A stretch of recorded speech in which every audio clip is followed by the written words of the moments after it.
All right.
I supposed to read this?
We're gonna have a problem here. I don't know how I'm supposed to read this cast vote record.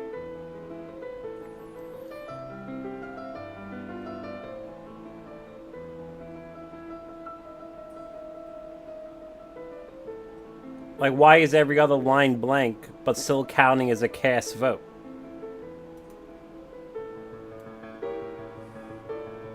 Oh.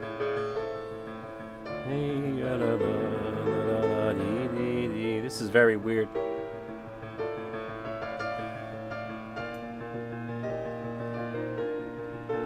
Huh. Why would they do this?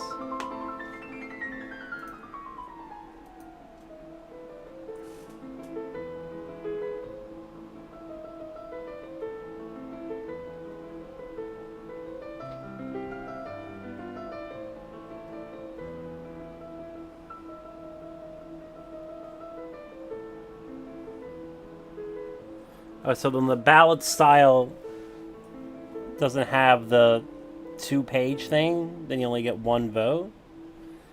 Let me see.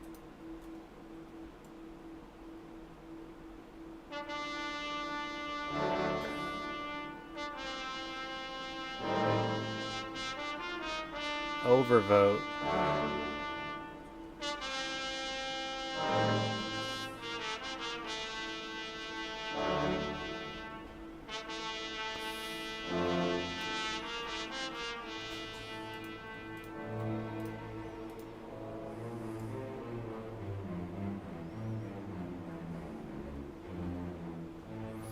I gotta make a phone call. I don't know how to read this. I'll be right back. I have no idea how to read this.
while I'm waiting for a phone call,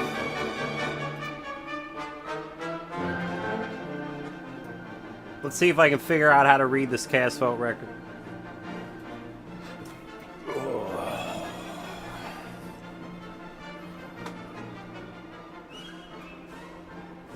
Like, I don't know what to make of this cast vote record.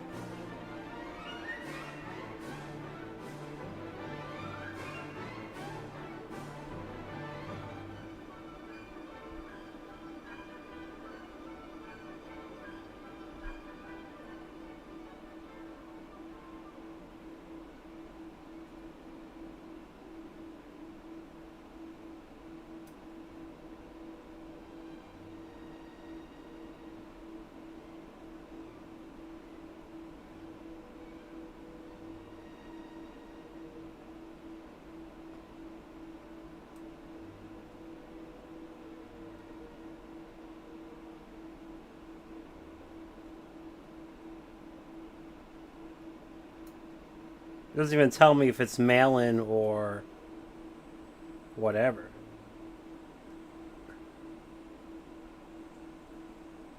This is the worst cast vote record I've ever seen. This is unusable. So we're going to have to do this the hard way.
Well, I wonder if we could just...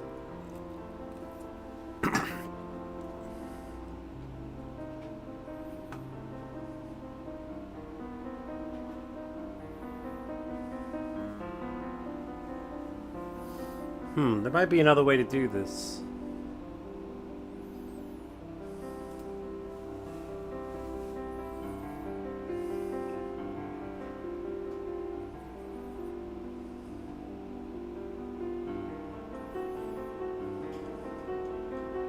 No, just keep going the way we're going. I wish there was.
This is truly the most terrible thing I've ever had to do.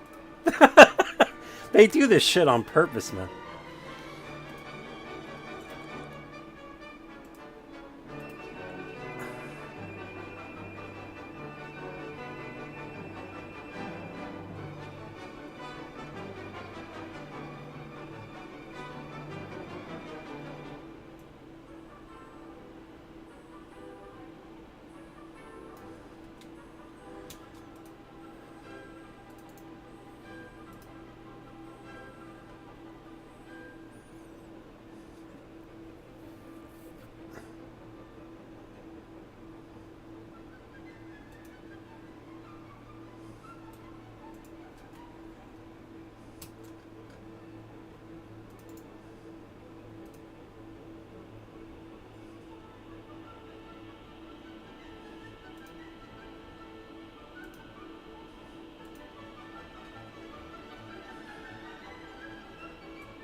head mums in there. Okay. Okay, and I'm just going up the little line. Oh, actually, the old colonies got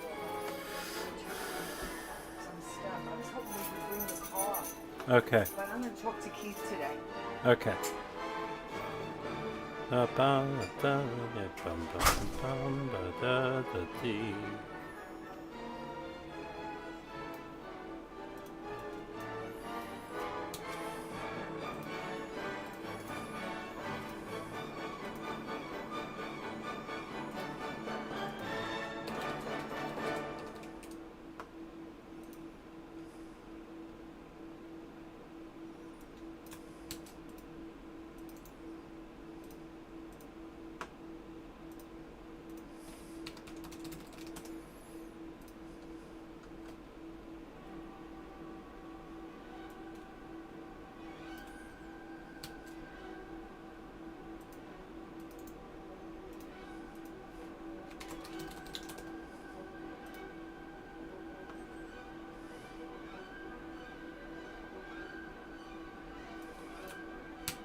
$83, $84.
on the news because this is an incredibly exhausting compilation of data.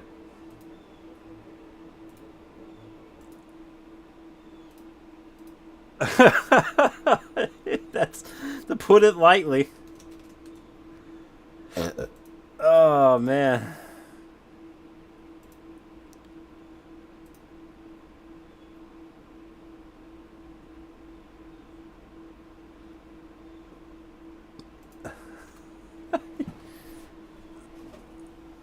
One billion views.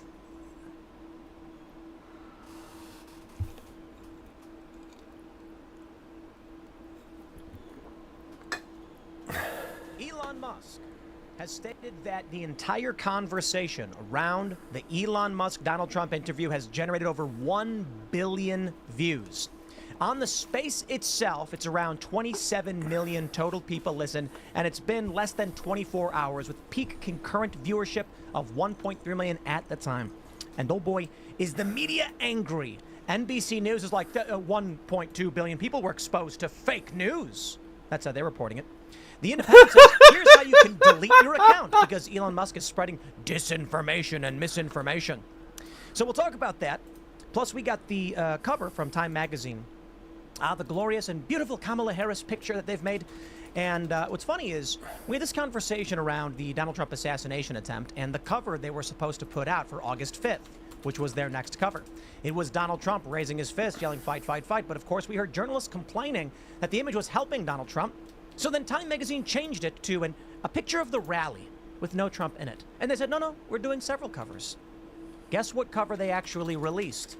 That's right, Kamala Harris replacing Joe Biden. Now, that happened a week later. That's right.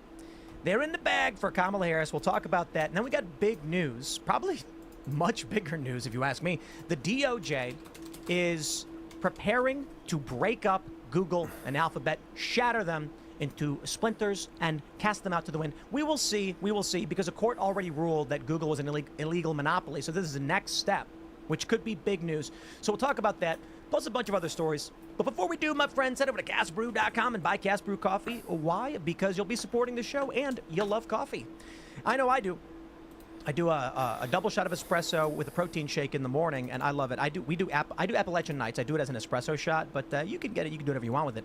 We also got Rise with Roberto Jr., Ian's Graphene Dream, and for those who must drink responsibly but want that extra edge, we got Alex Stein's Primetime Grind 2 times caffeine. Look at his face. He's just screaming by this coffee. When you buy Cast Brew, you're supporting the show, so consider it, castbrew.com, but also head over to timcast.com. Right now, click Join Us, become a member. Membership sustains the show and all the work that we do. So if you think the show is valuable, if it's good, if our calling out the corporate press and the lies and the manipulations is worth it to you, click Join Us, become a member.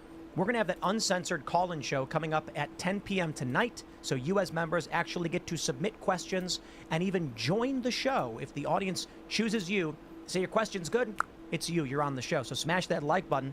Subscribe to this channel. Share the show with your friends. Joining us tonight to talk about this and so much more is James Klug. How you guys doing? James Klug. I am a YouTuber. I post political commentary and street videos, and I'm really excited to be here, you guys. Right on. We got Taylor Silverman hanging out. Hey guys, I'm Taylor Silverman. I work here on the show Boonies HQ. We post new skateboarding content on Fridays, so check it out. Hannah Cool. Claire's here. Yeah, I'm happy to be here. I'm Hannah Claire Brummel. I'm a writer for SCNR.com. Guys, thanks for tuning in tonight.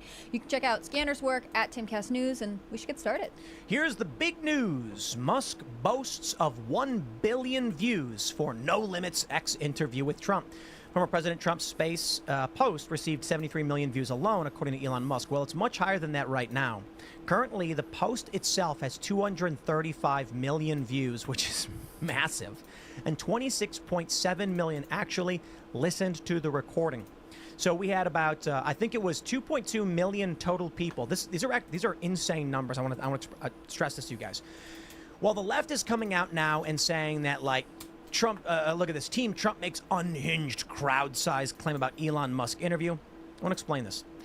The Donald Trump Elon Musk interview last night peaked at 1.3 million concurrent viewers. And we all heard that, and that's massive because we here at Timcast IRL tend to do around like 40K, sometimes more. Well, we had 85,000 people watching last night to hear our commentary, though light as it was, our commentary on the space. When the show wrapped up, this is huge, The total space viewership right at the end was 2.2 million. Now that sounds low. It does. But this is actually massive because that means that on average, people watched over an hour. They listened for over an hour. That is insane retention. People tuned in and they did not leave. You take a look at people's YouTube retention numbers, you come back to me, most people probably getting like 7 to 10 minutes, if that. Donald Trump pulled off over an hour, probably an hour and a half. It's a 3-hour long feed, so we're looking at probably 2 hours or longer that the average person actually listened to make those numbers make sense. Now, of course, the media is losing their collective minds. NBC News says Elon Musk's misleading election claims have accrued 1.2 billion views on X, new analysis says. And they published this story a few days ago, but it is funny because when you Google search 1 billion views for Trump, guess what Google sends you? Clearly, after we heard, I think it was, what was it, Washington Post? Was that the reporter who asked them to censor the interview? Do you remember this? Yeah, I believe it was Washington Post. Washington Post? Yeah, I believe There was a guy who was like, I was thinking the European Union had asked them to censor Sure. themselves. But there was that press briefing with Karine Jean-Pierre, and the reporter's like, what can you do to stop Donald Trump from giving interviews? And they were like, and she's like, well, you know, maybe, I don't know. They are losing their minds. Take a look at this. How to delete your X account after Elon Musk's vile site helps fuel far-right riots. Yo, Elon Musk, shout out. I mean, they just snapped. They just snapped Yeah. because of those ratings. And it was funny because I even saw Democrats trying to dunk on Donald Trump and Elon after the space, saying that there wasn't that many people because they didn't understand the concept of like concurrent listeners. Right. In the actual space, they weren't getting that. They were just thinking, "Oh, this is it." They weren't understanding that it was incredibly impressive. But these people do. That's why they're losing it.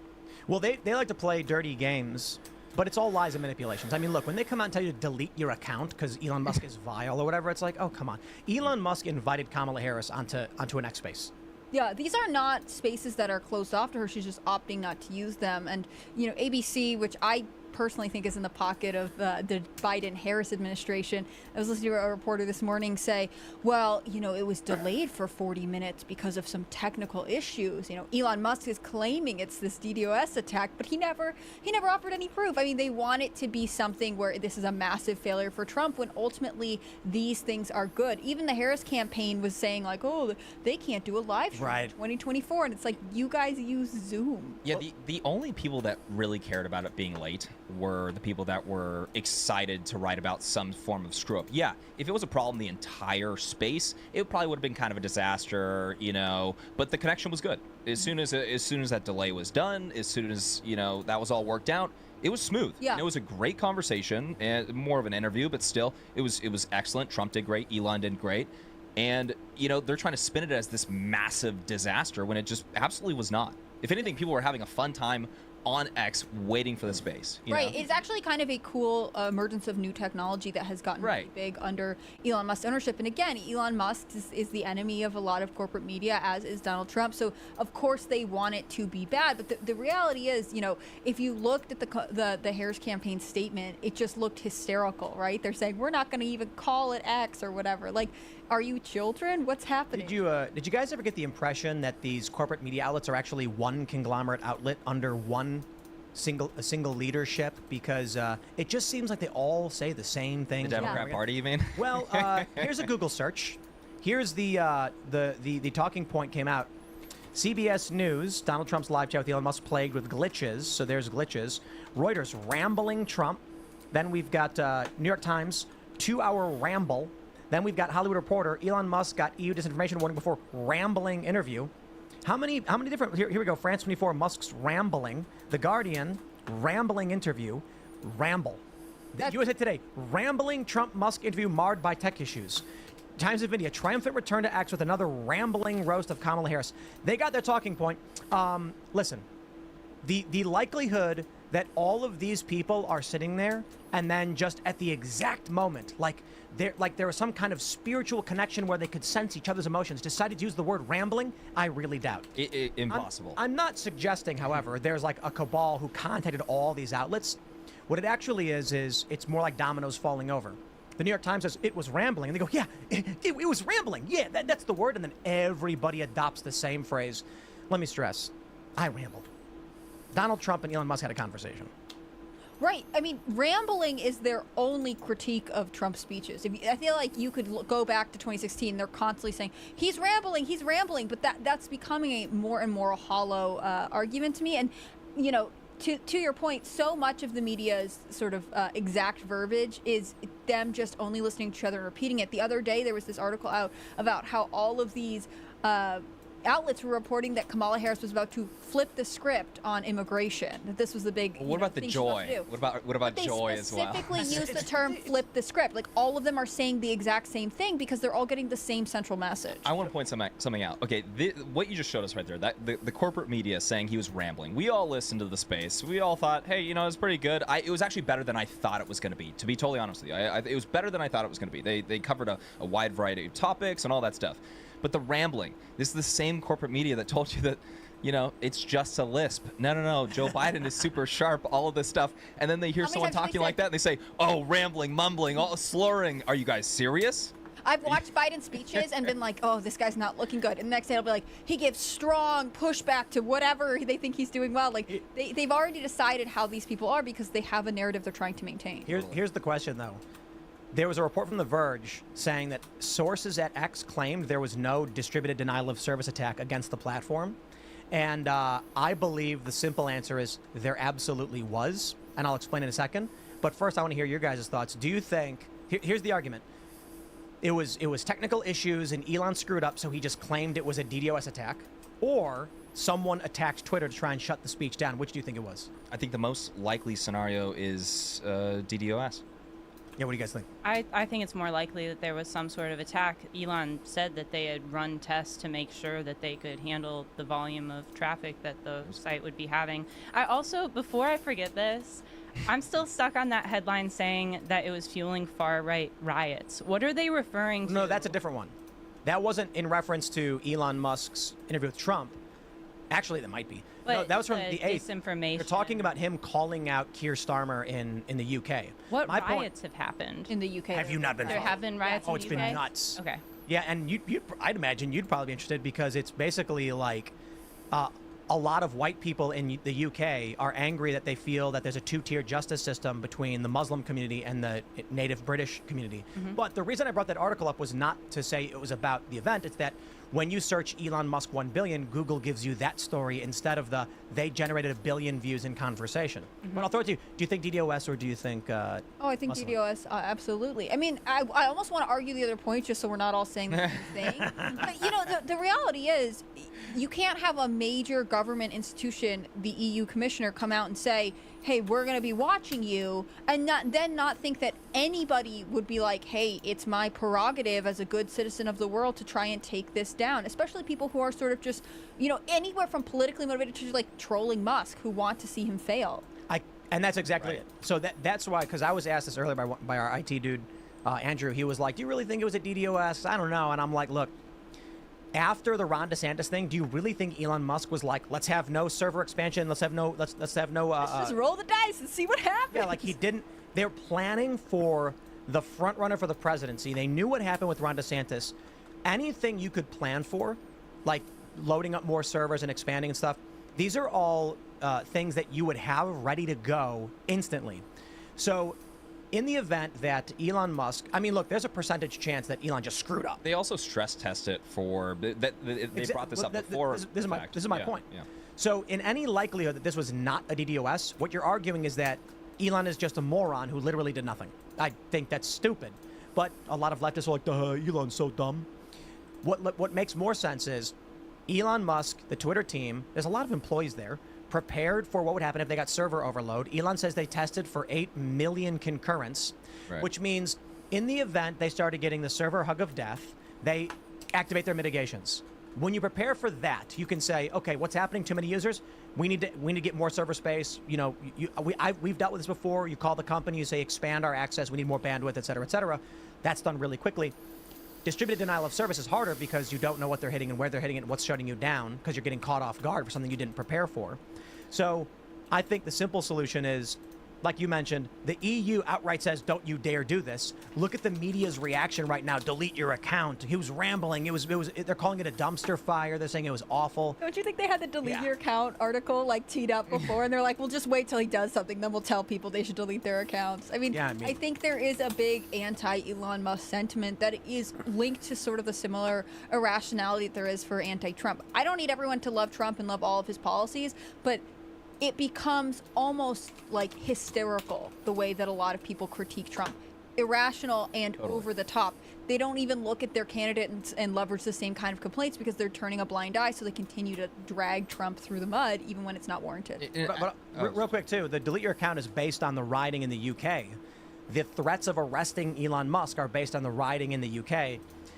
And I think the reason the EU threatened Elon Musk is because he's been calling out the Prime Minister of the UK and been talking about what's going on with the UK riots. For sure. All EU countries have to fall in line on that front. There's only one narrative that they're allowed to have. Right. It's even when it's the against uniform the people narrative of the country. Right. They want that shield. The biggest problem about X is the fact that they lost it. They used to have that protection. They don't have it anymore. They have Facebook that falls in line. They obviously have Instagram. They have YouTube. They have all these platforms that fall in line.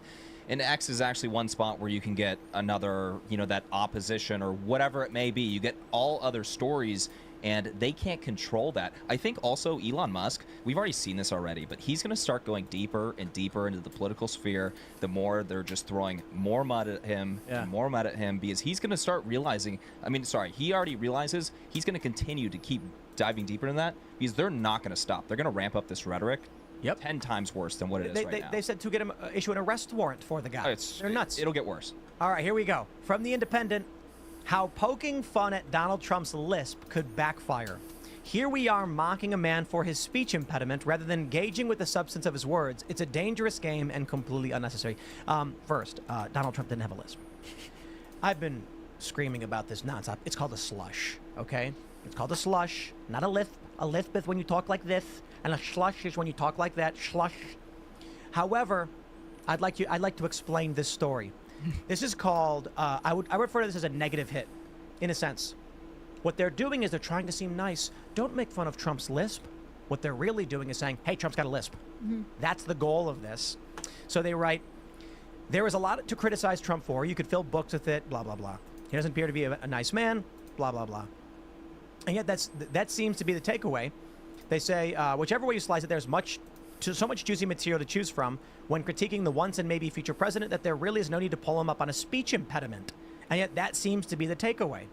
Blah, blah. The main takeaway is that Trump seems to have developed a lisp, something which his campaign actively denied and supporters pinned to audio issues. Denying reality is another strong Trump criticism. The lisp is very clearly there. The thing is, so what? The issue is with what Trump is saying, not with what he's... I actually agree. And I think most Trump supporters agree with this guy. I love that he's like, this is going to backfire on us. It is. You know why? Because they said that Joe Biden had a stutter. I know. And they immediately start attacking Trump because they think he had a lisp. Yeah, I thought we weren't allowed to go after this stuff. They always use Joe Biden's alleged stutter as his, he overcame a really difficult thing here, when actually I'm not even convinced Joe Biden has a stutter. I think he is just, old and aging rapidly. I mean, at this point, if Trump really screws up, even if he says something that's just off the rails, right? Just say he has a lisp, bro. You're not really making fun of somebody that has a lisp. It might not apply to whatever you're talking about, but it doesn't matter. That's the new argument. Also, what's more likely that Trump has suddenly, spontaneously developed a slush because it's not a lisp. That's right. Tim was a speech pathologist in a different life, and so he suddenly has this on this big interview, or it was an audio issue. What is more likely? Because I think it's the audio issue. I don't understand this spontaneous slur they think he has. So who shared? Somebody was sharing the video of Trump actually talking on the space, and there's nothing. It just sounds like him. Was that audio compression for the space? What exactly was that? Well, so Carter Banks on the show while we were watching is an audio engineer who listens to people speaking and singing all the time, and he was like, "Yeah, that seems like a de-esser or audio compression issue, which takes a certain S sounds and then tries to cut them, and then it makes it shh, shh, shh."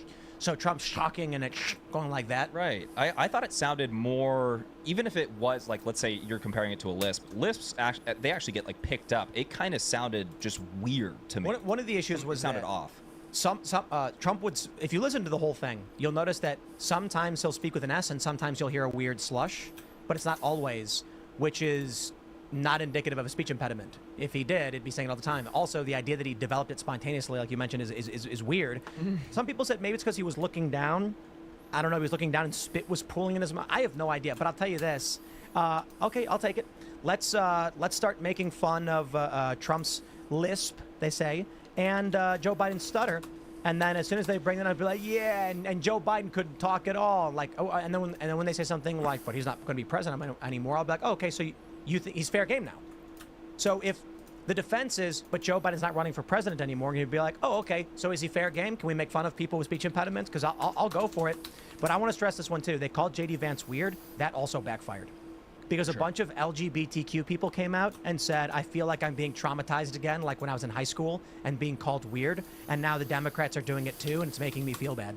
Right. You've made us sad, so please stop. Yeah. A lot of their stuff does backfire.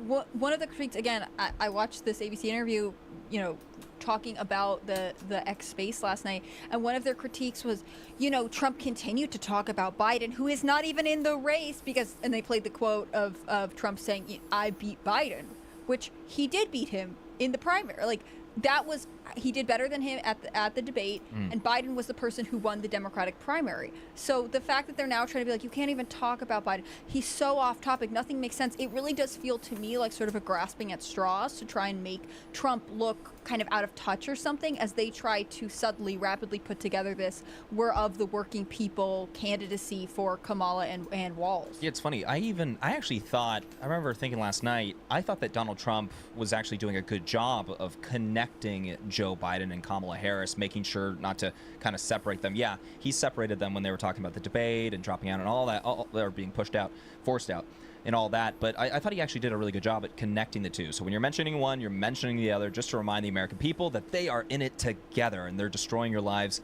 together. It got much better later on in the night. It started off very interviewy. Elon seemed kind of nervous. Seemed nervous, yeah. And then Which later, is fair. yeah. Later on in the night, though, when Trump was getting more relaxed and he started talking, it was getting funnier.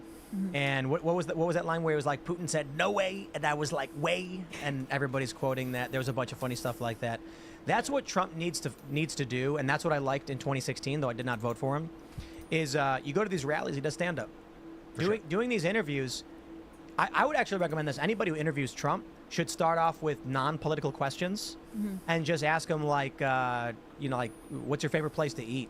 And then after a couple minutes, then get into the politics, but get into it lightly so that he can riff on it. You should ask him about Barron. How is Barron doing? Because Trump lights up when you talk about Barron. That's a good one. Ask him about the other boys. But ask about family. How you doing? Like, how have things been? One of the first moments Barron? where I felt like he was.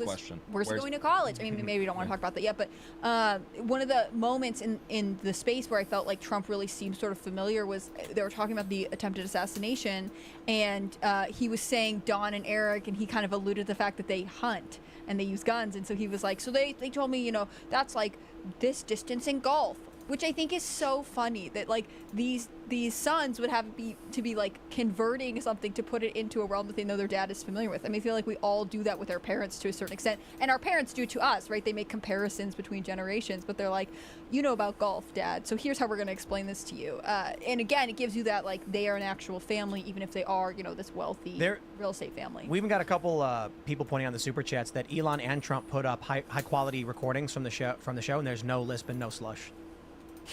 So it seems to have just been literally a spontaneous moment. The craziest thing about all this stuff is like, okay, I don't think they're actually going to pursue dunking on Donald Trump for having a lisp. I think that would just blow up in their face. But let's say that they do for a quick second. It doesn't matter that high quality footage is there debunking that.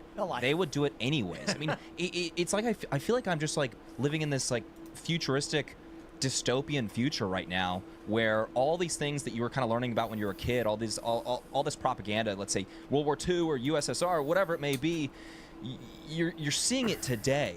I think when you learn about this stuff, you're asking yourself, how could anybody believe this crap? And then you're seeing it actually portrayed today, and they're just flat out lying to the American people about literally anything. I'm not even talking about anything really specific here, just almost anything right now. Oh, look at how dumb this fucking data is in Maryland. Look. Trump gets twice as many early votes in this precinct, right, than Biden. More than double the amount of election day votes. But for some reason, Biden gets 4 times the amount of mail-in votes. Like, this is the same geographic precinct. Like, you know what I mean? Like, we know there's gonna be a manifold here. I'm gonna make some coffee. I'll be right back. Like, it's so fucking stupid. You know what I mean? Oh yeah, guys. If you want I'll give you the link to their thing. I mean, yeah, it's a PDF extraction. There's no other way for me to do it. Jesse Allen. There's no other way. Here's where I'm extracting it to. Alright guys, I'll be right back. I gotta make some coffee, but this is absolutely fucking retarded. Like, this is the only way, like, the data comes. Like, there's no workaround for this.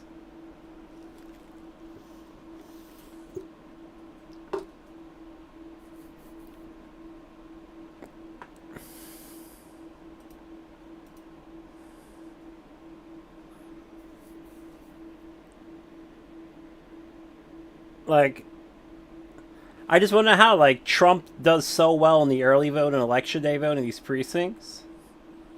And then Biden gets, like, 4 times the amount of mail-in votes he does, like, every time. It's so fucking stupid, man. Alright, I'll be right back.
doesn't matter if it's true or false. Yeah, you could ask them what time it is. They're going to lie to you. It doesn't even matter. You say, like, which way to the library? And they're going to be like, that way. And they're going to point you to the DMV. And you're going to be like, why did you lie about that? But, I mean, the scary thing is, I also feel like I'm living in a futuristic nightmare dystopia, because I am. And so is everybody else. We're in this right now where we have a presidential candidate with no campaign policy positions who is offering nothing, and people are screaming and cheering. We saw this with Joe Biden. Joe Biden's on stage, and this is for years we've witnessed this. And he's like, we're going to lead true internet, shove it pressure. And they go, wow. And I'm like, what are they cheering for? For sure. I don't get it. Just the essence of Joe Biden. That's enough Trump for gets them. booed.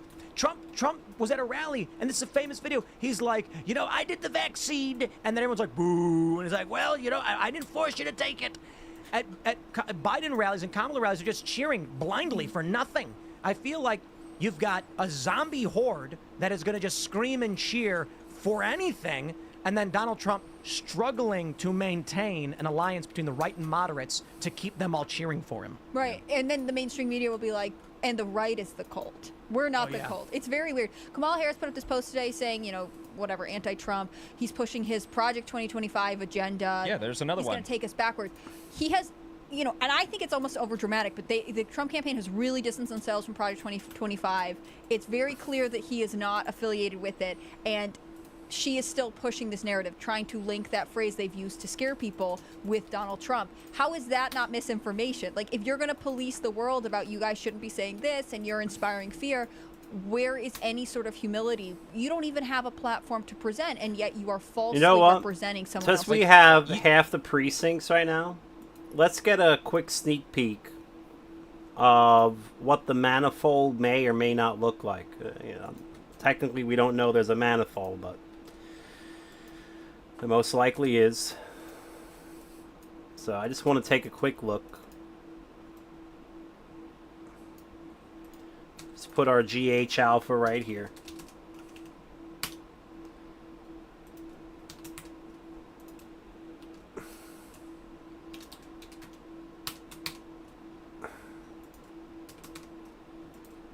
So I have a feeling it's going to be a curved manifold. And if it is, I want to see that now. That way I can get mentally prepared for what I'm about to write. Because that means it's going to be more like Atlanta than Nevada.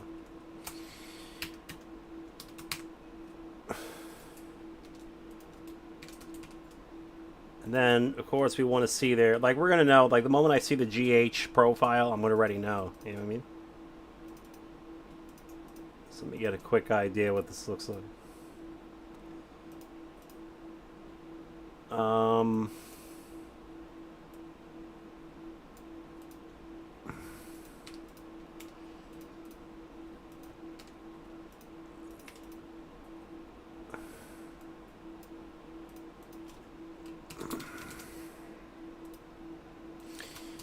Tell from Lambda as well.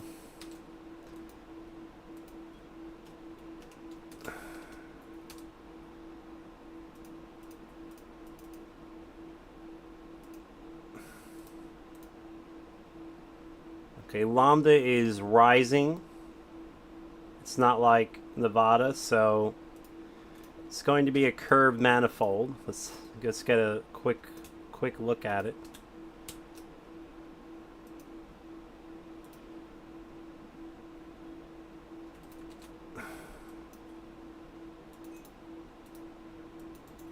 Of course, there might not be a manifold, but I think that would be a pipe dream based on what we're seeing. It's sort of flattish. It's not curved. If it's a manifold, it's not curved. Which is interesting because Lambda has quite a bit of variance, so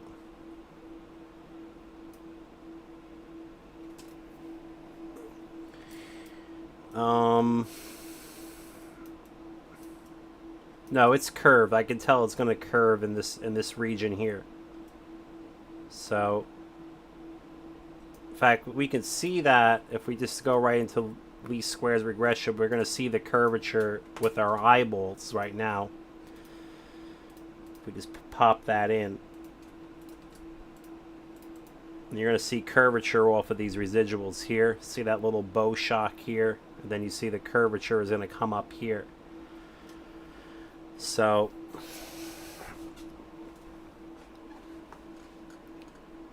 but we're already pulling a 994 on a flat plane. So I mean, you could argue it's a flat plane with little curvature, but we know it's not a flat plane.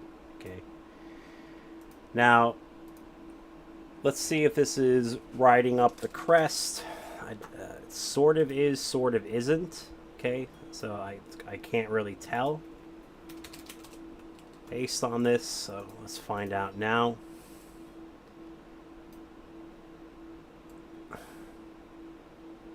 No. So for all those precincts out here to be in direct line is quite suspicious, no?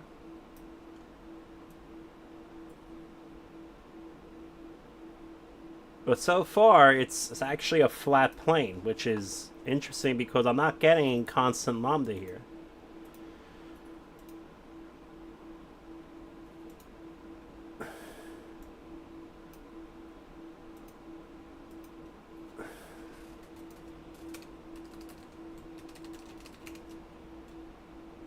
So, I guess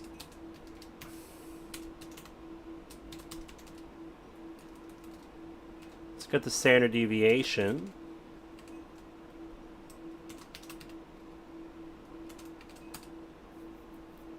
Yeah, lambda has variance. It's not uniform. Is there a massive constant that it's being offset by?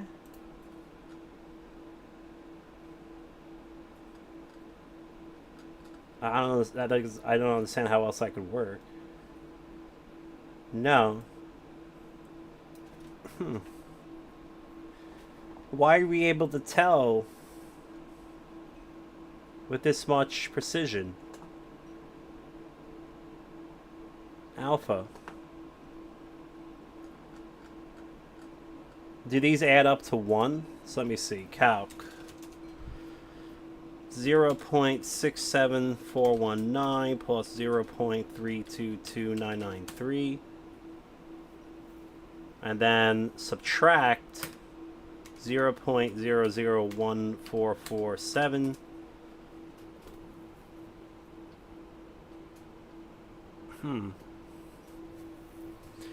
Let's see, let's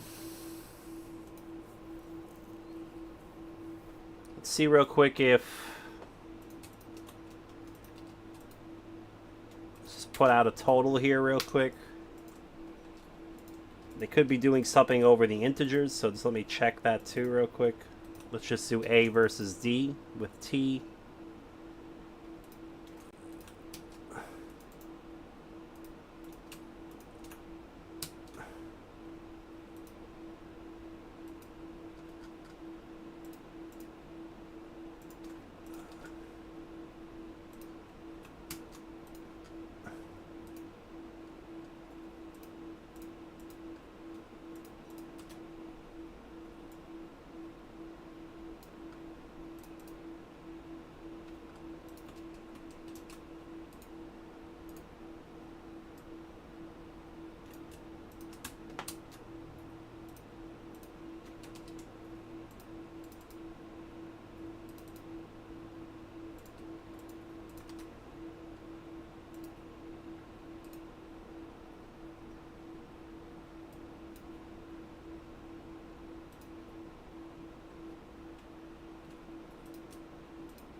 Sort of.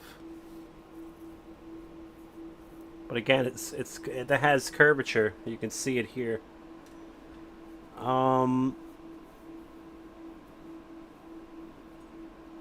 I don't know. Only more time will tell, gentlemen. Even worse is the worst border crisis in American history, and then coming out with an ad saying we're tough on the border. It's like, oh my gosh, you guys, what on earth is going on? This is what I love about Kamala so much, is that you need real balls to pull this thing off. Like, imagine that I'm sitting here right now, and better yet, it's the Family Guy joke where Peter Griffin's in the elevator with one other person, and he farts and goes, "It was you." Like, why are you lying, and who do you think you're lying to? Like, they're going to believe you. For sure. Kamala, it takes real balls to stand up on stage and go, on day one, when you elect me, I'm going to fight Big Pharma. And they're like, yay! And then it's just, she's like, I can't believe I got away with that. Like, I'm currently the vice president. I could actually do that now. These people are dumb. Right. I'd be nervous to, like, stand in front of 3,000 people and just make up BS. Like, if you give me $10, I will cure cancer. And then they all cheer for it. It's like, wow, man. No, I think it's why- Sell a bridge. Curing cancer is Biden's thing. That's what he talks about. He just rolled Right. out a new initiative about Yeah, that. did that today. work out? Did you do it? They have a new thing coming out today. Okay. They're very busy at work. They're Right, I the believe it. Biden administration. Sorry, I cut someone off. That's why the Harris campaign relies so heavily on bashing Trump, because the rest of it is just blatant lies. Well, it's like there's nothing there but I mean, bashing Trump. the Trump bashing is oftentimes blatant Dude, lies. I love that she said no taxes on tips. It was. She also said she's going to raise the minimum wage at that rally in Nevada, right? But All right, we'll get it's some the information. only emergence of any kind of platform that we have so far. Meanwhile, she's like, I'm probably going to do an interview by the end of August. Ma'am, what? Did you guys hear about the burglary at the Trump office in Virginia? Mm-hmm. So I don't think I saw that one. Someone burglarized the Trump campaign office in Virginia, and I had a great super chat in the morning. Sorry, I forget your name. He said, I figured it out. Kamala operative broke into Trump's office to figure out what his next campaign positions are so that she can launch hers next week. Stealing the campaign. That's the most significant platform we've gotten Like so a far, and cartoon. she's actually just copying Trump. Like, I know. this is pathetic. All right, let's jump before we get on, because we do got a lot on the Time magazine and Kamala Harris lies, but I want to get into this. This is from the Post Millennial. Trump slams fake news media after flood of negative headlines for record-setting Elon Musk X interview. He says, I spent 2.5 hours last night talking to Elon, a fantastic guy, getting all-time record views and hits, and all the fake news wants to report is the servers crashed because of the tremendous volume, and the show opened a little late. What they should be reporting was the incredible number of people that were listening. I absolutely hate the fake news media so bad for our country. And then you have this from Elon Musk. He says, a wall of negative headlines was so predictable. They're such NPCs. All this does is drive even more people to listen to the conversation themselves and realize how much the legacy media lies to them. Let me pull this up. First, here's Jack Posobiec. He says, new hoax alert. For all the doubters claiming Trump was lisping on the call, it was just Space's compression. Here he is recorded on a phone in the same conversation sounding perfectly normal. Post this under anyone spreading the lisp hoax. Let's play this. Biden actually did something that was impossible. Both sides hate him. Both sides. That was a hard thing to do. Unification. Well, there you go. I mean, there's a longer version with no list, but let's take a look at these headlines. And then I want to make a point about where we currently are with our media. Look at this. Trump rambles and slurs. Kamala Harris criticizes Trump for serving self-obsessed. That's not fair. They're calling out Kamala there. Here's a Trump list. So Donald Trump chatted with Elon. Here's the futures they see. Losers win. Incompetence rules. Musk Trump talks to our ramble. Here's what the headlines should have been. For any news outlet actually writing news, the headline should be Donald Trump and Elon X Space interview reaches 1.3 million concurrents, generates a 3-hour conversation. The point of the news is to tell someone what happened. All of these headlines from all of these outlets, none of them are actually informing anyone of anything. They could add like the first in American history, which I believe that is, for a nominee, right? The first time that's ever happened in American history. What has A space well, like Ron that. DeSantis did one. He was a candidate. Or Oh, right. Sorry, So it's like that a was nominee. before the primary, though, right? Yeah, well, Or am I- here's am I- the thing, too. I mean, the one criticism I do think is kind of fair is that it's basically just a radio interview to a smaller amount of people than we've seen in the past. Right. Like, if this was a general radio broadcast in 1940, it would have been like 20 million, 30 million at the time, because what else are people going to listen to if it was on TV with very few channels? So I do respect that this is a live stream space where people were actually a part of it and in it. Though I don't know they needed to be. It was still massive in the digital age, and that is significant. Yeah. But the media should be just saying, Elon Musk Donald Trump interview kicks off slightly late following claims of a DDoS attack. I think That's a headline. All the headlines that are so desperately trying to convince people to not go listen to it, especially the Lisp claims, it's going to draw more people to go check it out. Here's Lisp. And hear Trump in full context, which is exactly what they don't want, because they rely on cutting out little bits and moving them around in manipulative ways. But when you listen to him, he makes a lot of sense. I think even a lot of moderates hear what he's saying in the space last night and agree with all of it. I also think Musk is totally right about that when it comes to, they get the right gets to talk about what NPCs the corporate media is. That's going to that's also an opportunity to really wake people up as well, because they can see the media bias. And each of those instances, when it comes to displaying just egregious media bias, is an opportunity to wake some people up that want to actually wake up, right? Not the activists or anything like that, but the people that are noticing these trends. It's a good opportunity to wake them up as well. This is this is where we were always going. It was predictable 10 years ago. It was predictable 15 years ago. These media outlets, as I've long talked about, news doesn't generate any kind of money or revenue anymore. It used to be that news was a loss leader. The idea was if you were bidding on public airwaves, they'd say, here's the bandwidth that we have available in the public space. Everybody wants it. Who's going to get it? So you'd put a bid in. You'd say, I'll pay X amount to get this range, and I can use this for my broadcast for TV shows or whatever. They'd say, okay, but you have to dedicate 1 hour to news, or like 3 hours to news broadcast for the public good. And you'd lose money from it. You wouldn't make a lot of money from it. CNN then comes around and they're like, we're going to do 24-hour news and sell commercials on this, because people are going to tune into us. We're going to be in hotels, airports, and it worked for a while.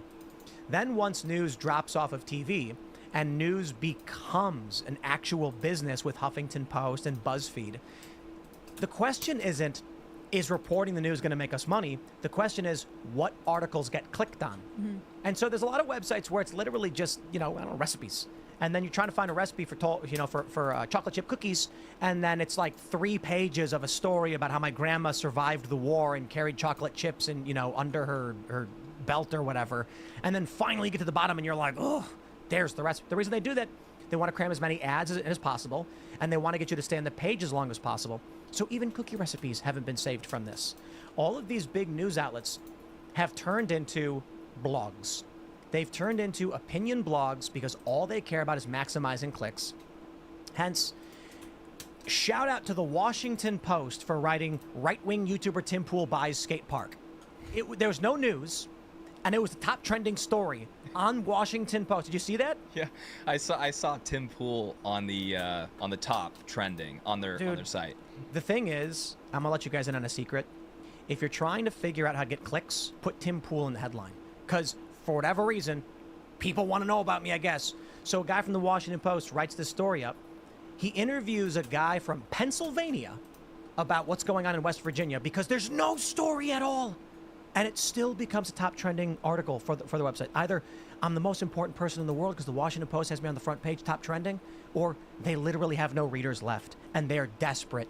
And I gotta be honest, if you're writing about me, you're at the bottom of the barrel. In fact, you're probably pulling up wood chips. Well, and I think part of it with you, or at least that headline, to me is like, we are trying to scare people, because especially the Washington Post has done a lot of reporting like this, which is basically to say the far right or people we don't like, these conservatives or whatever, are creeping into your local areas and they're taking it over and they're ruining it. Like that is you could go through any of the reporting in the Washington Post in the last 2 years, and you can find this to be a consistent theme that their journalists are pursuing.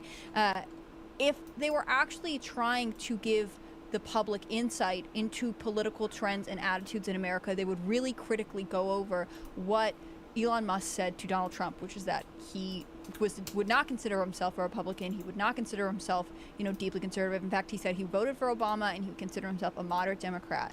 But He feels motivated to throw his support behind Donald Trump because he does not like the direction the country is going in. If you were an actual unbiased reporter, you would look at that and say, there is something here. And if the wealthiest man in the world, or at least one of the top wealthiest men in the world, is saying kinda wealthy, this, yeah.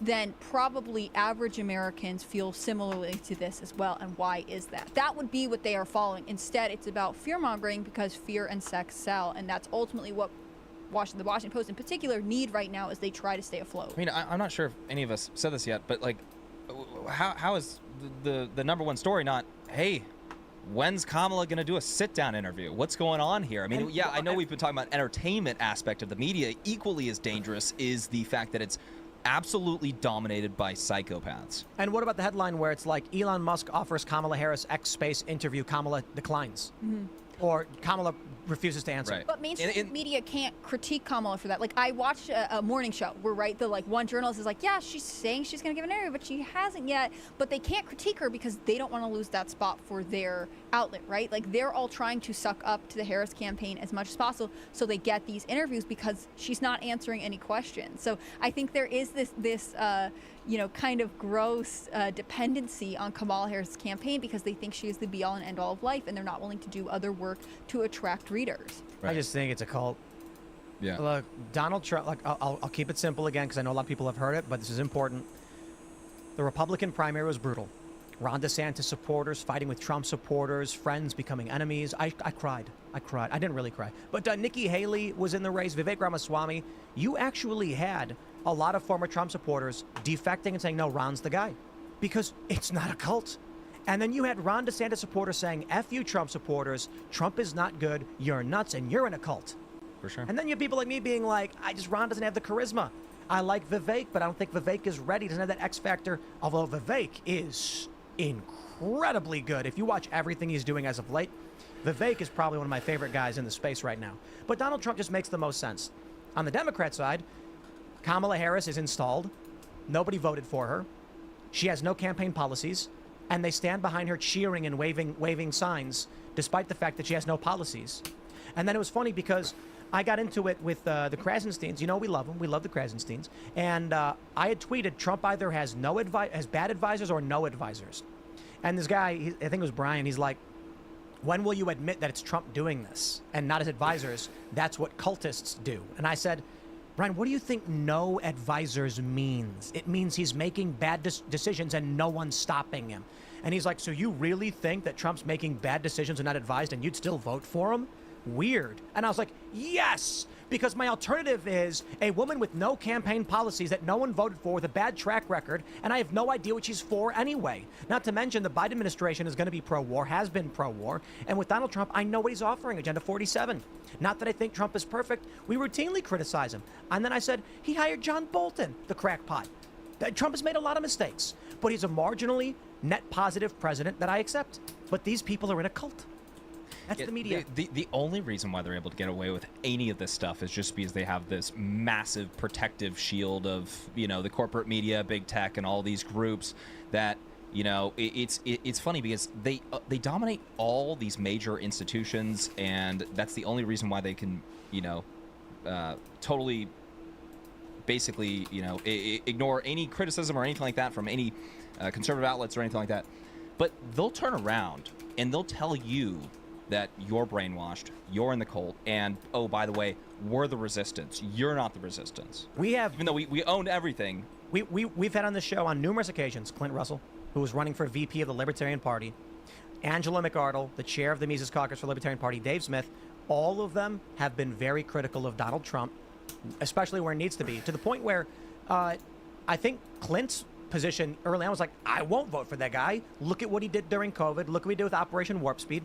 Dave Smith has never supported Donald Trump. Right. And we invite leftists on this show all the time and like, you're in a cult. Yeah, I'm pretty sure cultists don't allow their political rivals to come in and make their case for this. But they just don't want to come on the show because if you look, here's what we're doing. We're pulling up news articles, reading them, and then talking about it. If we brought in one of these leftists and then pulled up, say, like the Burisma scandal with Joe Biden, this actually happened before. We had Hunter Avalon on the show. When I mentioned that Joe Biden said, if you don't fire the prosecutor, you're not getting $1 billion, Hunter goes, that never happened. And I was like, here you go. Boom. Pulled it right up, played the video, and he was like, oh. And I'm like, bro, we're not making things up. All we do is read the news and then comment on it. That's it. Right. That being said, let's jump to this story. Ladies and gentlemen, what you are seeing is the August 26th, 2024 Time magazine cover of Kamala Harris, and it says, her moment. I'd like to take this moment to, as we show the beautiful, beautiful coverage that Time is giving Kamala Harris, I'd like to show you how they've returned the favor to Donald Trump. Here's how they depict Donald Trump. Meltdown, it says. And then you have this Kamala Harris one from August 26th. But I'd like to point something else out. I have here the year 2024 Time magazine covers. I'd like you to take a moment, for those that are watching, and look through it. We've got, who is that? Is that, what's his name? Why can't I, do you know that guy's name? I'm forgetting his name. HS? This guy? Yeah. What's... Mayorkas? Yeah, is that him? Okay, then I can't see the glare. Issa Rae, I don't know who that is. You got Ukraine, the new anti-Semitism. You've got Gershkovich. Then you've got a guy on a bike. I have no idea what that's about. And Patrick Mahomes, hey, shout out, you know. Then you've got some medical stuff. Then you got Donald Trump, it says if he wins. Then you've got, I don't know who that is. Then you've got a gavel banging on a Trump face. Then you've got her way, whatever. And then you've got Kamala Harris. Now, you may notice something that's missing.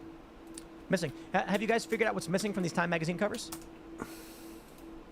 No? I know the answer. Yeah, so well, I what feel is it? like I'm Probably the assassination attempt. Hey, where's the Trump assassination attempt? They posted that with the image of Donald Trump raising his fist saying, fight, fight, fight. And it was labeled August 5th, 2024. On July 13th, someone tried to take the life of Donald Trump. He survived, but by a few millimeters. Almost right away, these amazing photos emerged of Donald Trump raising his fist. And I think I can actually find that here. Here we go. August 5th, 2024, Time magazine. But that's not listed among their official covers. You see, what ends up happening is some journalists come out and say, stop sharing the photo of Trump after the assassination attempt because it's helping him politically. The next thing we saw was Time magazine showed a different photo of the rally empty in black and white with the American flag hanging down above and no Donald Trump. And that was also August 5th. And they said, no, don't worry. We're doing multiple covers for August 5th. A week later, Joe Biden drops out of the race, and Time magazine takes the Donald Trump assassination attempt out and replaces it with Biden walking out and Kamala walking in. Now they have the next cover, this beautiful, what looks like what charcoal portrait of Kamala Harris, surrounded by Kamala signs, looking up, smiling. It's her moment. Yeah, the media is biased, ladies and gentlemen. Don't take my word for it. I just showed you.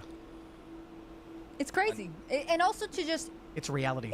It's one thing, like, I get the Trump gavel face one, like, they don't like Trump, okay, whatever, but the attempted assassination of Donald Trump is a major moment in American history. And to say anything to the contrary is to be disingenuous to your readers. I get that you don't like him, you don't want to talk about it, but to just sort of delete that cover is actually trying to say, well, we're going to suppress this and put it in the background. Well, it's what we saw across the entire media. They all did stuff like this. How long were we talking about the assassination attempt for? Like the actual corporate media, maybe a couple weeks max?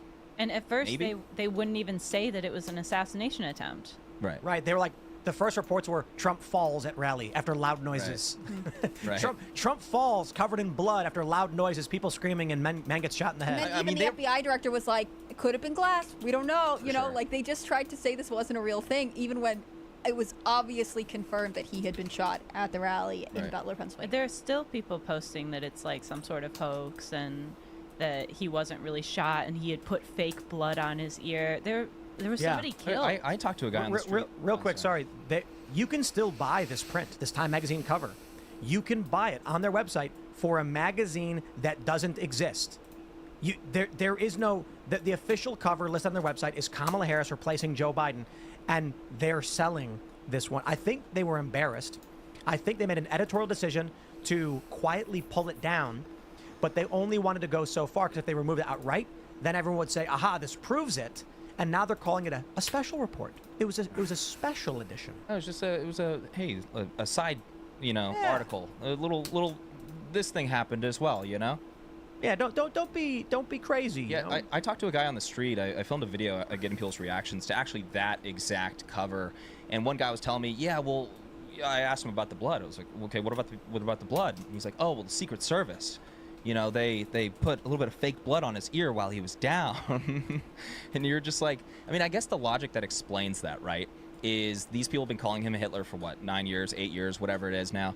And you either have to say, oh, that was so horrible, which why would you say that about Hitler if you actually believe that he's Hitler? The other alternative is, I guess, make up that Secret Service put ketchup on his ear. I mean, that's the other alternative there for them.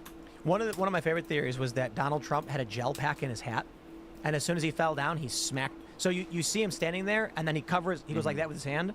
They were saying that that's when he hits the gel pack to pop the blood out.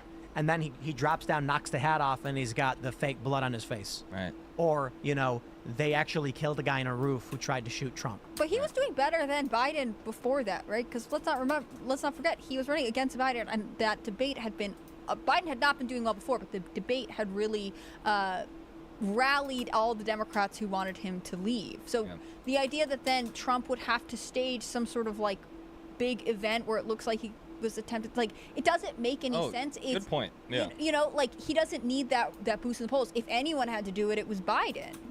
I don't know. Right. No. It seems ludicrous to me. No, it would be another thing. It would be like, okay, maybe you add a little bit of fuel to the flame of the conspiracy of Trump did it if he's like down in the polls and he needs a boost or something. But he didn't. No, he was dominating. Yeah. I do want to be fair and just point this out. When Donald Trump won, Time Magazine did run this cover as an official cover. It's just Trump and Pence. So it's, you know, when we show that one where it's like Trump meltdown, that is real too.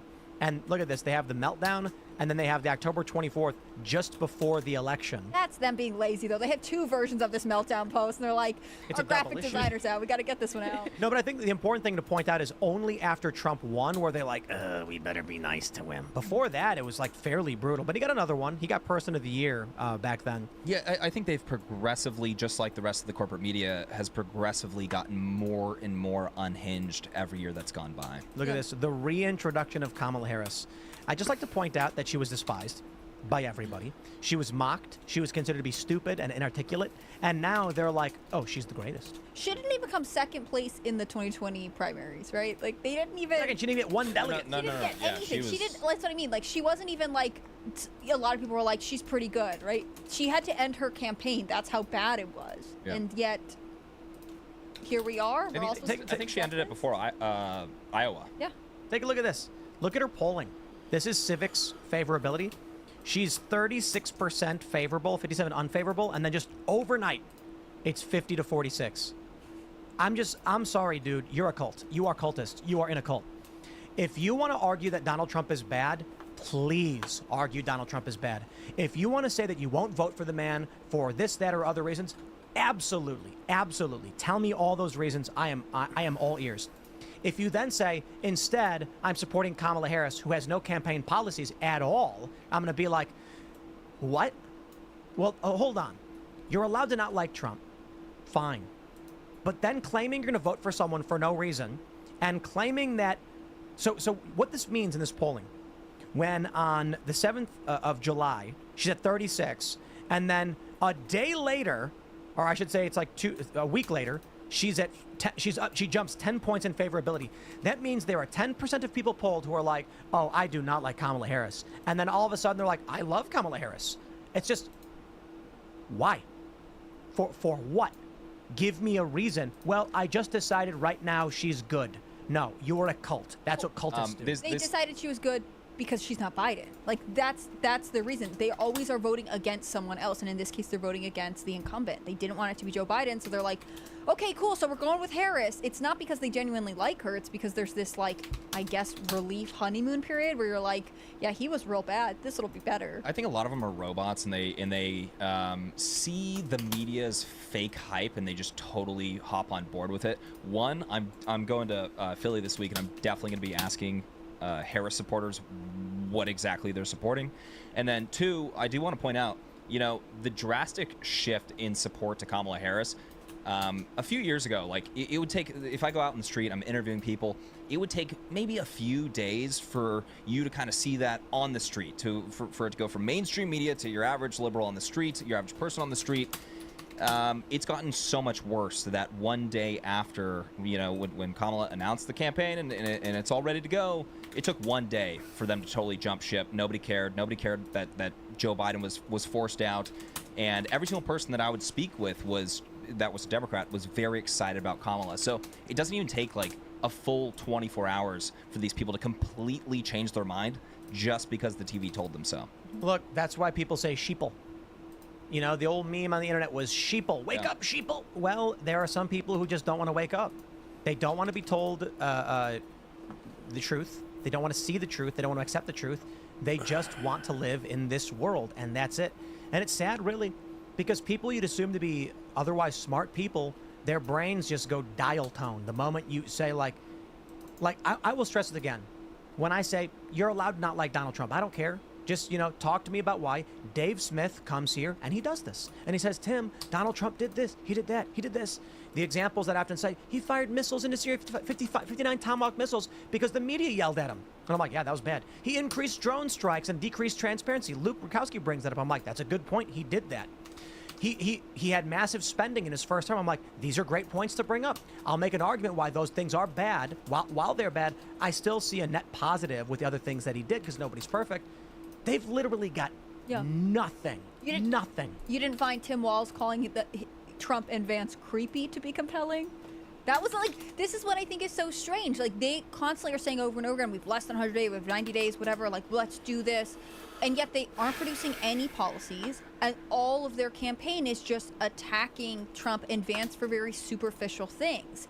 Aren't you just wasting your own time right now? It's a cult. Yeah, I think a lot of the people, there are some people that can definitely like wake up and see the BS, but a lot of, like a good chunk of the Democrat base are people that simply go off of kind of vibes, right? Like if they're hearing something and their friends are talking about something, vibes, yeah. Right? But that certainly is the case. There's the cultish aspect of the left. There's the out of touch, rich Laguna Beach aspect of the left. They don't care if a loaf of bread goes up to $50. And then there's the kind of vibes group. And yeah, I think a lot of that's tailored directly at them. Joe Biden falling off a bicycle. Vibes. Bad vibes. All right, check it out. From the AP. Why Trump's and Harris's proposals to end federal taxes on tips would be difficult to enact. And that was the point. It is now a Trump-Harris policy, not unique to either of them, because Kamala Harris stole Trump's policy, and this is what she's going to do. She's basically just going, you know why she has no policies on her website? Because she has no policies. When she goes to campaign events, she says whatever she needs to say to those people at the time. So she's going to go to a group of veterans, and she's going to be like, we want to get proper funding to these companies that are sustaining your livelihoods down here in your district where you make weapons. Then she's going to go to some peacenik, Bronx area and say, we're going to end the war and we're going to cut the spending. If she puts a position on her website that says we want to help fund companies that are helping the military-industrial complex, then she's going to split the vote. How about this? No campaign policies, and just say whatever you need to say in person. She's going to pick, when she does roll out her policies, it's going to be generic surface-level Democrat stuff that they think is safe. Now, this taxes on tip thing is really funny. You know why? Because from fairtax.org, VP Kamala Harris cast the tie-breaking vote to let the IRS track workers' tips so they can be taxed. Kamala Harris literally voted for, and it was the tie-breaking vote. That is to say, as VP, she is in the Senate casting the tie-breaking vote, and when half the Senate said, do not tax tips, and the other half, the Democrats, were like, tax their tips, Kamala said, I'm going to tax their tips. Comes out 2 years later and goes, we shouldn't be taxing tips. Unfortunately, many of these liberal pundits are lying and manipulating the average person who doesn't pay attention. I'm hoping that the amount of sheeple, as it were, is a small percentage, and the average person just doesn't know. And when you correctly inform the average person that Kamala Harris is the reason the IRS is targeting workers' tips, maybe then they'll say, I think she's lying to me right now. Because I'll tell you this right now, she's the current VP. She could go to Joe Biden right now and say, let's pressure some legislation from the Republican Congress to eliminate taxation of tips, and then we can sign it. And then Biden can say thank you to Kamala for leading the charge. Why aren't they doing that right now? If Kamala Harris came out and said, I call on the Republican Congress to bring a bill forward that Joe Biden can sign, that I will cast my vote for in the Senate, ending the taxation of tips. And if the Republicans want to block it, it proves they were never for it in the first place. Then it goes to Biden's desk, and he signs it and issues a press statement saying Kamala Harris led the charge on this one. She is the reason you should support her.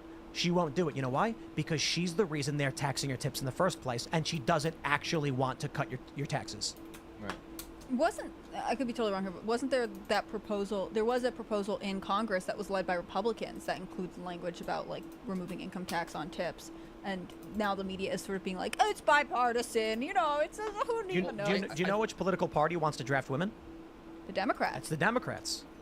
because equality. I think even on the California level, she was effective in cracking down on taxing tips as well. Not even when she was when she was VP, but When she was in the Senate? I forgot. Yeah, it probably was. If I had to guess, it was probably when she was in the Senate. But yeah, there's actually a double whammy here. Republicans need to be grabbing this and using this for advertisements and hammering down on that, assuming it's effective with the right people in swing states, which I think it would be. I think it would be very effective. How many days until Kamala announces that she's going to build a border wall? Do you think? I don't know. I'm still waiting for her to My paint newest herself original orange. Her idea. newest original idea.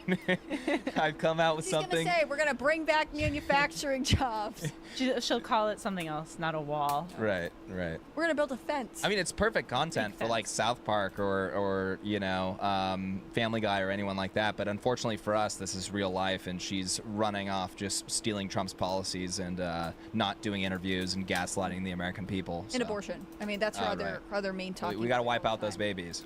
I Yes. feel like it's really unfortunate that for a lot of women in this country, that is the main voting issue. And they don't even pay You attention really think to it is, though? I think a lot of women in videos I've seen, like Taylor Hanson's video that he just posted the other day, I think you guys talked about, where they were talking about, I'm a trans man and I want to have abortions. Yeah. I've heard a lot of women say that, and what's interesting to me is Trump is actually not that conservative on Yeah, he's abortion. not. There are tons of pro-life Yep. people who are themselves. Kamala keeps saying he wants to ban abortion nationwide. She just keeps saying it over and over again. And she got a community note on X where there's like 7 links where they're like, Trump has literally stated over and over again, he will not sign a national abortion ban. Misinformation's okay when Kamala does it, you know? Well, no, I mean, Elon commented it saying, when will they learn you can't lie on this platform anymore? Right, I saw that. Definitely disinformation for sure. But that's the entire campaign. That's just what they're doing. I mean, the other day they brought up, they bring this up every like 3 weeks, but good people on both sides. I mean, they're still running with that. How many times has that been It's crazy. debunked? The crazy thing is I've actually talked to people who, like, you know, close in my life who's up until last week did not know that was fake. For sure. Yeah, I was like, you know, Trump never said that, right? What, you mean when he called the Nazis very fine people? Yeah, he literally said they should be condemned totally. It's in the transcript. Watch the video. And they were like, oh. Years ago, I showed a guy the actual video. I showed him the actual video, and he still dug his heels in. I sort of feel like this is And the didn't abortion learn. issue for women. Like, I think there are probably a portion of women who really care about the issue and really want to have, you know, access to abortion. I think there are definitely a lot of women who feel very strongly that abortion is murder and it shouldn't be on the table. But actually, I think this is all sort of tricking women into talking about this thing when they should all be asking questions about the economy, right? You know, we have made it so women have to be in the workforce. So they're all paying taxes. They're all paying for rent. They're all having to pay for these things. They have made it so this is the issue that is their main concern, when I actually think that is misleading women who, in this case, are proving to be very gullible. They have just as much reason to prioritize the economy and immigration and crime as men. Why do Democrats tell them over and over again, this is the major issue for women? For sure. I think that women are easier to manipulate, and they're easier to target with the cult-like thinking, and They're more agreeable. more is a scientific term. agreeable, more easily to make out to feel like a victim. And that's an issue that it doesn't impact your everyday. The economy absolutely does. And once you debunk that these lies that Harris is spreading, that Trump is going to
Let's begin. Mic check 1, 2, 3. Mic check 1, 2, 3. Let's begin. Good. Microphone is working. Alright, it's going to put on more of the Timcast while we I understand what he's this. saying about, like, he wants to get votes, and it's really sad to me that we live in a society right now where we can't even really have a real pro-life candidate. I think that's really sad. Well, We'll get there. Well, I Incremental hope victories. we do. I agree. Incremental victories. I think it's a stepping stone there, but like for that to be the main focus for women on the left it's really tragic to me because it's Well- not even what they think is happening. Well, I'll give a shout out to Aaron McIntyre's tweet when he said, "Lord, give me the Trump that exists in the delusion of the modern liberal." Sure. And I'm just like, yeah, and not literally, yes. Like, I don't want to live in whatever crackpot Handmaid's Tale they think they're going to live in, but it's literally like, give us a stronger Trump. Give us a Trump who's gonna actually be a bit more aggressive when it comes to mass rioting. Because what did we get in 2020? He said, "I'm gonna talk to the governors and you guys can figure it out." And then he said, "Tim Walsh, you did a good job." Yeah, Donald Trump should have invoked the Insurrection Act to shut that down overnight. I mean, we're talking about like the worst riots we've seen in 50 years. Or I mean, look, I don't know what to tell you. If Trump wanted to play dirty, because I make this point all the time, he could have just told the law enforcement in D.C. to stand down and let the far left rampage through the White House. And then there would be no January 6th, there would be a May 29th. Instead, Donald Trump said, send the cops out, arrest these people, and then shut it down. But in every other jurisdiction, nothing. Nothing. You can't have it both ways. So if Trump's going to be strong in D.C. with Bill Barr and then weak for the rest of the country, it didn't work out for him. It didn't. I'm not sure if it would have worked out either way, because then, if you're taking over, right, he was letting governors handle it. They weren't handling it because They were they making wanted it worse. They wanted it to get worse so they could blame Donald Trump. They could say, look, you guys, are you better off now than you were 4 years ago? And there's like every city's just like up in flames, They wanted to do that, but they also would have ran with the fact that Trump bypassed the governors and sent in his stormtroopers and all that. They would have still been talking about that today if Donald Trump did it. I think that was a lose-lose for Donald Trump. Yeah, I mean, it's tough. Politically speaking, sorry. Yeah, But- whether he gives them power or uses his power, they I can think- frame it to make him the bad guy. Right. But if that's the case, then do the right thing. Yeah. Don't stand back as the country burns. That's why I'm saying you can't have it both ways. Either be strong or be weak. Stand back and say 10th Amendment, but then in D.C., he comes out strong. Federal law enforcement goes in, starts shoving people around. And a lot of people mention that with like Metro PD, these are Mayor, it was Bowser, I think, at the time, was it? Yeah. And but Trump had like Federal Protective Services. He had federal law enforcement out there as well. And Bill Barr, I believe, was the one who said, let's clear out the protesters. And then the media attacked him for it. Mm-hmm. He was forced into the bunker. So it's not easy. It's not. But ultimately, it's like Trump could do the right thing if I guess the argument there is Trump didn't want to invoke the Insurrection Act to deal with crime that the states weren't dealing with, which is literally the Insurrection Act is for. Trump can call upon the National Guard of a state if local law enforcement is not upholding the law. Which means when the riots broke out, and for days nobody's doing anything, Kenosha, look at Kyle Rittenhouse. Trump could have sent in the National Guard and shut it all down instantly. That National Guard would have shut down these riots instantly. And Trump didn't do it. Yeah, they would have saved lives. Yeah. Yep. And here we are. Well, my friends, let's jump to another story. We have this from SCNR. Audience laughs after Colbert says CNN is an objective outlet. Caitlin Collins, is that supposed to be a laugh line? I despise these people. You have no idea. You have some idea because you watch my show. But let me play the clip for you so you can revel in their mockery along with the rest of us. Trump has kind of been thrown on his heels by this, and he's not really sure how to go after Vice President Harris. He knew his attack lines on President Biden. He really has struggled with how to go after someone who's 20 years younger than him, who is a different gender, a different race. It's kind of been this moment where he has not been able to coalesce around a single attack line. I know you guys are objective over there, that you just report the news as it is. No, I know. CNN makes a... I know Was that supposed to be a laugh line? I wasn't supposed to be, but I guess it is. Oh, that is so embarrassing for them. The audience busted out laughing. Colbert was trying to literally claim CNN was objective, and the audience could not contain themselves. I think they got a little dose of reality right there. Oh, yeah, we're breaking through. Like, the media narrative is busted. Even Colbert's crackpot audience doesn't think CNN is real news. And all I can think of when I see Caitlin Collins is that town hall debate that CNN had to end early because Trump was doing so well. And Caitlin Collins was the, I want to say moderator or host, but obviously she was the aggressor in that case. Okay, I got a question, and I think they're gonna call me sexist for asking it, but did Caitlin Collins get like mouth surgery? I mean that honestly. Did she get like plastic surgery? Because you see how like her mouth is wider than her lips, and she has that constant like smile. No matter what she's doing, she's always smiling. I call it resting Joker face. Like look at her mouth. See how the sides of her mouth are closed, but they're still, you know what I mean? She's got like On his heels by this. She gets something with the Not cheeks. really sure how no, like her lips are like not the full length of her mouth, and she's smiling But all the time, are no you matter saying, what. like, if she got cheek filler, it could have pulled up? Oh, Maybe. You know what I yeah. mean? Like, I mean, perhaps if you're in like leftist media for a long time, you just start to get the Joker face. she's when her face is resting, I gotta laugh over there. you can see it, right? She's got like, I call it resting Joker face. I don't know. They're gonna say it's bad to look at her appearance. I'll balance it out. Sorry, guys. Colbert is ugly. Anyway, I thought her hair looked good, if that helps. if I'm being totally honest, she's probably one of the more attractive ones. except for the resting Joker face. Yeah, I think she's an evil person. You know she worked for the Daily Caller, right? I didn't know that. Yeah, that was her first gig. That was like her first thing, and then she kind of flipped. Man, that's Unfortunate. weird. How do you go from Tucker Carlson's outlet to just lying on TV and getting laughed at by Colbert's audience? You get paid a bunch of money. I love how oblivious she was too, where she was like, "Is that a laugh line?" And he's like, "It wasn't supposed Well, to be." if you think about it, I mean, those are two people that think that it is objective. Like, these people in their world, they don't see it like they have a bias. No.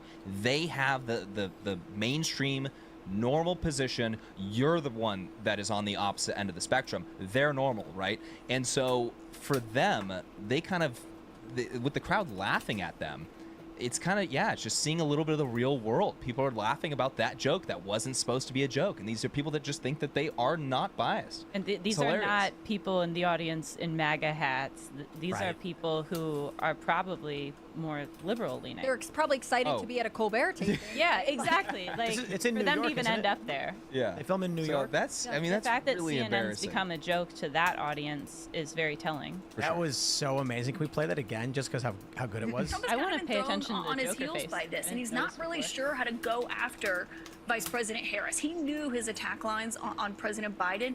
He really has struggled with how to go after someone who's 20 years younger than him, who is a different gender, a different race. It's kind of been this moment where he has not been able to coalesce around a single attack line. I know you guys are objective over there, that you just report the news as it is. No, I know. CNN makes it. I know Is that supposed to be a laugh line? I wasn't supposed to be, but Wow. You Also, know, Also, he does that thing. He's like, I know CNN is supposed to be, and he like shakes his hand as if to like say like, and then kind of. when he goes like, no, he's like, oh, they're laughing at it. They're laughing. They shouldn't be. I just like to say this too. CNN. I don't know if they intentionally choose bad talent. I think they might, I guess. But there's this perception, I'll keep it light, that Chris Cuomo, for instance, represents some kind of worldview. He does not.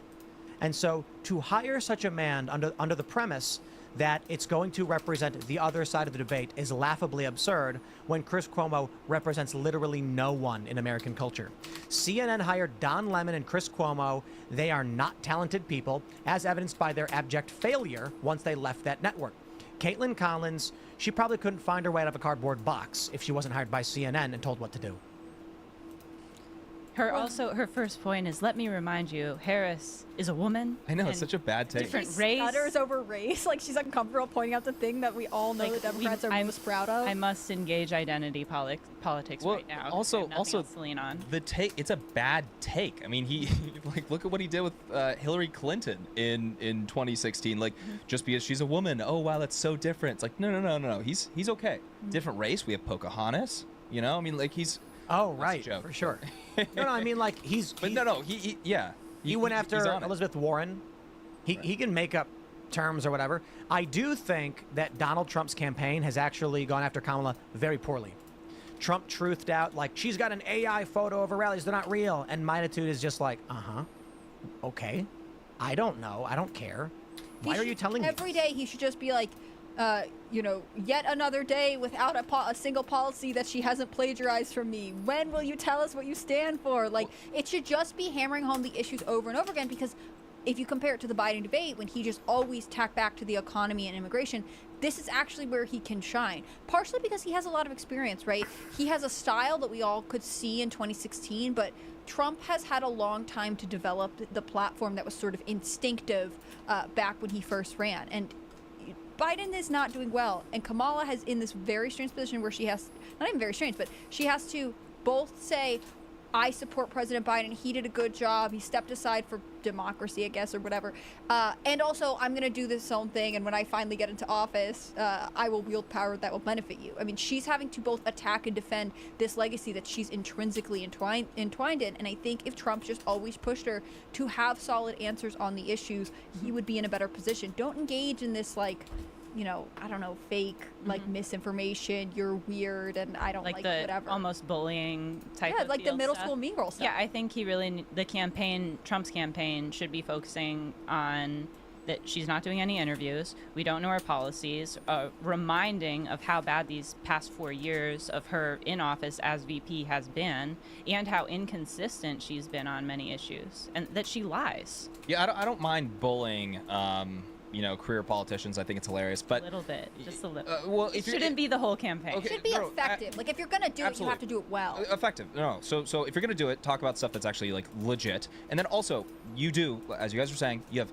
endless amounts of things to run on. I mean, this is the worst administration of my lifetime, probably the last several decades, maybe in American history. I don't know. Okay, but there is so much to run on. There are lives that have been destroyed by this administration. Focus on it, run on it, and that'll, you'll win if you're effectively getting that message across. Bottom line. I think it's fair to criticize Trump over 2020 because, what are we looking at? Like, the riots saw 30 deaths. I think there were something like 26 or so directly attributable to the riots, and then there was something like 7 or 8 that were peripheral, like a car accident outside of the riot caused by someone fleeing or something like this. And Donald Trump, with Minnesota, said Tim Walz did a good job. Tim Walz waited. There's reports, I don't know if this is true, you guys correct me, because people were chatting it, that his daughter leaked the National Guard locations or whatever, allowing the rioters to avoid certain areas, something like this. Either way, there was a delay in the Guard coming out to stop the riots. Donald Trump could have come in right away with the Insurrection Act, or if he didn't want to go that far, he could have come out strongly and made a statement at the very least. Instead, after the fact, he says, you did a good job. And we saw nationwide something like 24 dead from these riots. We saw Black Lives Matter shoot people. Actually shoot and kill some people. And I think Donald Trump shouldn't have allowed that to happen. If the fear was political, that's no excuse. That's no reason.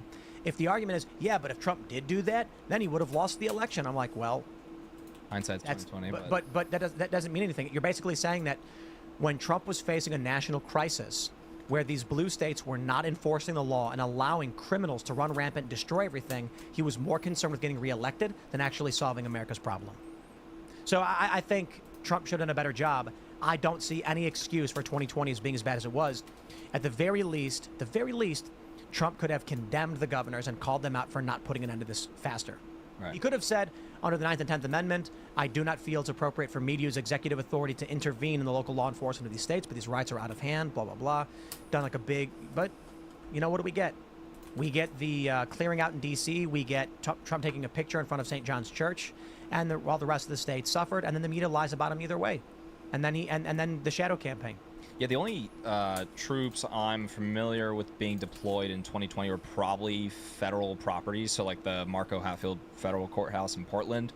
They sent people to, I think, some other federal properties that they sent people to, but other than that, he was just leaving that up to the states. And yeah, perhaps that was, you can probably make a pretty decent argument that was his fault. Pretty debatable because, I think... the riots aren't his fault. He could have. You're talking about the deaths, like allowing it to get out of control. I wouldn't blame Trump for the deaths. I'm saying he could have done more.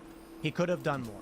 At the very least, like a strong condemnation, some kind of resources for people who are facing it. I don't know we know he could have done more. And that's not to say that I don't think his presidency was good. I told him to his face that he's the greatest president of my lifetime. Not a high bar. No new wars. The people need to understand is the president is not a domestic policy setter. You are voting for the president for law enforcement and foreign policy. Trump is our chief diplomat. He's going to go overseas, he's going to talk with the world leaders, and he's going to navigate against war. Congress will then vote if there's going to be war, which they haven't done since World War II, so whatever that means. But the idea that you vote for Kamala Harris and she's going to like clean up your streets is like, well, I mean, maybe the executive branch is in charge of federal law enforcement, but the big thing that Donald Trump is going to do is going to be foreign policy. So when I look at where Trump has the strongest impact, where he has proven himself, it is the foreign policy decisions he made. There were some bad ones, but it was overwhelmingly good. The first president in my lifetime not to start any wars, to set timelines for withdrawing our troops, wanting to secure our borders, get better trade agreements. If you want to talk about the riots across the country, Trump could have been stronger, but that really does fall to the governors. So it's kind of like, Trump should have been stronger, but I don't blame him for how everything went down. I just wish he was stronger. Also, I will add, we are currently waiting the results from Ilhan Omar's district. The polls have closed as of 9 p.m. Eastern? 9 p.m. But they're Central Time, aren't they? They're Central, so polls For them, close 8. at 8. Yeah. It closed 9 for us. Any moment now, any moment, we're going to start getting the results from the Democrat primary. And while polling suggests Ilhan Omar is going to win, but sentiment suggests she is going to lose, the Somali Muslim population in Minneapolis does not like her support for leftist and gender ideologies. So this should get interesting for Ilhan Omar. What do you guys think? You think she's going to lose or win? I think they're going to end up settling for her, I think. You think so? Yeah, I don't know. I think they're going to end up settling. Cory Bush and Jamal Bowman got knocked out the question. I know. Yeah, There's a trend. What did the pro-Israel PACs fund her rivals like we saw with Cory Bush and Jamal Bowman? It's a good question. I think so much of this year, or at least the last, 2 years, have revealed really serious ideological fractures in the Democratic Party that I think were always there. They're just kind of better at hiding their differences. And so I think ultimately the fate of the squad, so to speak, is indicative of maybe the direction of the Democratic Party, because I generally feel like they're moving towards being more progressive. I mean, I think, Kamala Harris is more progressive than Joe Biden. I think she has picked someone who has demonstrated that he moved from being sort of a moderate Democrat to being progressive in order to continue to be supported by his voters. And so, not that it's the be-all and end-all, but losing Cory Bush is fascinating. And seeing that there are, potentially warring factions within the Democrats that are saying, we don't want you guys to continue to grow, to continue to represent people, and also to develop seniority to eventually take over the leadership of this party is telling. I think she might lose. I think there's a decent probability she loses. So we got this report from Common Dreams that they say, shameful, Omar rips late effort by pro-Israel donors to boost her primary opponent. So I don't know if that's any of the political action committees that are funding her opponent the way we saw with Jamal Bowman or Cory Bush. But I also know that Laura Loomer was advocating for Republicans to vote in the Democrat open primary against Ilhan Omar and for, I think it was Samuels, right? Because she only won last time around by a few thousand votes, I think it was. Pretty narrow. So she's extremely vulnerable, and the conservative Muslim Somali population does not like it that she was marching in the gay pride parades. She got heavily condemned for that. And her daughter got arrested at didn't her daughter get arrested at Columbia for the on-campus protests? Yeah. Yeah, for I think it was. the Palestine issue. Although that base would probably support that. They just don't like the other radical positions that she holds. Well, I just think it's telling that her daughter, if you're looking at a politician and you're like, hey, your daughter seems to be not in line with all the issues we value. Like, if you're relying on a cultural institution to back you, are you producing members of that institution? I don't know that much about her daughter. How old is Ilhan? She's like 40? I think so. I'll double check. It was funny because when people found out that she had an adult daughter who got arrested at the protests, they were like, really? How old is she? It's like, well, she's like 40. That's normal. Right. Most human beings were having kids at 20 to 22 years old. This is not, but the millennial generation is so not used to having kids because the average age of having a kid now is 30. For sure. That they were surprised Ilhan Omar had an adult daughter. She'll be 42 this year. Yeah. So she's 41 and her daughter's what, 20? Yeah, I think so. Or Totally maybe normal. 19. Completely average back. I mean, it used to be, Right. but people are actually surprised. Like, how is that? How could that be? I mean, Ilhan Omar. How could that be? It's almost like she was an adult when she had. Wow, very right wing of her. It reminds me of we see this on social media sometimes where women will be like, I can't believe teen pregnancy got me, a 27-year-old woman. You know what I mean? Like, it's that sense. I think that's more common on, like, we all feel really young. But, yeah, people are not used to people with families. And, again, this is sort of the interesting crux of the war between the Harris campaign and the Trump campaign, especially taking Vance off the ticket. There's a level of, like, pro-family narrative that actually I would think more religious, more conservative religious communities in America, not just Christians, but Muslims or, you know, whatever else, would be like, no, we want pro-family candidates. Right. And if the Democrats aren't pro-family, then we are maybe not Democrats. Right. I'm curious, are the other candidates that she's running against really gung-ho about the gender ideology stuff? Because where is the Muslim community vote going? Is it going to a different candidate who's Democrat, or are they switching parties? No, completely? absolutely not switching parties. But they're probably trying to get another Democrat in there that's like a little bit more of a controllable figure. I think a lot of the problems with the squad is a lot of them are just kind of wild cards.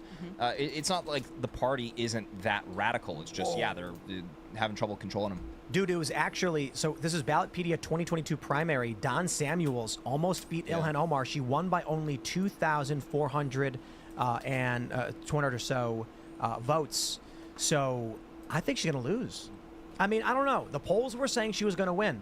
But if this year a small percentage of Republicans go in and vote for Don Samuels just to get Ilhan out, then she's done.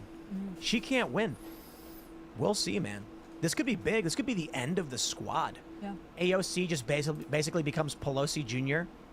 I wonder how AOC would change if she no longer has this sort of core group of allies in Congress. Because so much of when she came to office was like being heralded as this young female who was part of a group, you know? I think women act differently when they're on their own versus socially in sort of in a pod, if you will. breaks apart. Yeah, when your clique breaks up, everything changes. See how independent She's got to find a new one now. Yeah. Have to find a new gang in Congress. And therefore, what will she change to fit in? Well, people don't know this, but when you first go to Congress, we learned this from our friends, you know, who are in the Freedom Caucus. They say that you're supposed to go up to the strongest looking person and challenge him to a fight to assert your dominance in Congress and then find the right gang. Yeah, it's Perhaps like that that's for what she'll do. Democrats, except you have to passive aggressively insult someone and then they recognize you as their leader. Right. That's how it works. And then it is funny how there's like literally are caucuses based on ideology in Congress. Like, it's not actually prison gangs, but it'll be funny because the populist far left basically imploded. In 2016, you had the Bernie revolution, you had the Trump revolution. Bernie Sanders is how I describe it. He walked up to the doors of Congress and he knocked politely and he said, "I think you should let me in. I got these people behind me. They say, Bernie, you should be in." And then the Democrats were like, "Go away." And he was like, "Oh, okay, I guess."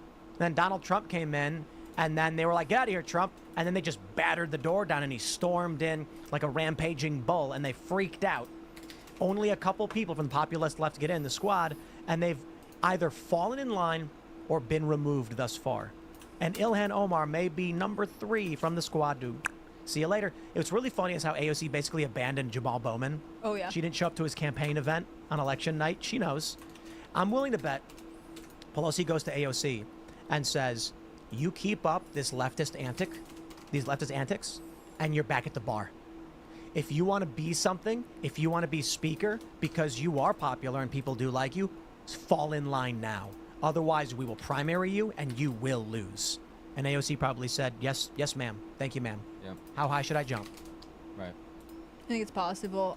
I mean, Nancy Pelosi has done a couple interviews where she's been like, "Oh no, I haven't spoken to Biden. He's a great guy. Maybe he should be on Mount Rushmore," but also denied being involved in any sort of, you know, calls or efforts. She's like, I didn't talk to anybody about him leaving, especially Chuck Schumer. I didn't talk to Chuck Schumer about it. I mean, there is a level of like denying how much of sort of an institutional operation they have going, and you know. Well, Biden already called her out too. Biden called her out for pressuring him out. And she just like blatantly is like, "No, I never did anything." Like, Right. Of course you did. Right. Just own it. Just own it and say that. Otherwise, like, why give these fake interviews? Right. The older politicians are probably just worse at lying like that. Like, we're all watching the interview being like, "Okay, I see what you're doing here." I think that they are less, like, I think they don't think they'll get caught. And my major example of this is Joe Biden.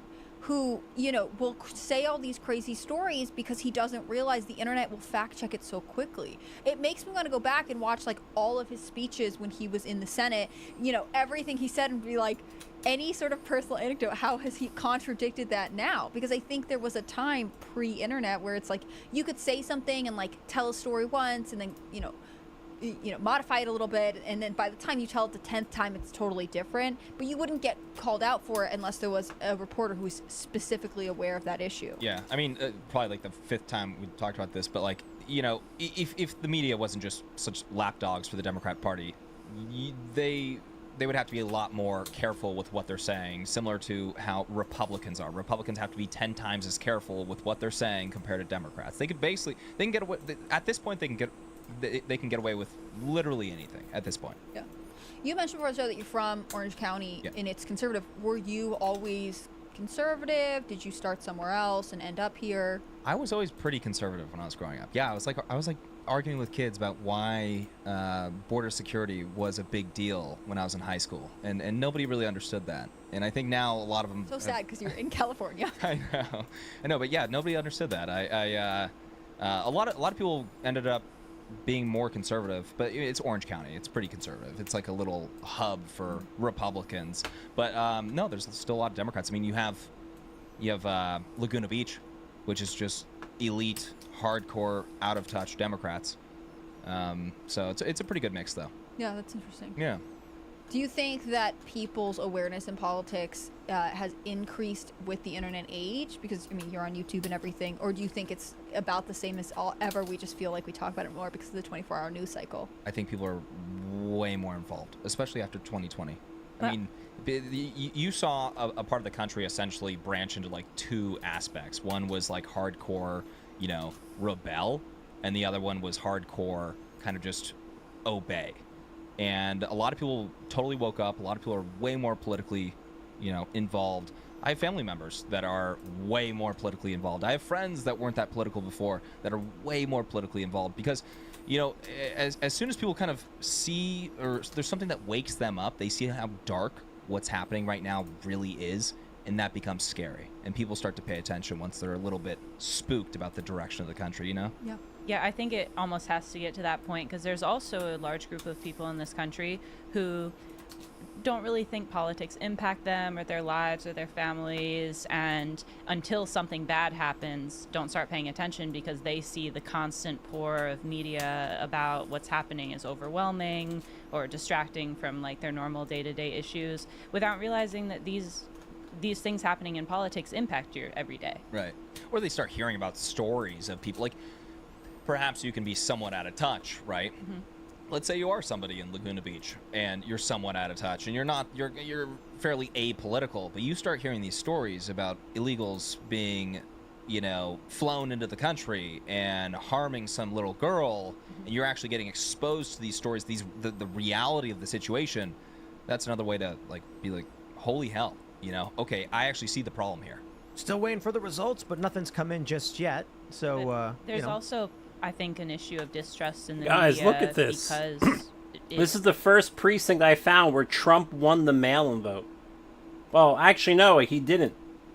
But he won one of the mail-in votes. There's 2 mail-in votes. It's so stupid. So, Trump has, going by the early vote, he has 7 early votes for every Biden early vote, and 6 election day votes for every Biden election day vote in this geographic precinct, right? Well, for some reason, Trump, even when he performs that well, will say, 7-1 Trump to Biden in the verifiable, secure form of voting. For some reason, he doesn't even get 1 mail-in vote for every one of Biden's mail-in votes. Now, over here in mail-in vote 2, he actually got a hair more than Biden for once. That is... How do you beat a rig like that? You know what I mean? Holy shit! This is such a bad election. I'm so glad that these people asked me to look at this election. This is worse than Atlanta and Maricopa. This is actually worse. This is now worse than Nevada. This state is actually worse than Nevada. This state is worse than Atlanta, Georgia. This state is worse than Michigan. This state is worse than Maricopa. How the hell do you find that many mail-in ballots for Biden when Trump is killing him in the early vote and the election day vote in that geographic precinct? Where the fuck are these votes coming from?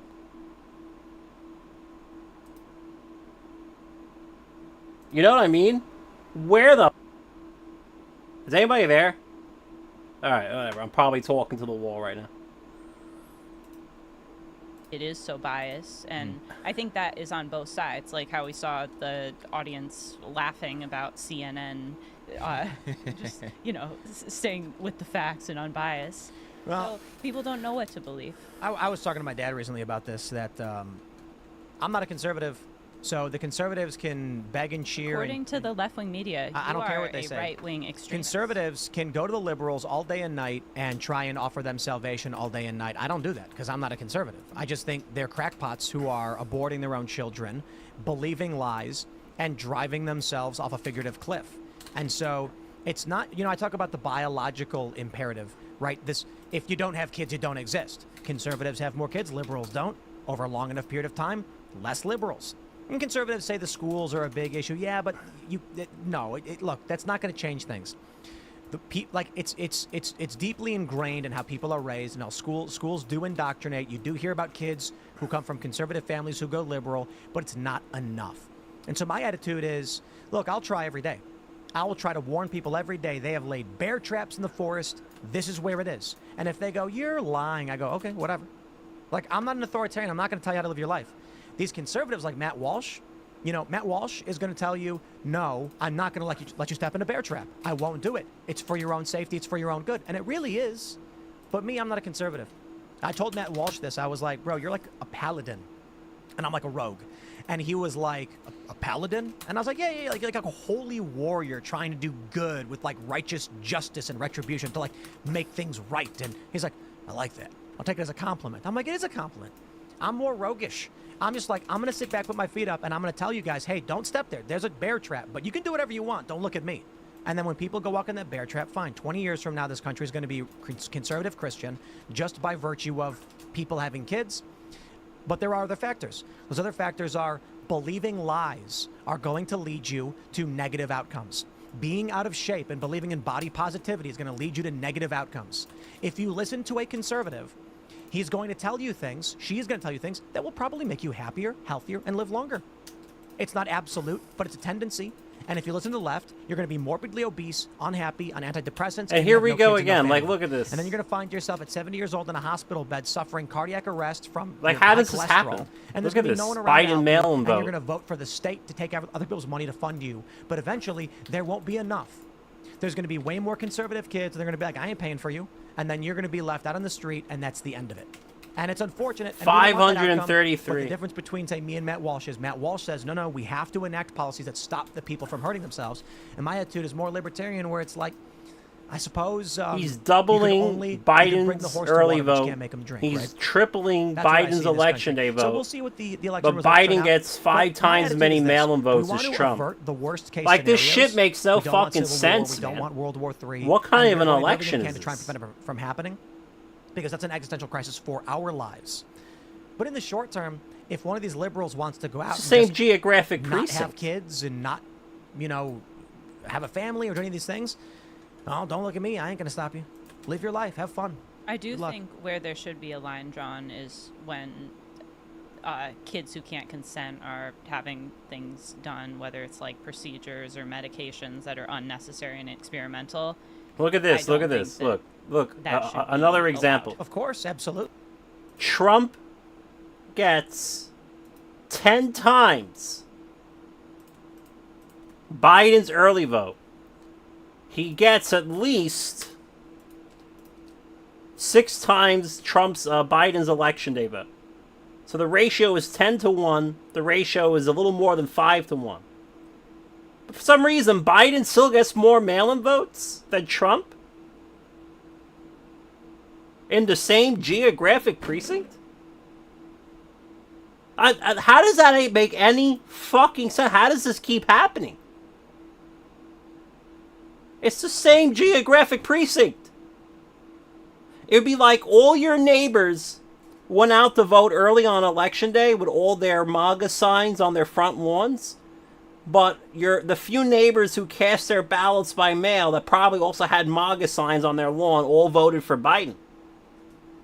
Like, what? It's the same geographic region. This is really bad, this election, man. Absolutely. Now, are you going to muster up the amount of votes to actually enact that policy? Oh, we're done. There's no more precincts. Because in the West Coast states, despite the fact we all agree with this and advocate and say that shouldn't be allowed, they're going the other direction with it because of the way they vote. So the end result is, hey man, we tried. Well, not entirely we true. tried There's a hard, few more and we we're got to put trying in right now, and we're never going to stop. But there's a line. Like, at a certain point, people are going to vote for things that harm themselves, and well, it's a self-correcting problem, I guess. So the challenge then becomes: we win this election, we win 2024, Donald Trump gets in, gets a good DOJ, we win Congress and the Senate, and then we put those laws in place saying, like, there's a limit, you can't go near kids. And that's how we get it done. But at the state level, the states are doing all this wacky stuff, and I'm just like, man, we're going to vote, we're going to try our best, but in the end, what do you do when Washington passes these laws? We're not going to go to Washington and tell these people how to live their lives. The end result is going to be, we're going to try again in 4 years. We're going to try again in 4 years because we're doing this through a diplomatic, democratic, electoral process. My point is this. Over a long enough period of time, as they implement policies that are a detriment to themselves and to their children or lack thereof, the end result mathematically will be it 4, 8, 12, or 16 years or whatever, we win. We win. We get the laws passed that we want. We build the society that we want simply because there's a tendency among right-leaning people to be healthier, to be better informed, to save for the future, and to have children, which is the most important one. And I think that's why kids are targeted so heavily in like public schools. They're putting in curriculums to try to brainwash kids with these insane ideologies. So take back your power where you can. If you're a conservative, you're having kids, consider homeschooling if that's possible for you. Make sure that you have conversations at home with your kids about these things if you're not able to pull them out of public school right now, because they're having those private conversations with your kids, whether you like it or not. Right. Going after the kids just because you can mold children into whatever you want them to be. They're growing up with, you know, TV shows that have a left-wing bias. Their school has a left-wing bias. Hollywood has a left-wing bias. I mean, media, just, you could keep going and going, right? I think one thing that we don't address when we bring up that argument, Tim, is the fact that I guess the new standard for the Democrat Party today is importing 10 million people illegally every single time they get in office because they need those people to shape and mold to compete with the individuals, the conservatives that you're talking about. But more importantly, we're seeing a massive influx under this administration because they realize what's happening. Right. They can't change the mind of their voter base. Their voter base want gluttony. They want pride. They want envy. They want wrath. They want sloth. I mean, I got to be honest. You go through the 7 deadly sins, you personify the left, and I'm not trying to be cute or make an exaggeration. Literally. Sure. I mean, you look at sloth and gluttony, and you've got the body positivity movement. You've got envy, you've got and greed, and you've got communism. Pride, need I say anything about that? Wrath, look at Antifa. They really do exemplify this. But anyway, I think everybody gets the point. And this is why they are going after kids, but I don't think it's effective. I think, and the immigration thing, I also think is not going to be largely effective because it takes too long to convert illegal immigrants into either electoral votes or into a voting population. I think over a long enough period of time, a self-destructive, self-harm political strategy ends your political movement. We're going to go to Super Chat, so smash the like button, subscribe to this channel, share the show with your friends. We're still waiting the results from Ilhan Omar's district or to have pulled up, and we will bring up should anything come in or change. But head over to timcast.com, click join us, become a member. That members only uncensored show is coming up at 10 p.m. It'll be a lot of fun. We got a couple of big stories that are pretty funny. That reportedly biologically male boxer from the Olympics is suing Elon Musk and J.K. Rowling for harassment. So that should be interesting. But in the meantime, let's grab your super chats. We got Joshua French. He says, first, congratulations, sir. Indeed, you are. Tyler McFarland says, remember when the picture from Trump's assassination attempt was supposed to be the cover of Time magazine for August 5th? Did you see what it ended up being? Ah, good sir. You super chatted that way before the show even started, and we even brought it up, so good for you. Credit to Tyler McFarland. Polly Puree says, I wanted to be first, and crying emojis. Well, you know, you try your best. Can't win them all. Come back tomorrow. You could have a second shot at it. If at first you don't succeed, try again. Luckily, there are 5 shows a week. You can try to be the first super chatter. Indeed.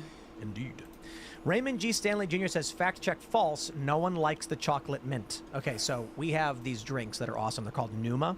N-O-O-M-A. It's a coconut water-based electrolyte drink, sports drink, with very little sugar in it. And they're pretty good, but they have a chocolate mint flavor that I've never even tried. It sounds so good. This is I'm like- sorry. That sounds so good. Should we go grab one and have him taste test Yes. it? Yeah. Hold on, I'll go This get was one. a deeply controversial thing when I first started working here because I knew a couple people who would defend the chocolate mint to the death. They're like, It it's sounds so amazing. good. I Come on. love it. Other people. I heard it tastes like banana. I have not tried it because that just. I won't. And it's coconut water based, right? Yeah, To me, coconut all. water is such a specific taste that like throwing mint and chocolate in it sounds not good. There's a lemonade one. It's perfect. There's a watermelon one. There's a blueberry peach. I think it is. That one's pretty good. There's a mango one. All delicious. Oh, he's gonna enjoy it. He likes chocolate mint. But no, it's like Live taste test. Live All right, taste all right, test. people Yeah. people. Yeah. Sure, it's just a sports drink. People like the people who drink it love it, and everyone else is like, I will not have anything to do with it. I've never even tasted it because I just. Because I don't had like someone mint. someone complain to me once, someone who worked here, that we had run out and there wasn't any left. Okay. We're getting Yeah, it's like 50,000. Are you gonna Use review it. the Hate it. carton too? Or are you gonna give us a full review? Well, it's They're feels great, Like by a the way. normal They're- coconut water carton. Yeah. Nice, robust. Not bad. One sip, everybody knows the rules. Dead silence. Uh-oh, it's bad. He doesn't like it. See, I'm never gonna try it now. Hold on. If you have to go and think about it with a second sip, I can't imagine it's that good. No one likes the chocolate mint. Nope, don't like it. You like it? I haven't tried it. To me, it just sounds Sounds gross. not There's- it. But I- I'm the not a idea- big coconut water person. There's a couple coconut water brands that I like, but for the most part, I don't. Okay, but I hold like on, the hold idea. on. I You like must, the idea. I don't like the must execution. defend Numa because all their other flavors are awesome. I have had And a I- couple of the other Look, flavors. and every They're not brand bad. needs a spicy, controversial product, right? right. Like, good for them for growing Gets up. the people talking. I was talking about it this morning because, like, the people who like it really like it. And then Raymond was like, fact check false, nobody likes it. And I'm like, well, there's a couple people here who are slamming them, and I won't touch them. In fact, I should probably taste one, but I've never done it because I despise mint. Try it. Nah. Okay. Maybe later. When I become Supreme Chancellor, mint is okay. I wouldn't ban mint outright. Just, don't put it in my ice cream. But fennel, caraway, anise, cilantro, gone. That is my decree. Are you one of the people who cilantro tastes like soap too? Nope. Cilantro tastes like cilantro, and cilantro tastes bad.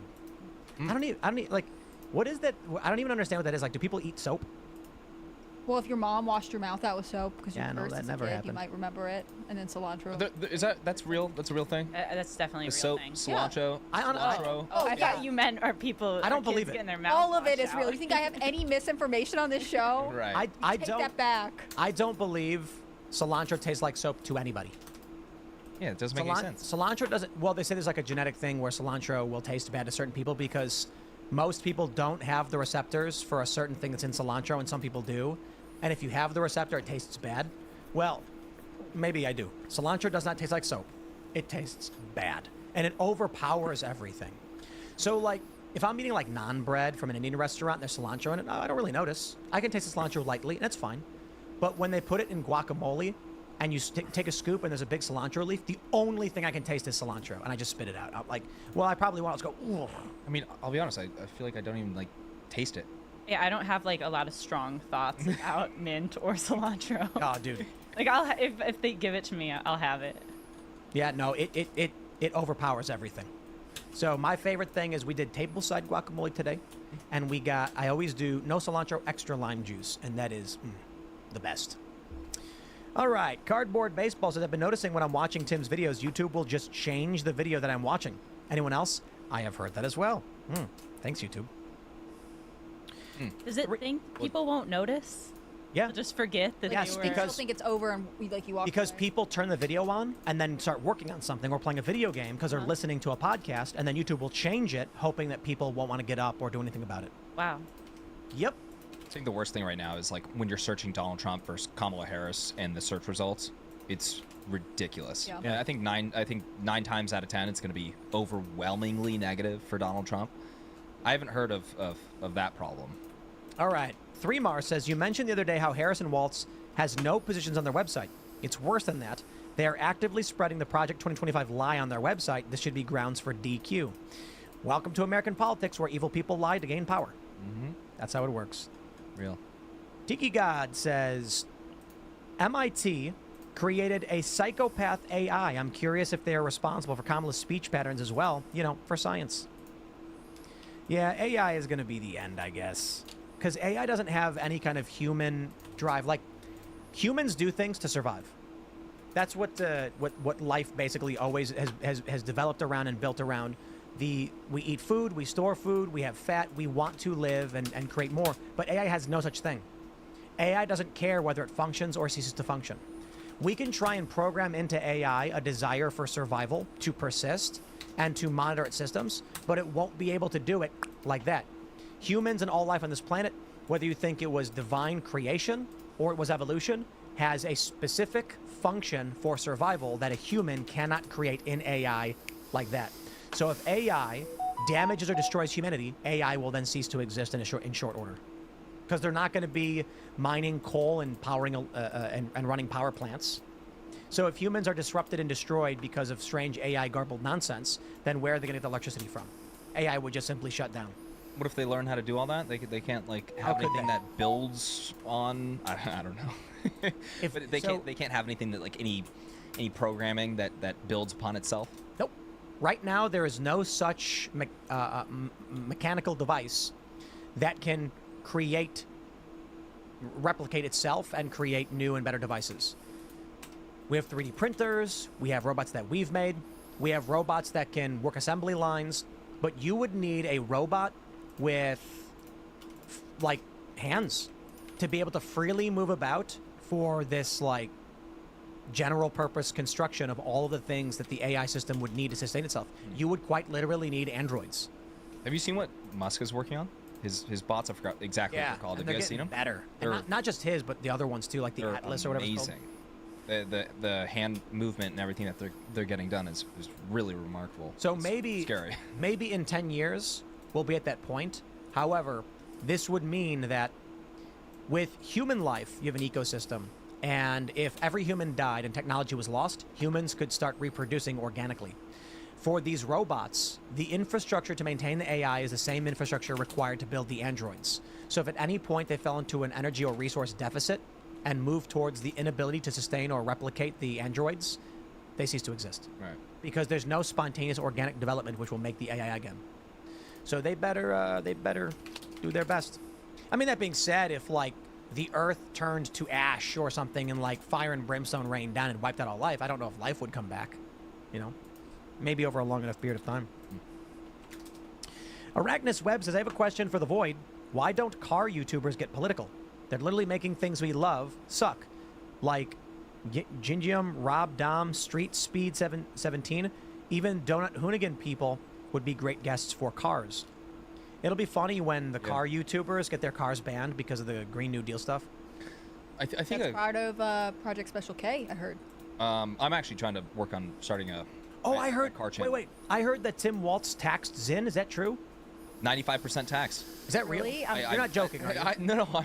That's what I saw. I saw in Minnesota. I saw a 95% tax on Zins, which is going to. I mean, if that's the case, from what I read, it was already in place, and if that's the case. Yeah. I've seen this in a couple places. Yeah, that look he at this. did, Yeah. He lost the frat guy voting block. Tim Waltz Or God. imposed a 95% tax on Zinn in Minnesota. They are going to tax Zinn into oblivion. But it doesn't look like it went through. right? So you're saying that he will try to do it at the federal level? I'm seeing tried as a headline. Imposed? Look, if you go to him and say, will you tax or ban Zyn? They'll say no. They'll be like, Tim Walz will go, Zyn, is that going to cost me votes if I say yes or no? If you say yes, you'll lose youth vote. Then no, we won't do it. Is anything like that in place for any other products, like in that category? Cigarettes. Yeah. There's a high tax on cigarettes too. Probably at least 95%. I would argue probably 200%. I didn't. That's why you get such fluctuations between states. Yeah, in Chicago, these, I guess you'd call them smugglers.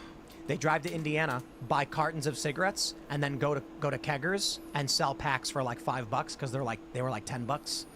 So they turn a profit. I had a friend who, when he was moving to a certain state, was like, oh yeah, I have to, and he was a very heavy smoker, and he was like, I have to give up smoking because it's just going to be too expensive to maintain in the state. And, you know, when he was still trying to taper down, he would drive to another state to get cheaper packs. I don't know if the cigarette voting block is as large right now as the Zyn frat guy voting block.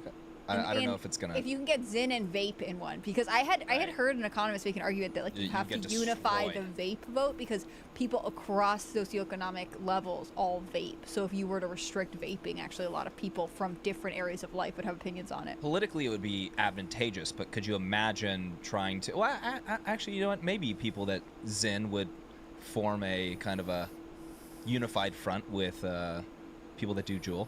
Or whatever it's called. I don't know if there's enough between the two products. That dude, Juul. Yeah, you can form like a LGBTQ, but it's just like. I don't know. Maybe that's actually how they say it. It sounds pretty silly though. Yeah. Ultimate Gaming says, please help. I'm losing hope. My daughter was just born at the same time I was laid off, and we lost our house. I'm worried I can't feed my family. Give Send Go GCT8G. Help save what's left of the Roberts family. Now, I want to stress, a lot of people are like, oh, you get so many super chats that are asking for help and asking for Give, Send, Go. Welcome to Bidenomics. Kamala Harris is the VP, and this didn't happen under Trump. When we started this show under Donald Trump, it was during COVID, so I understand, you know, people were dealing with what they were dealing with. But as bad as it was for a lot of people, you had programs and spending that was actually alleviating this. A lot of younger people, a lot of older people were getting either PPP or they were getting some kind of unemployment benefit. Now we're several years on. The economy is not functioning properly. The Biden-Harris administration has not fixed it. And every night we get a lot of people who are asking for help because of what's going on. In fact, I think just before his, we've got another individual asking for help. D. Gon says, hi, Tim and crew. I'm divorced dad fighting to keep my daughter, a girl, and believe Harrison Tinsley shouldn't fight alone. Check it out at Lily's Not Oliver on Give, Send, Go. Thanks to Harrison for leading the charge. There are a lot of people that are struggling to either get by or protect their families, and I just think that's, if you're wondering why it's happening, it's exactly what we talk about every single day. I got one for a J6er, a Give, Send, Go. You want to shout it out right now? Oh, whatever you want to do, man. I got one. That's on the other front. You have the economy, and then you have authoritarianism that's also hurting people. Eric Herrera. He's a photojournalist, nonviolent. 4 years. He's out right now because of a Supreme Court decision. They destroyed his life. He's done work with folks at the Daily Caller and a bunch of other groups, including myself, so I know him personally. But it's givesendgo.com/Eric with a K, J6 fundraiser. I'll put it up on social media. But yeah, no, they've destroyed his life, so he's trying to get back on his feet right now and paying for legal funds. Yeah. All right, Dev says, Tim, can we all agree that we need a Kill Tony episode with Trump and Shane Gillis? I endorse. Donald Trump should do Kill Tony. No joke. Donald Trump. Trump is funny. He's witty. He's got it. Kill Tony with Trump would be huge, and you know they'd say yes. Someone's got to go to Trump and be like, Trump, go and kill Tony. That's one of the better ideas I've heard recently. That's amazing. I don't care if Trump's running for president. I would watch that show because it's good.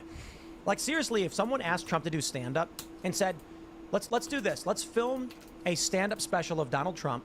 Look at his old tweets. I've never seen a thin person drinking Diet Coke. Like, that's right up there with, his Barney tweet with the nipples protruding. Very, very disrespectful. Yes, it was so good. His speeches give off stand-up vibes. Absolutely. Totally. He's when hilarious. he was like, When he was like, someone said to me that Chris Christie is a fat pig. I said, sir, we do not say that. We don't call him a fat pig. You can't do that. Oh, it was so good. When he said the endorsement about Bill Barr, it's like I called him fat, lethargic, and incompetent, and because he endorsed me, I'm removing lethargic from the statement. and even Barr was laughing. Yeah. He said on CNN. He was laughing on CNN about that. I mean, dude, nobody does it better. I was talking to somebody the other day about like the comparison between people that do it really well when it comes to hopping on media. Obviously, Vivek Ramaswamy. Yeah. Expert level, surgeon when it comes to breaking down a conversation, you know? But Donald Trump, the less political side of things, just the personable, hilarious, saying stuff that sticks. You know, it is amazing what he can do in person. Nobody can do it like him. He can do it in all kinds of formats. I mean, there's a reason that his posts live on in infamy. Or I still think about, you know, when the media was attacking him for saying he like fell asleep in the courtroom during one of his New York trials, and he was like, I wasn't sleeping. I was just resting my beautiful blue eyes. He's good. He does that regularly. If they had Trump on Kill Tony, it would be the biggest podcast ever done. It might be one of the biggest comedy shows ever too. Well, because it's already a huge show with natural pull. Put Donald Trump on it, it amplifies it. But put Trump on doing comedy, that's the campaign play right now. Lisa Reynolds sent me the one, or I think told me to watch the one with like fake Trump and Biden. Shane Gillis. Was it Shane Gillis? Yeah. And it was so funny what they were doing. But to your point about breaking records or anything like that, Trump, every single show he's on, he's breaking records. Everyone wants to listen to the guy talk. If he hopped on that show, it would do unbelievable numbers. He's a funny guy. He is. If they go in there and say, we don't care about politics, let's be funny, Trump's going to be like, all right. And this is why The Apprentice was so popular. Because people like watching this guy. All right, Dex and Dice LLC says, Tim, is that an unlimited fast bond and lightning bolt in the case behind you? A graded dual land, Savannah? My shop is located 10 minutes from Clemson University. We should combine forces, build culture. I've messaged Ian, coffee shop, LGS together. Where's Clemson University? Clemson's in South Carolina. Oh, South Carolina, eh? Behind me, I'm impressed. You noticed that? Did you notice the Alpha Bolt? See, it's a graded Alpha lightning bolt. And then I wonder if you can name any of the other cards, but I'm impressed you noticed that was a fast bond and a lightning bolt, unlimited. It is not a graded Savannah, unfortunately. It's actually 2 Savannahs. It's actually, I think, 4 or 5 Savannahs. So what you're seeing is a Savannah in a regular thin sleeve, and then behind it is the larger sleeve. But behind it, I think there's like 4 or 5 Savannahs. Anybody who knows anything about Magic the Gathering is probably going, oh my God. Is this what it sounds like when people who don't skate hear skaters talking in skater terms? Yes. Because I just realized that must be what it's like as you were talking about Magic the Gathering. Welcome to every day for me on this show. Yeah. Yeah, dual. For those that don't know, Savannah is called a dual land. It's a single card that represents 2 different resources in one with no penalties. And they are 30 plus years old. They're from the original sets. They don't print them anymore. And they range in price from like $300 to $700. So hard to get if you are someone who plays the game and wants to build a deck utilizing multiple colors in your deck. So people get really excited for them. All right, let's grab some more super chats. Where are we at? Jason Dixon says, Tim, the song Cotton Eye Joe is about getting tested for an STD. Is that true? So it felt like sharing. All right. Shout out to the Discord, please. He says, the culture is strong. That's right, ladies and gentlemen. You want to sign up at timcast.com. Join the Discord server. It's huge, and there's workshops, there's shows. People are teaching each other stuff. There's pre-shows, morning shows, after shows. Dude, they're building a little mini internet city in there. It's fantastic. It's amazing. Every time I feel like someone from the Discord calls in, they're like, okay, so on Sunday we're doing an art review, and then there's like always another new thing. It's amazing. That's really cool. What have we here? Ethos Arette says, they're just going ahead with their own narrative of how the election is going. It's surreal how completely they are trying to overwrite reality in real time. Save trouble of rewriting it later, I guess. Yes. Yep. They're going to say the polls are showing Kamala's winning, so that when the shadow campaign happens, they'll be like, but we told you she was winning. Maybe that's how elections have always been. Yeah. I mean, you know, maybe Republicans were getting a little bit comfortable for a minute there. Yeah. We need a little bit of that propaganda behind Kamala to really spark that flame, get it going. I do think that sometimes, though. Like, obviously, I was riding with Biden. I wanted him to stay in the race. He was, doing perfectly, in my opinion. It was just a stutter. he was authentic, and you guys didn't appreciate him. But Right. you know, I do think conservative voters get complacent, and they should feel the urgency of the crisis that we have in this country. They should want to go to the polls. That's right. B. Walsh says, Caitlin Collins looks like Dylan Mulvaney. Oh God. Yeah, kind of, yeah. Yeah, there's nothing wrong with that. Dylan Mulvaney is a beautiful woman. Of course, no, yeah. That's like a compliment. Like, who was Right. like, you look like Lizzo. It's a compliment. That's a compliment. Like if someone came up to you and said, "Wow, you look like Brad Pitt," you'd be like, "Oh, wow, gee, thanks." Right? You know, if you walk up to someone and say, "You look like Dylan Mulvaney," it's like you should feel the I same don't way. think Yeah, she's that's absolutely like unattractive. I think she's a pretty woman. Lizzo? No. I said that. Caitlyn. I mean, she's Yeah. like, Oh, I think she's objectively like one of the more the Washoe is attractive. grinning like that. I don't know. I don't understand the grin. Okay, but if we're talking about all the talking heads on the left wing media, she's up there. Look, I liked her outfit. I liked her hair. You know, I don't need to Okay, we're listen to getting her. there. We can just look at her. She Right, can right, talk. right. I think it's safe to say she's better looking than Dylan Mulvaney. Okay. You know, Well, hold look, on. don't, That's rude. look. The reality is Oh, just yeah, that Dylan's she doesn't beautiful, have the capabilities to do the job they're trying to put her in. It's like, Yeah. come on, guys. There are. She doesn't have charisma. But maybe that's on purpose. I mean, like Chris Cuomo doesn't either. And Don Lemon doesn't either. Before the town hall, they were saying, you know, that she's been one of these up and comers. They've been really trying to cultivate her. This is going to be a big moment. And she didn't do well. And so I think there is a level of like, either they don't know how to judge what performs well with the audience, or, you know, people who are given opportunities at CNN tend to flop. There's some kind of disconnect somewhere. Last Friday, there were something like 30,000+ tweets about me, and I have no idea why. Oh, wait, no, it's because I endorsed RFK Jr. and then, like, backtracked. But it was funny because there were reports saying, like, His response after was so pressure. sad. Yeah, I know. People were like, oh, I was mean to He him. had a good, like, he's like, I'll be here waiting. Like, he had a good comeback, Okay, you know? okay, cool. But it's just like, you know, I was just thinking about this because for reasons unbeknownst to me, like, you've got these leftist YouTubers like Sam Cedar who literally all they do is sit and watch my show because they have nothing to add. And they're just like, let's just, I don't know, talk about Tim Pool. So it's like if you watch the Sam Cedar Tim Pool report, you want to learn about me, watch Sam for that. I get it. But it is kind of weird. Caitlin Collins, Chris Cuomo, Don Lemon, these other personalities, they don't have that. Where, and I'm not, it's not like a humble brag or anything. I'm just saying, like, for whatever reason, the Washington Post wrote about me and I was trending on that. CNN doesn't hire people who have that kind of, like, Fire. whatever it is, controversy, I guess. Like, people want to insult and rag on me and just say my name. Like, I'm certainly nowhere near Trump, but Trump's the epitome of this X factor, where just like everybody must talk about Trump. CNN like tries to avoid hiring people. So that's why they end up with like Caitlin Collins, Don Lemon, and Chris Cuomo. Well, I was gonna say she's pretty bland. Don Lemon maybe had a little bit more of people talking about him when it came to, you know what I mean? He just yeah, a little but bit more of that. because he was dumb. No, I'm not saying because it's a good thing. I'm saying mean, just come in on. general, like people You seem to know- talk about him a decent amount, but I don't know. He just keeps doing really stupid stuff. Let me- let- Like, isn't he suing Elon Musk right now? I or don't X? think the Yes. journalists who are like on the right feel the need to write these hit pieces trying to slander people, because you just have to listen to them to realize that they're full of crap. But I just they wanna- don't want people to listen to someone When- like Tim. They when- want to scare people away from him, make him think he's like this big bad super. Oh yeah, but I don't. I'm just saying, like, for whatever reason, Sam Cedar just makes like a video about me every other day. It's probably just good content. There's something Yeah. going on. It's interesting. You're popular. No, I'm Your saying, name like- He's just drives thinking about clicks. you. Why do I matter? Like, why are you talking about me? Like, I'm not a politician. I'm just some dude on the internet complaining. You have huge influence. Well, though. that's People what I'm- relate to what you're saying. I guess what I'm saying is just like the guy from the Washington Post is like, oh, Tim Pool has like a skate park. Let me write a fake story about it. And then I was trending on Washington Post. What my point is that there's a variety of people who have varying degrees of that, whatever it is that makes people want to talk about. Caitlin Collins is zero.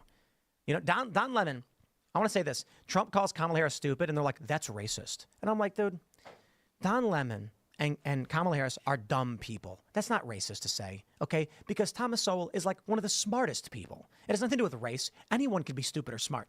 But how about this? When Donald Trump criticized Kamala Harris as being stupid and you get mad about it being racist, why don't you go talk about Donald Trump's praise for Larry Elder? Why don't you go talk about all of the super intelligent things Larry Elder does? Is that racist to say?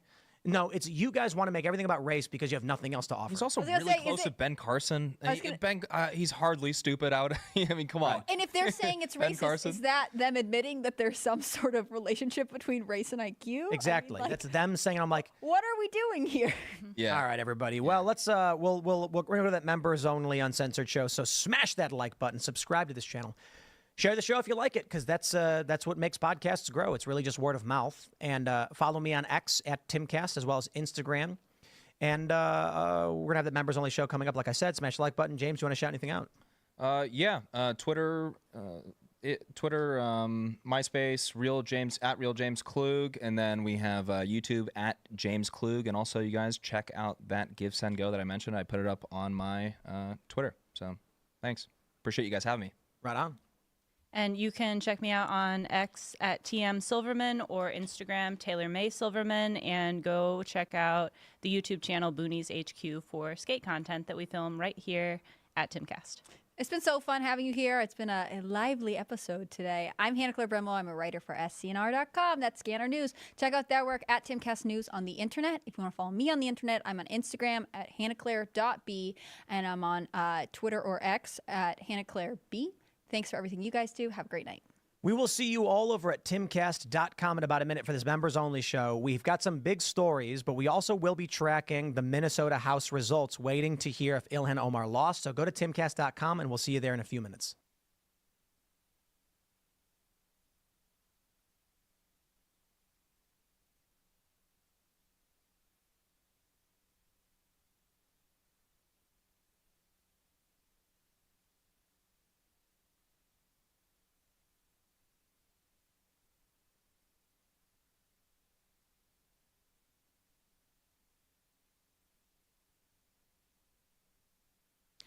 So he's not the first to make this prediction, but Ted Cruz is predicting, Senator Ted Cruz, that Kamala Harris is going to be president before Election Day. I actually argued this, too. I was having a conversation with someone, and I said, I think so.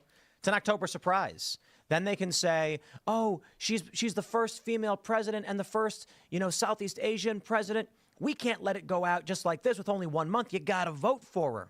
In fact, Jack Posobiec predicted this a little while ago as well.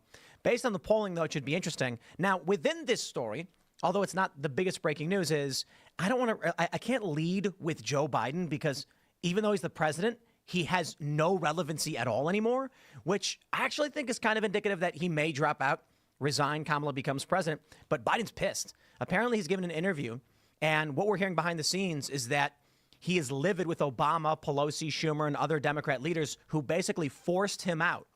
And so, just maybe. But now he's speaking to the press. He snaps at them. He's starting to lose it. So we'll see where this goes. But we do have another big story.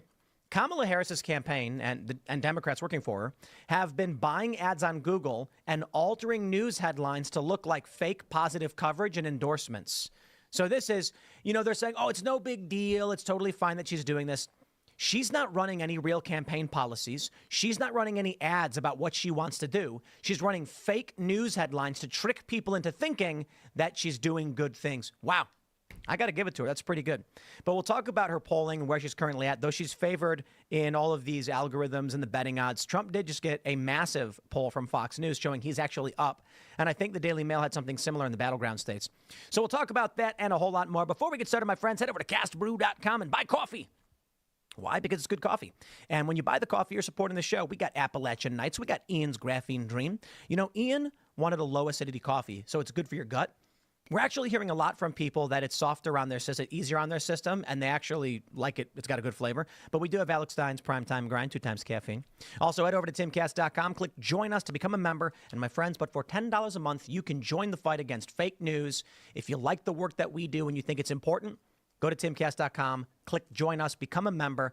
You will also get access to our Discord server where you can hang out with like-minded individuals, and the members-only uncensored show, which I can assure you tonight is going to be particularly hilarious once we try to be family-friendly on the main live program so that people can listen as the podcast. But for those that hang out in the members only uncensored, we're gonna go off the rails on this one. So smash that like button, subscribe to this channel, share the show with your friends. Joining us tonight to talk about this and so much more is Terrence Williams. Thanks for having me back, man. It's always good to be on this show. Right on. Well, who are you? What do you do? Well, I'm Terrence K. Pancakes. Yeah, I am the Pancake King. I am the Pancake King. I'm Terrence K. Williams. I am a comedian, and I have some of the best pancakes in the world. Cousin T's pancakes, really good. Let's pause this for a moment. So let's take a look at another thing that looks very strange. And I've been noticing this, but I wasn't paying much attention to it. But I am now. And what you see is, I want you to look at the performance of the Democrat and Republican for president and for the representative in Congress. So,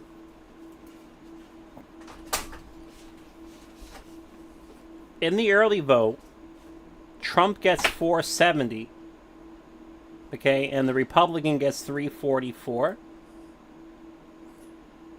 And then Biden gets 112, and the Democrat gets 222. So what this is telling us is that in a fair election, the early vote says Biden is so unpopular that even people who are voting for the Democrat for Congress are voting for Trump as president. Then you see the same thing in the election day vote.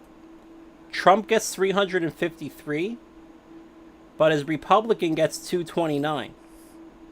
But Biden only gets 76 votes, but the Democrat gets 185. So again, even on election day, the Biden is so unpopular that the Democrat voters they again vote for Trump. Which is fine. There's nothing wrong with that, but it shows you how bad Biden is. But then we get to the mail-in vote, and now Biden does really well in the mail-in vote again. And over here, Biden gets... it's the same thing again. Like, Biden, kills it in the mail-in vote. You know what I mean? So why is it that Biden was so unpopular that on election day in early vote that Democrats voted for Trump while still voting for a Democrat in the Congress?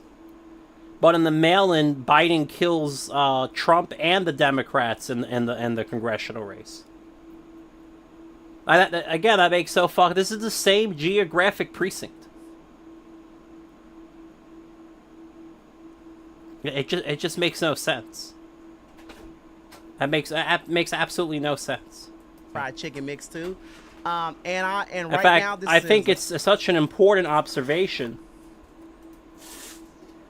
that if somebody can get me I think we might be able to get it off the cast vote record.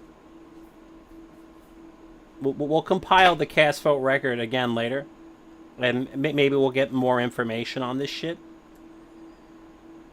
But I find it... Yeah, we'll just look at, the representative in Congress on page 1, I believe. It's page 1.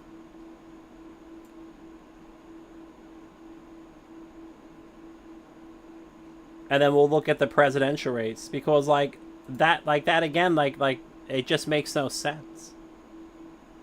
a very important election year. So I have been defending Donald Trump every day, all day. And so that's one of my jobs, and I do it for free. So, Right on. comedy, pancakes, and support Donald Trump, because we won't have a country if he don't win. So Right on. Hannah Claire's hanging out. Oh, hey, I'm Hannah Claire Brimmel. I'm a writer for SCNR.com. I'm here a lot, but we're actually joined by somebody new tonight. Hey, I'm Raymond.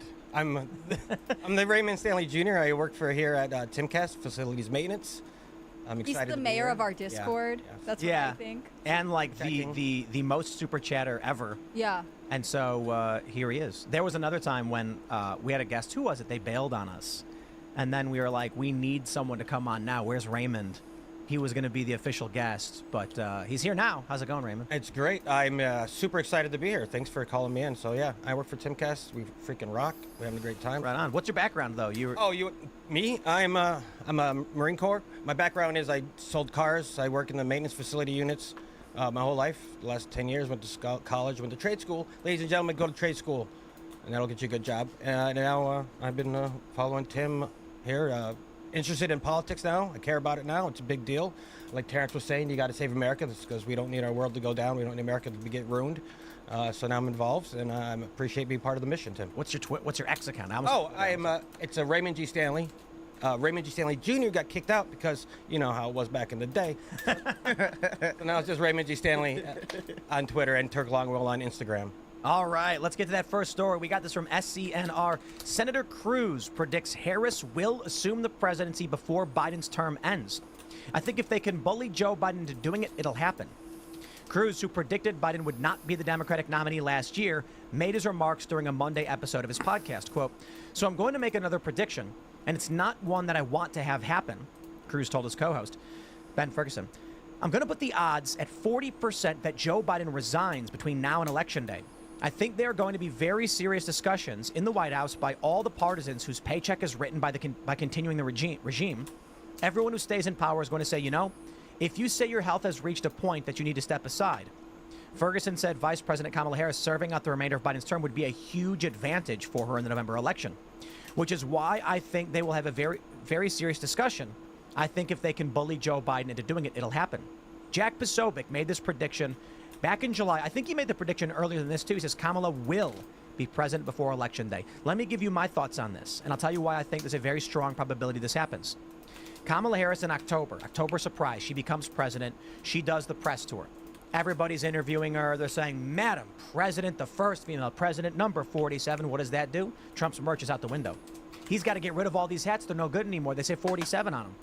Kamala Harris then says, now that I'm president, no taxes on tips.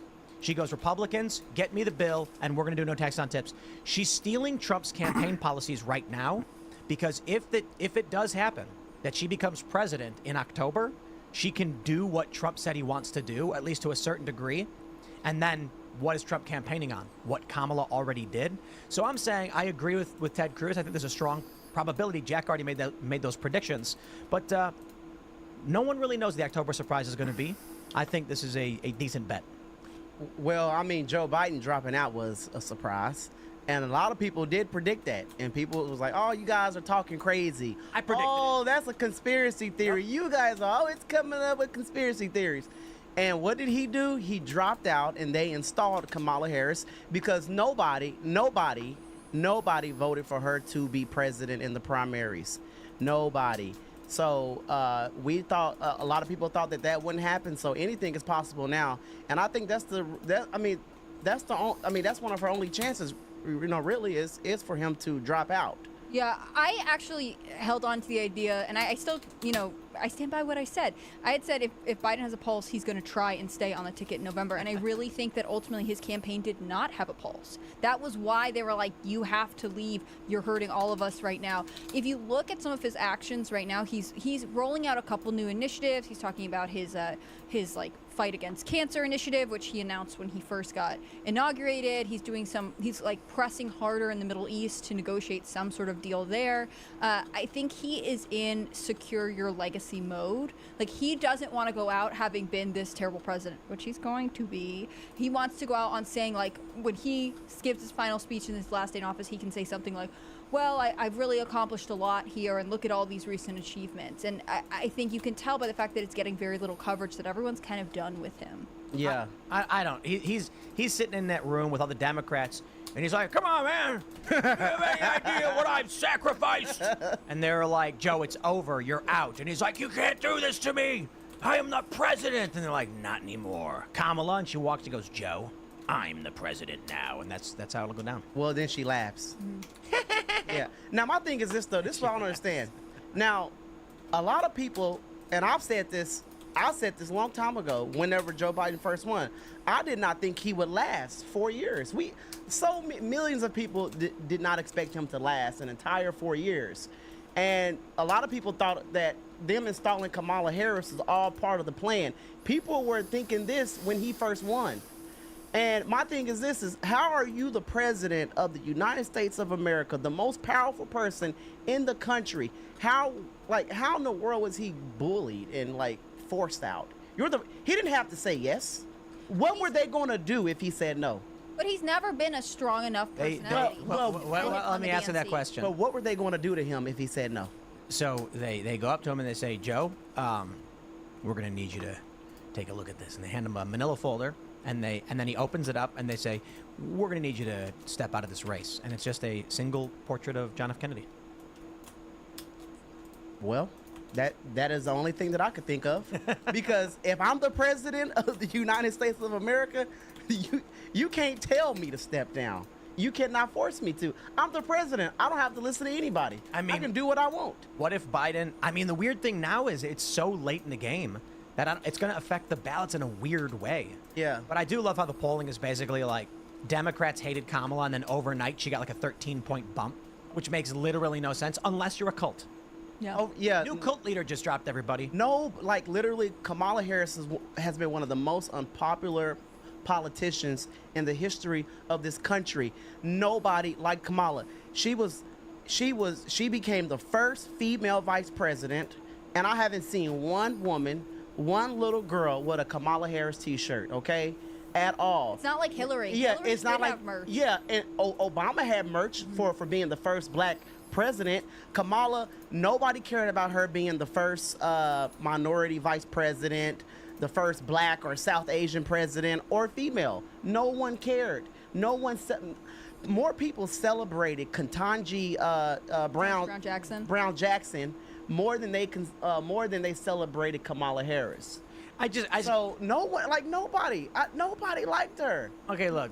So I went to store.kamalaharris.com, and they've got, what is this, Team Harris Waltz. They've got Coach, and it's blue, and red, I guess. School themed, It's all school themed. You know, I just got to be honest, like, I don't own any Trump stuff because I don't really care that much.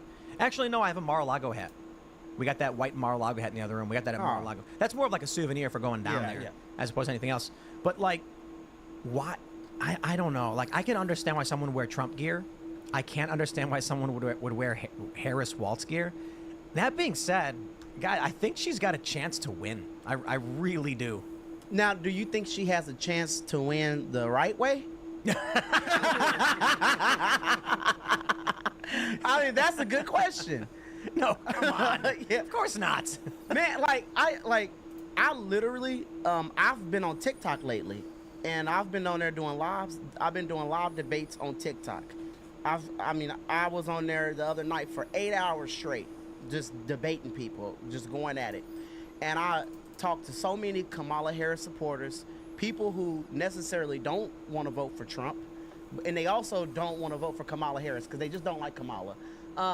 But I have not, after talking to hundreds of Kamala Harris supporters, I begged them. I honestly, I offered money to a Kamala Harris supporter. I will pay y'all to give me 3 reasons why you want to vote for her that has nothing to do with her race, gender, or her being the VP right now. Why do you want to vote for her? I just say this. They have they can't think of anything. Give me any reason that is related to policy and doesn't relate to Donald Trump.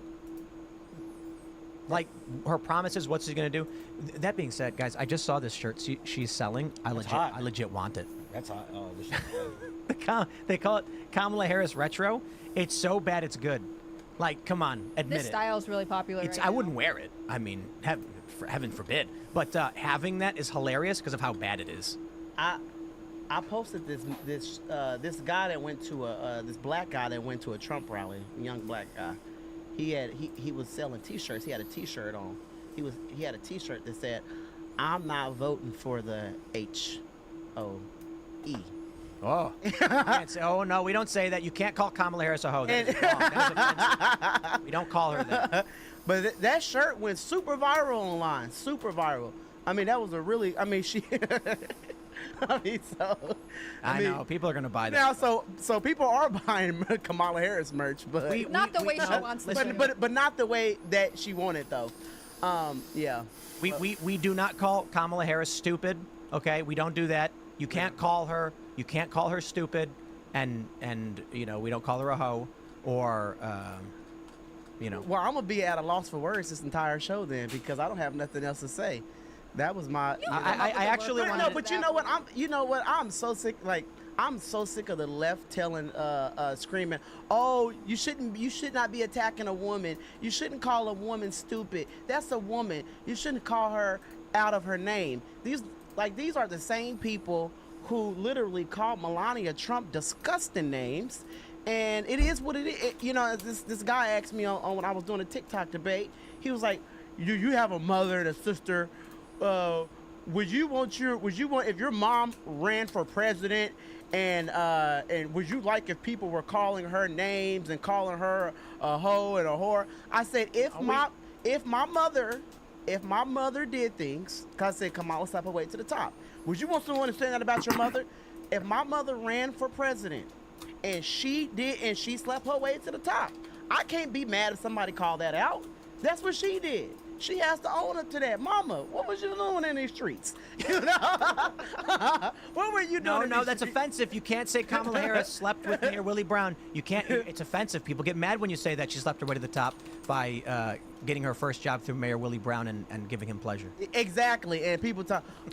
Kamala Harris, not only did she ruin the lives of a lot of innocent black men who she had locked up, who were really innocent. You know, they withheld a lot of evidence that could have freed a lot of black men. So she ruined needed the labor. So she needed the labor, and she wanted to have a good record.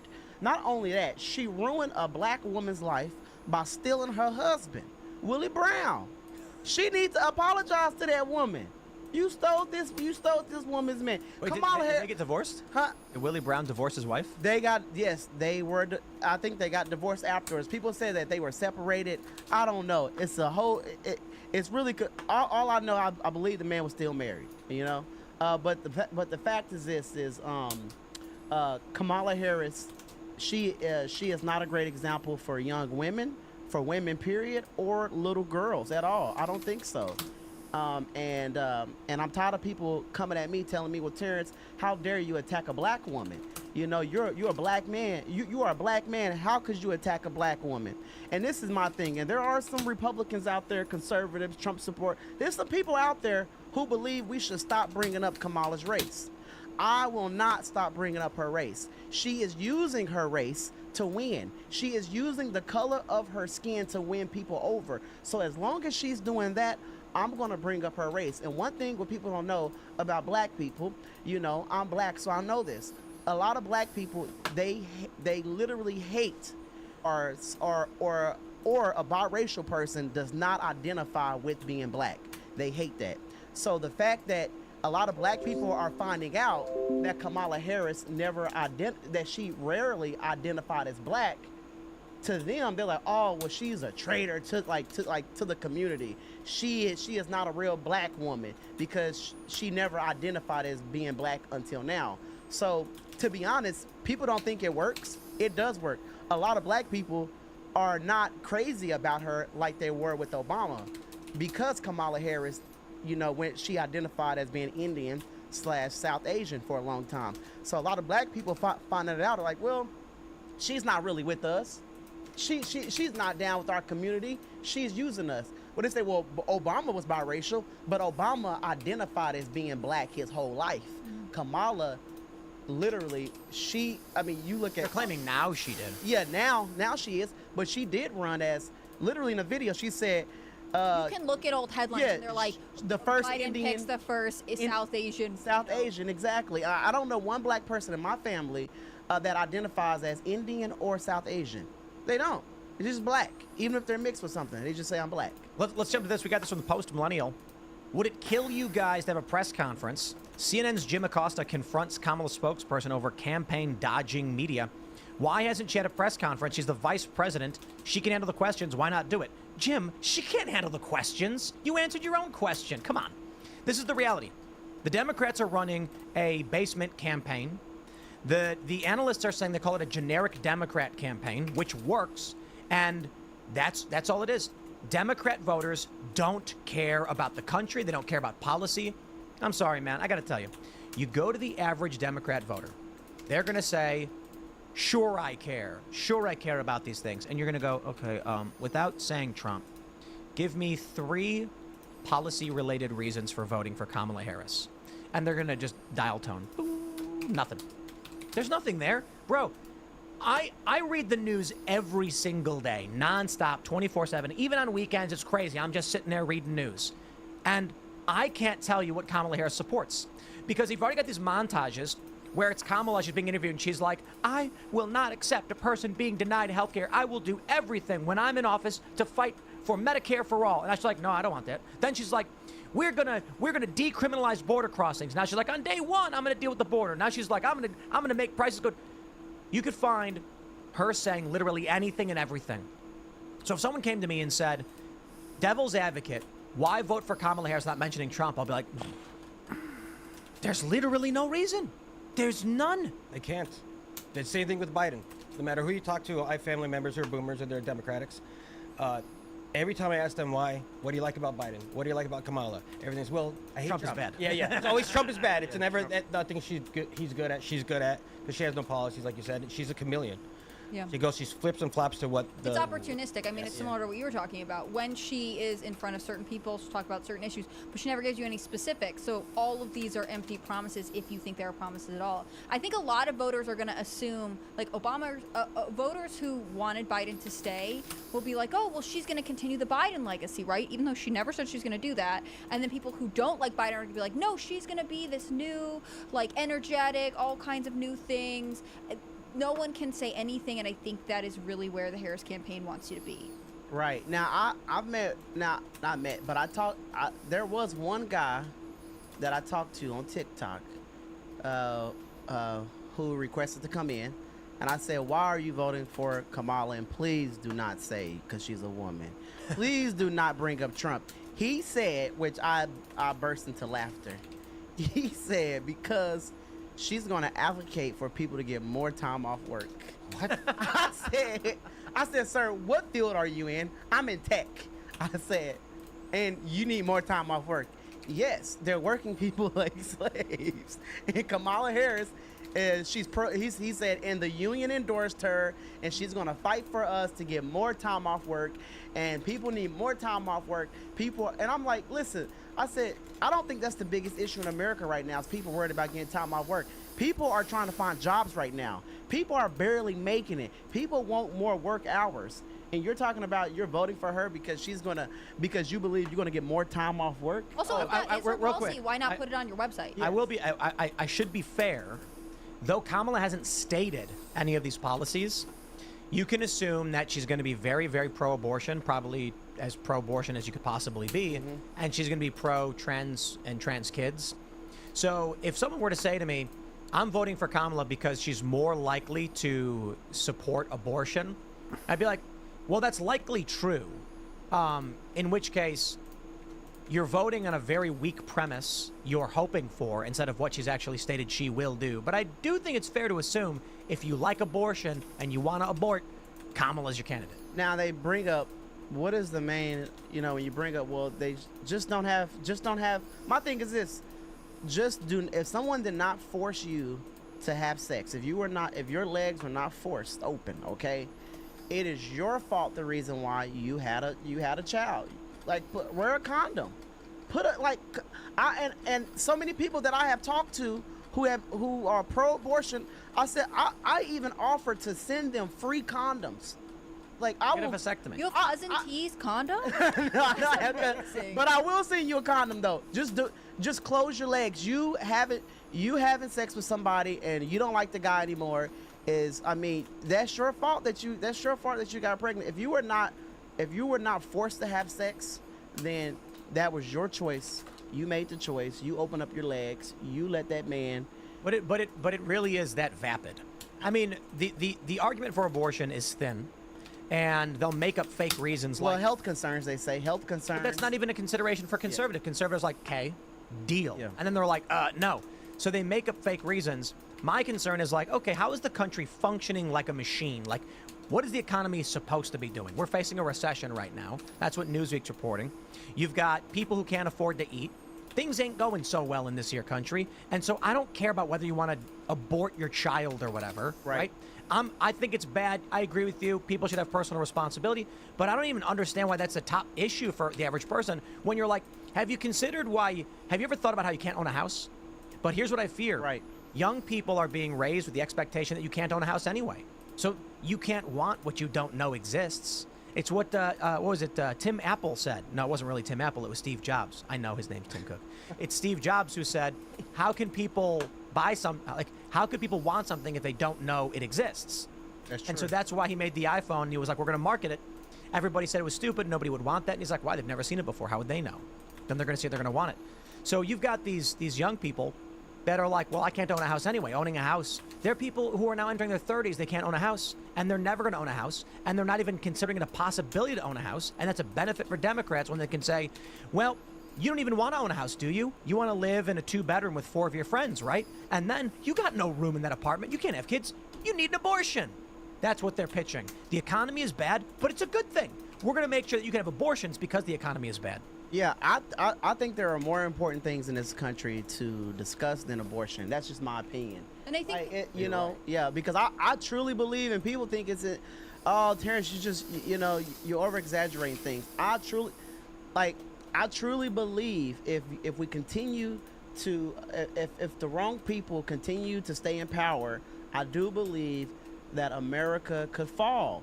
Like, any country can fall. I know we are a strong country. People say, "Oh, that'll never happen. America will always be here." no, but you have to don't maintain know that. it. It's fragile. And You don't like anything is possible. Yeah, and so much of the abortion messaging right now, I mean, no matter where you fall in it, when it comes from progressive candidates like Kamala Harris and Tim Walz, it's Trump is trying to take something from you. It's any issue. It's Trump is the enemy, and you have to be fearful of him. We have to defeat him. That's the language all the time, because for, I guess, the 3rd cycle in a row, Democrats are running a not Trump campaign. They don't have any strong issues to present other than to say Trump is the enemy, he's the big bad wolf, he's coming to ruin your life, and will protect you. When actually, if you look at the Biden economy, a lot of people's lives are in dire straits right now. A lot of people's, goals to buy houses or to, fund their children's education or whatever it is, like, you can't do that right now. So once again, instead of taking responsibility, it's this left-wing politician move to be like, but he's the really bad guy. He's threatening you. Well, Exactly. Republicans do the same thing. Do you have a sister? They both Do you have live- a sister? Do you have a mother? Yeah. They both live in fear mongering. Republicans or Democrats are bad. They're going to do this. They're going to not let you do this. They're going to bring in borders. They're going to bring in people, immigrants. They're going to let crime happen. And the right's like, What they are. I know, that's what I'm saying. That's the thing.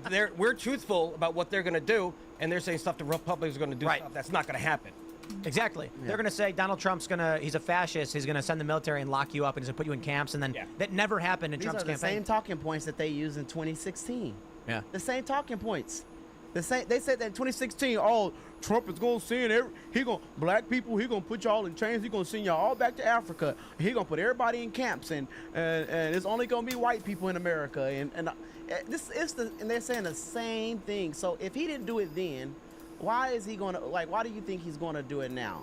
But I think the Democrats were more happy about Roe v. versus Wade being overturned than conservatives. It unlocks so much money for them to campaign. Oh, they were so happy. Yeah. They were, and now wasn't there a leak that had happened? Yeah, it leaked a month ahead of time. And you know what? The Democrats were probably behind that. And they never figured out who the leak was. The Democrats wanted that to happen. I'm telling you, they were like, yes, we are going to win on this.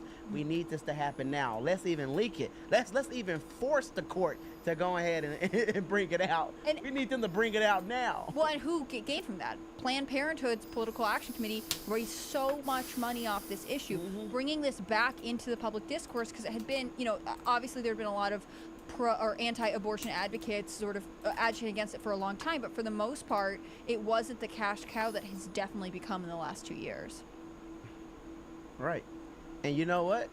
I think the most important thing, like Tim was saying, is, people being able to afford to even be able to, the most important thing right now is people cannot even afford to pay their mortgage on time, their rent on time.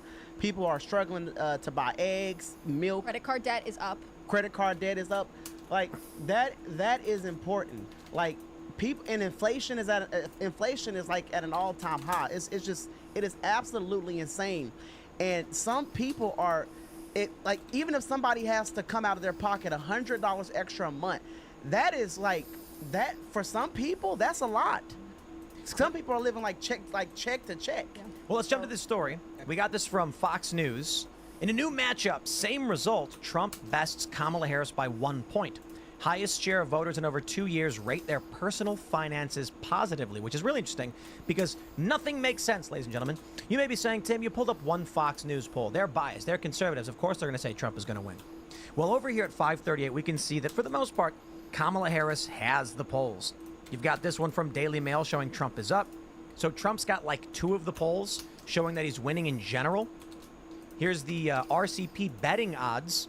On average, you can see 52.4% for Kamala Harris, 46.1% for Trump. I tell you, there's one reason why right now I would actually, personally, and not advice for anybody, put my bet on Donald Trump. I do think Kamala Harris can win, and I think everybody needs to get out there and redouble their efforts. But you know why right now I'd put my money on Donald Trump? It's actually quite simple. From Newsweek, U.S. economy alarm bells as 2 signs of recessions emerge. Yo, I went to the grocery store. And I was getting whipped cream. How much do you think the little thing of whipped cream cost? $7 nowadays. It was 6 something. $6? $6 for a thing of whipped cream. Like a 16 ouncer probably. Like the little the blue one. Yep. That And should be like a dollar or two, right? I thought it was going to be like $2. Yeah. $2, $3 maybe for the thing, Ready Whip or whatever. It's not Ready. It's some other brand, but it was $6, and I was like, what the? That you can't campaign against that, and that's why Kamala's probably not campaigning at all because she's like. The advisors probably said, look, you can put out every commercial in the world, but as soon as someone goes to the grocery store, they're going to be like, the best play is to act like you're not president, like you're not the vice president right now. And just say nothing and do nothing, and then tell people, once I'm president, because I'm not, keep quiet, otherwise people are going to start correlating their daily lives and the negativity with you because you're VP. Just on that stance, I looked up a stat. Right now, 62% of Americans are living paycheck to paycheck. Yeah. 62% of Americans. 62% Yes, sir. of Americans are No living savings. paycheck to paycheck. And that usually means a deficit.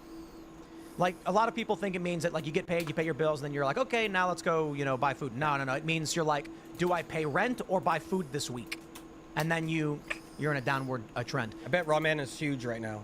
You should buy stock in ramen. Ramen? Yeah, ramen noodles. Oh, Top Ramen. Yeah, Top Ramen. Stock's probably blowing up because that's all they can afford nowadays. Man, that was it back in the day. When I was like 18, it was 10 cents. Yeah. It was. Oh, it was. literally It was. Yeah, it was. And for Oh, $1. man. I'm scared to check the price on it right now. I'm going to do it. I buy it because I love it. It was like 50 cents. It was crazy. Yeah. I'm still a fan. Like How much this you- matters more than like this. This is really important here.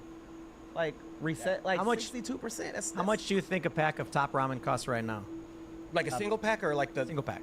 Just like the little one. It used to be 10 cents. what When about 69 cents? What do you guys think? Okay, I would say since inflation, probably 30 cents. I think it's closer to $1. It is 59. Okay. 59 cents Good at for I shop at chicken noodle stores.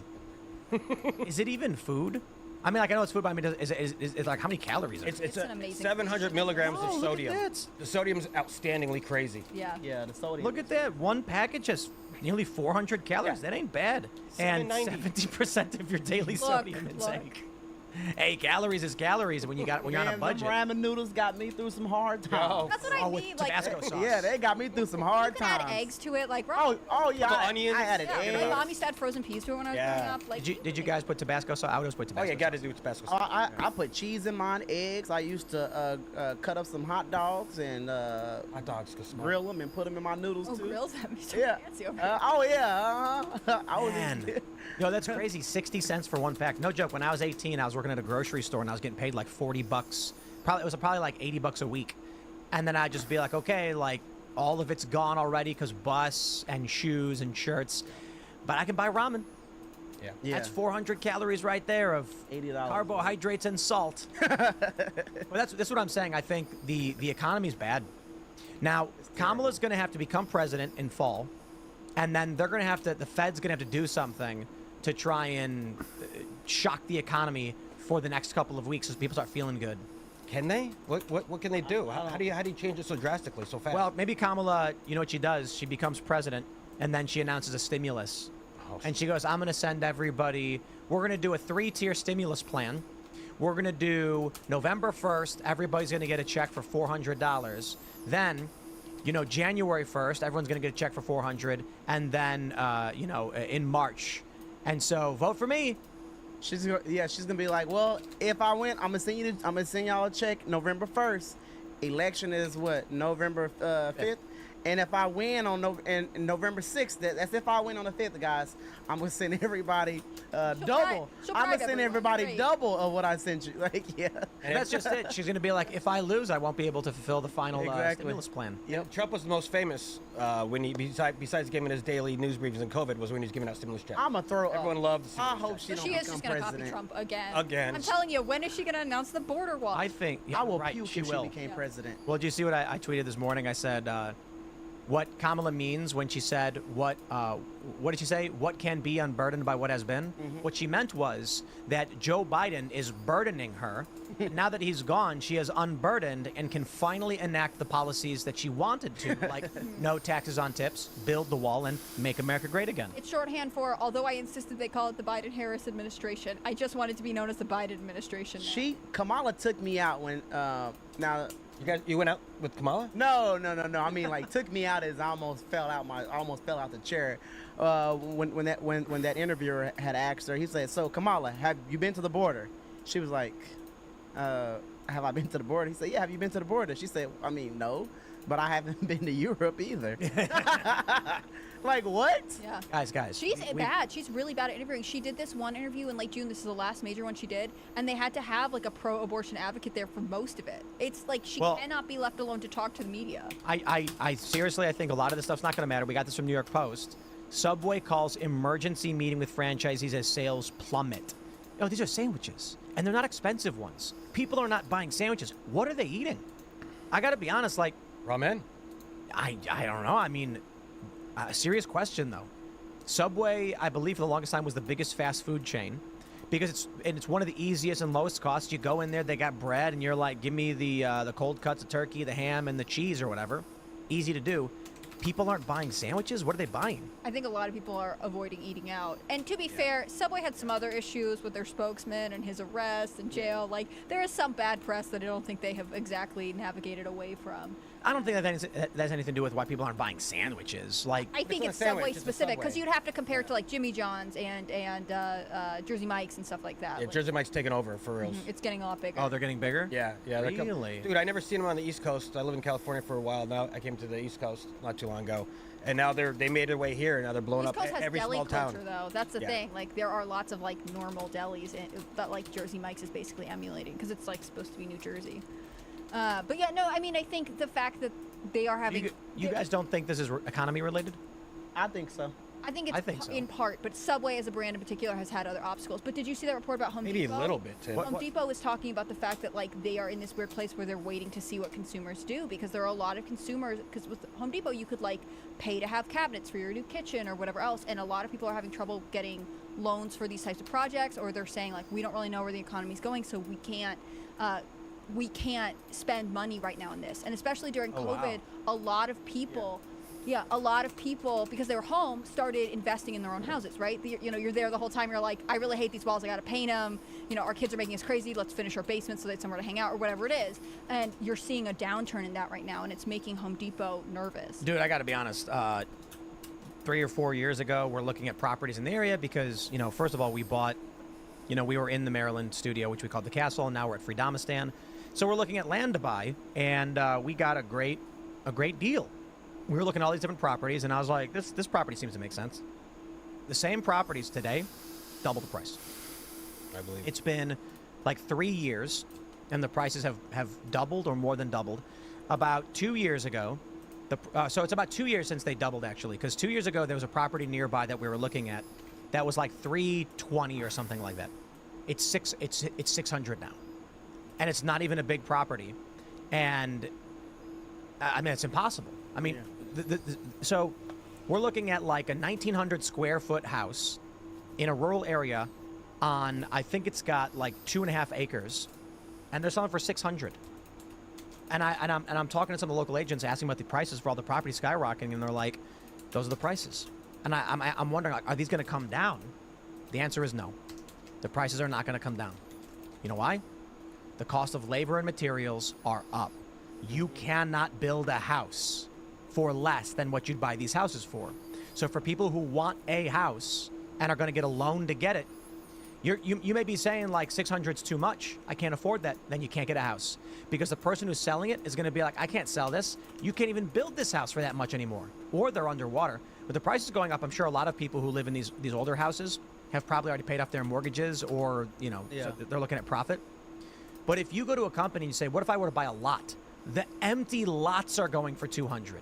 Now, that price might come down, sure, if nobody can build anything because the prices are too high. Yeah. But the problem is, even if you buy the lot, you're looking at building one of these houses is going to cost you the same thing. It's going to cost you $400 or $500 comparable. And then people are just like, I don't want to deal with the wait or the time. I'll just offer them $550 or something. I don't see how people how things improve unless, look, Biden and Kamala have done the opposite of run a functioning economy. And there's a couple really, really simple reasons. The porous open border.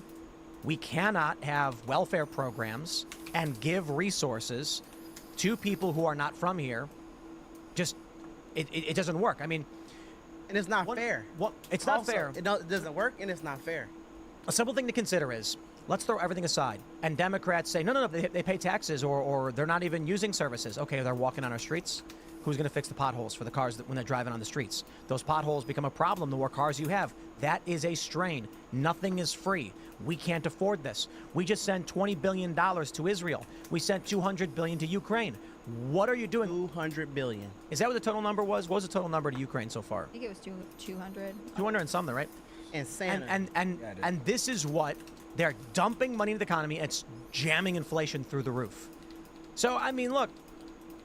If Donald Trump wants to come out and talk about his plan to get prices down, he says, first and foremost, it's energy. Start producing more oil in the United States, nuclear energy, get our energy costs down. That'll bring everything down around it. I say, okay, let's give it a shot. Because what is Kamala and Biden offering us? Banning fracking. She said she wants to ban fracking, and I said she doesn't. She wants to ban it. Joe Biden banned it on public lands, and he shut down Keystone. So you vote for this, and we're going to get the same. The next 4 years, people are going to be struggling living to paycheck to paycheck. It's just going to get worse. If we keep doing the policies of what they're doing now and everything's getting the worse the way it is, expensive gas, geez, everything from soup, everything in the world is just getting more. I go to the store all the time because I shop. I'm a human being, and you just You notice. Can't confirm that live on air. I can. You notice like from 2020, it's just 10 cents here, 20 cents there, 10 cents here, 20 cents here. Because I buy the same thing. I'm a Creature habit. Thank you.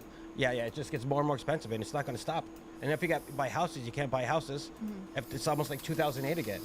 Right. Well, It's even crazy. if you're buying the same thing, like if you're like, I eat the same groceries, whatever else, like you can't save. And that becomes one of the major obstacles to buying a house, right? Like if you're asked to put down a down payment, or if you are like, hey, I can't afford a new construction home, I'll buy something that's like a fixer-upper. Well, then you're going to have money to pay for the fixing, right? Okay. There was some report out that was saying interest rates are at their lowest rate that they have been in a while, which is still extremely high.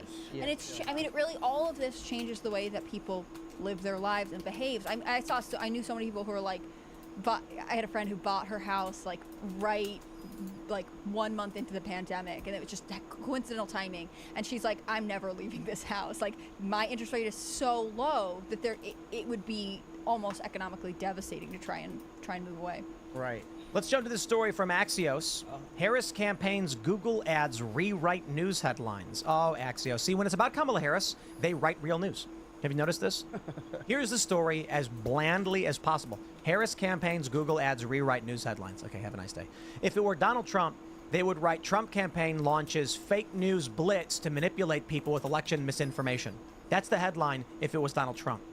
When Donald Trump hosts a space with Elon, which breaks viewership records, gets 1.3 million concurrents, 27 million viewers, 1 billion generated views between around the conversation. The media reports technical difficulties mire Elon Musk's failed rambling space. Like, dude, just write that they did it. Here's what Kamala Harris did and is doing. Genius, I think. I agree with you It's earlier. brilliant. It's Yeah. brilliant. Yeah. Kamala Harris doesn't have any campaigns. Donald Trump puts out a commercial where he's like, are we going to be the best that we have ever been in this country? And then he's like calling on Americans to stand up. He's saying, we're going to get prices down. We're going to make America great again. And he's basically telling you who he is. He's trying to inspire you. He's got Agenda 47. Kamala Harris has no campaign positions. She's not saying anything other than these generic, mindless things. No taxes on tips is not even hers. It's Trump's. And then instead of buying ads to promote, Kamala Harris is going to protect abortion rights in America. Nope, none of that. She's just running other news organizations' headlines, or news stories with fake headlines she wrote that make it seem like they're writing positive things about her. That's brilliant. She's not saying anything. CBS News says that she's good. And the pardon my language, but the morons, the vote blue no matter who people, the sheeples, the mass formation psychosis people, they don't see sponsored. They don't know that. They just skip right past it and they see the headline. That's how you know you suck. That's how you know you suck and you are terrible, because you have to rewrite. You have to rewrite articles. You have to make up stuff. You have to no one thinks you're great. So, okay, well, I'm going to make them think I'm great. So I'm going to rewrite these articles. Doesn't it speak to how manipulative it is, though? Because part of the issue is, you can't really see, the sponsor thing isn't super clear. And then on top of that, it's not technically against any rules, but it's obviously kind of warping the perspective of people who are stumbling across these articles. It's a dishonest campaign through and through. Yeah, and you know what? But I think Donald Trump did a good job at exposing most mainstream outlets to be fake news. So a lot of people, even on both sides, don't really believe articles as much anymore, Yeah. I think generally, distrust in America is they just don't believe them. But I mean, Kamala, that's how you know you suck. And to be honest, Tim is predicting that, the October surprise. So Kamala could just be, standing down right now until she's installed as president. So she's, she's just gonna be quiet. She's not gonna say anything.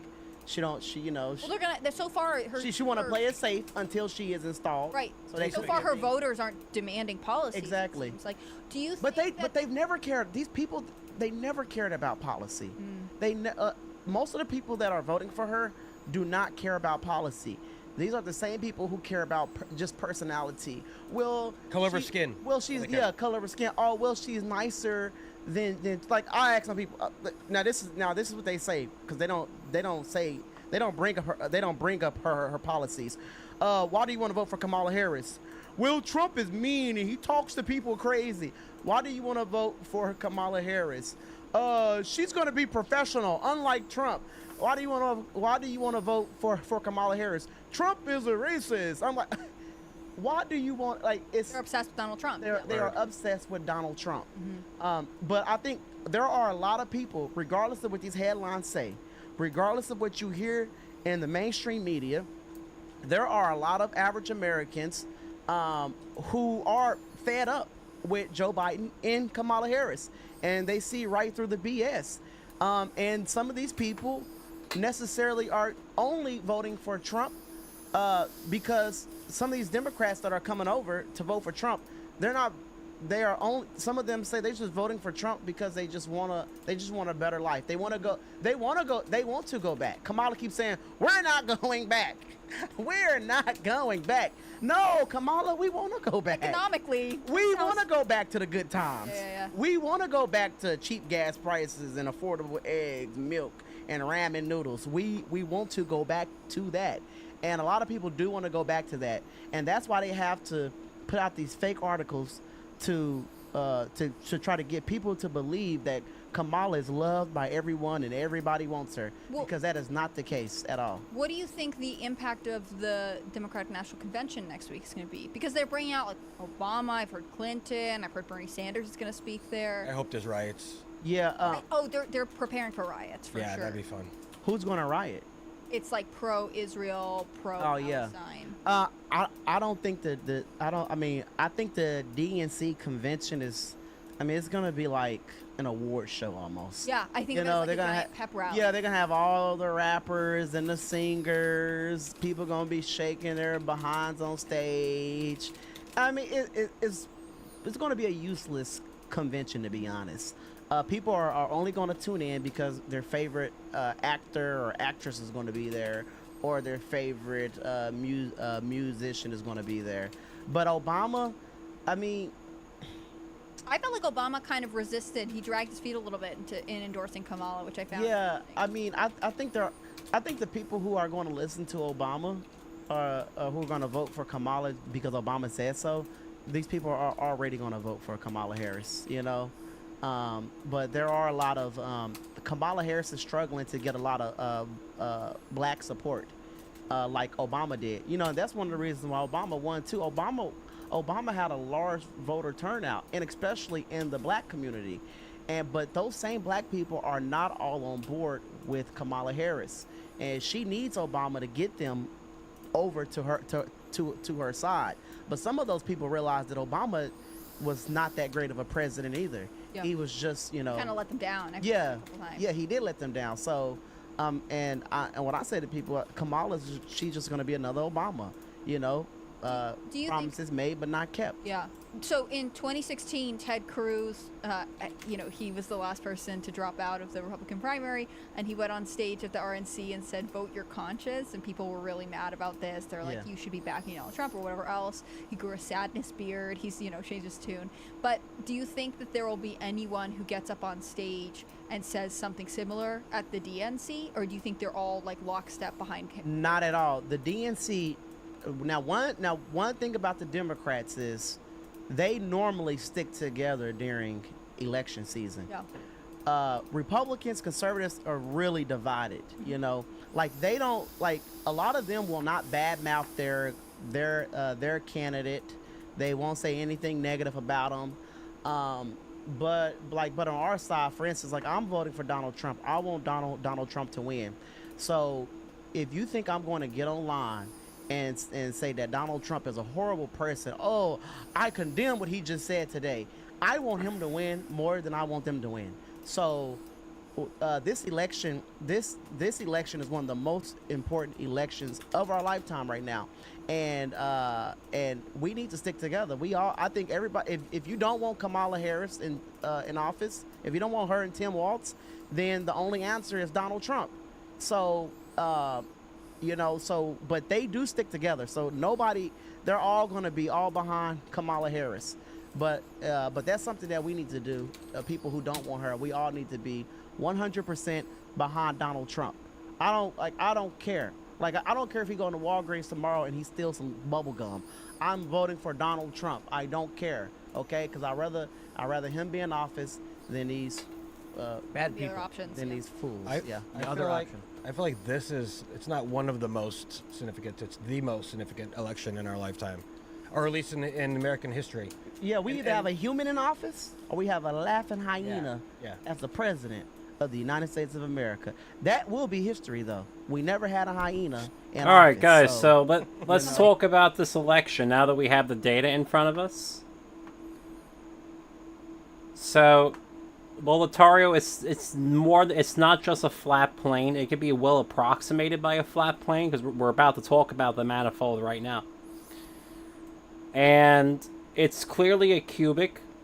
Okay, so it's something between Nevada and Atlanta. So you can see this curvature here. Okay. Even the precincts on the end are going to get caught by the upper lip of the cubic here. Okay. So these are not outliers, they're actually on the cubic manifold, which has a rapid incline here. You can see the curvature through here. Okay? So it's there's definitely a lot of persuasion going on here to rig this election. Okay? There's an incredible amount of persuasion here. We didn't even eliminate. Well, maybe we should do that. We'll get rid of the precincts with less than 100 votes in a second.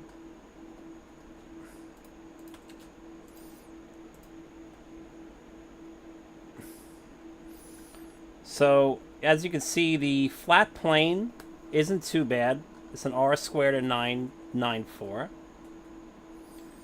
However, you can see off the residuals that it's curling up here, and then it's curling down, and then it's curling back up. That's how we know it's actually a cubic. Okay? We can see with our eyeballs that it's a fucking cubic. Okay? It's not like it's a mystery that it's a cubic. I can see with my naked eye it's a cubic. Okay? So, I'm gonna eat dinner and whatever. So I'll be back in about a half an hour. Okay? Maybe 45 minutes. I'm going to put intermission till 6:45.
All right. Continuing. Now that we have the precinct data, okay, what we're going to do is go...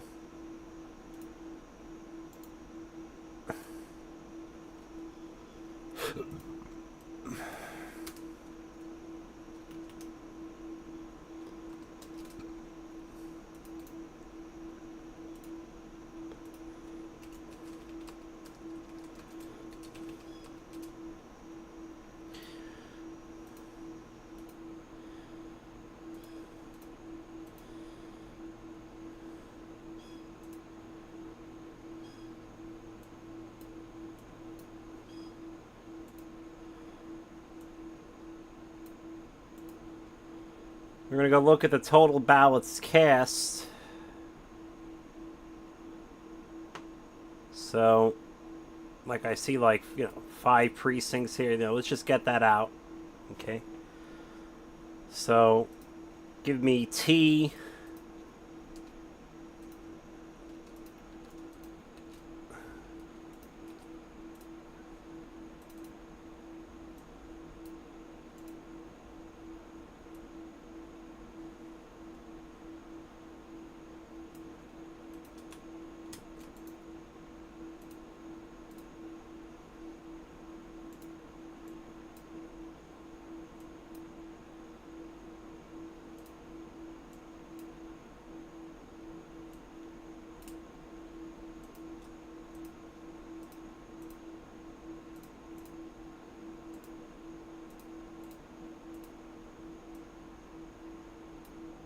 Alright, so we're going to take out... most of these precincts have a lot of votes. So let's take out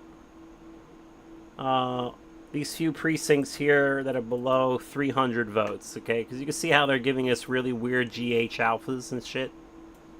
So let's just get these out of here, okay?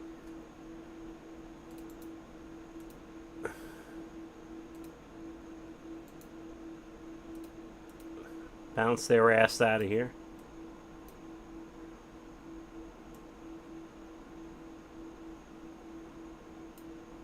Go back to precinct ordering.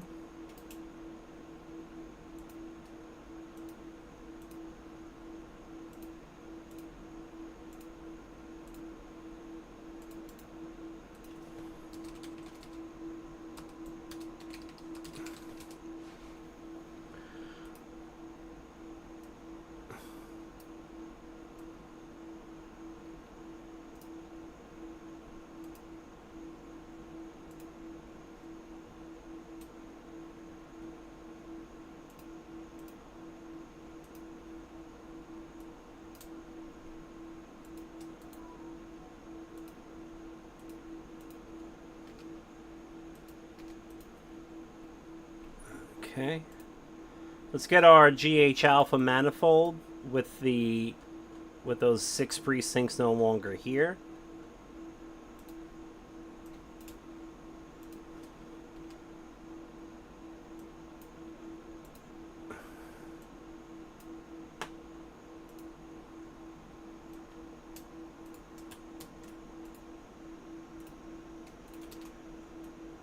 Okay. So you can see the cubic here if we draw it out. So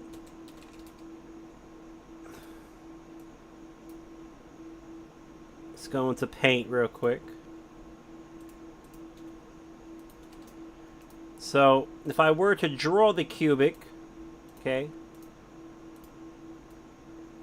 you could see in the frontal portion the cubic takes this form here as soon as paint cooperates.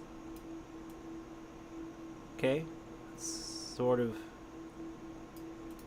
Then if we go look from the back, okay, we can see the other part of the cubic here, okay,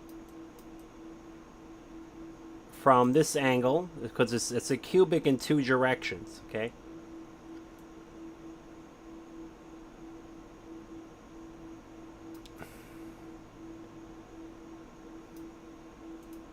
It's a bivariate cubic. It's not just any old cubic.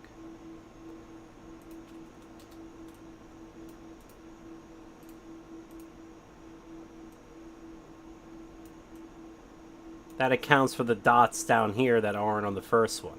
Okay. Now, if we look from this angle, it's almost a flat plane, but not really. Okay. But again, that's because there's that internal curvature. So it's not that there's a cloud here, which it looks like there might be a cloud. It's just that there's curvature. Okay. So we know this is a cubic, but let's go get our flat plane regression first.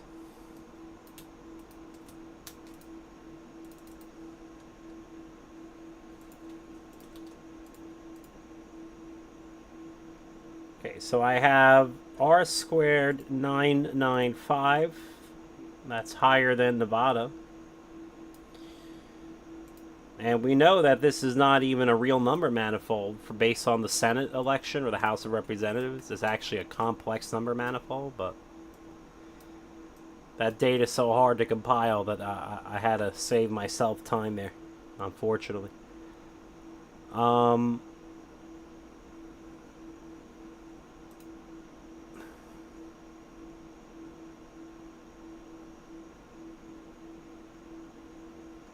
Where's the formula? Okay, now we're going to go get our...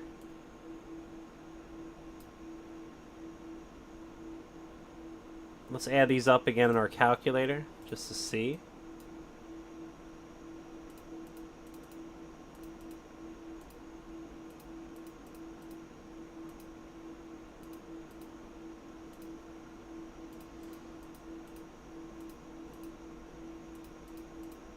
Okay.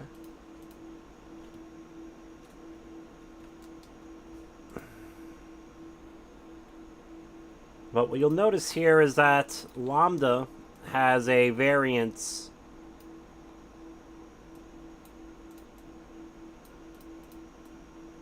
of 6%, okay? You can see that right here.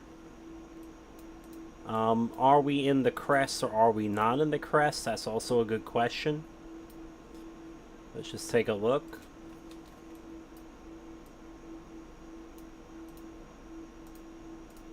Like clearly we're not in the crest, but we just want to take a look. So more than half the precincts are outside the crest. So again, there's no excuse for this. Okay.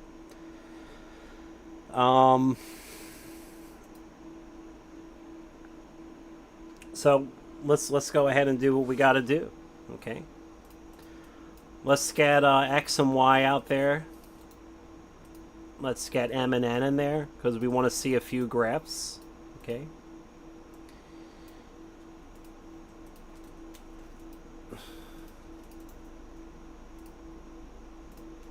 So here's X, Y, M, and N.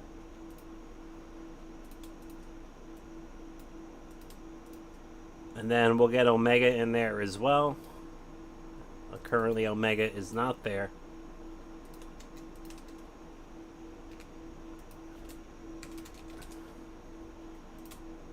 So omega is the north to south proportion.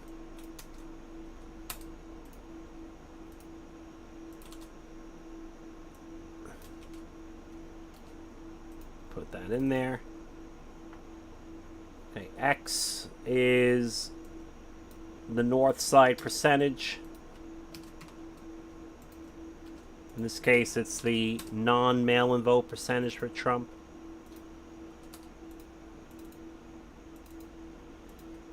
This is the mail-in percentage or south side percentage.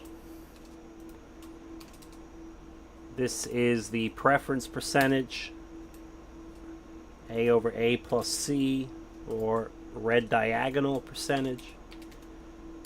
This is the Democrat preference percentage, or blue diagonal.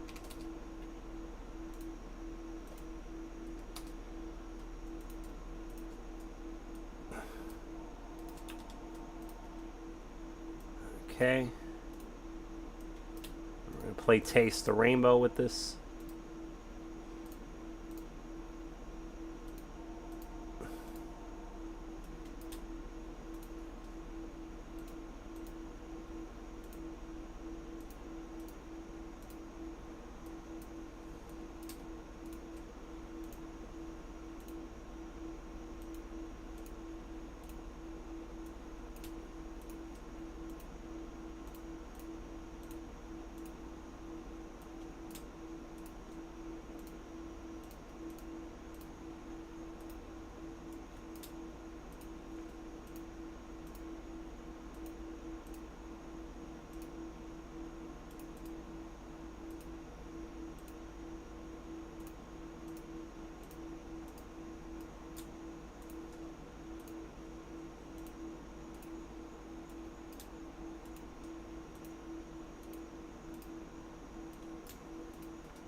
Okay.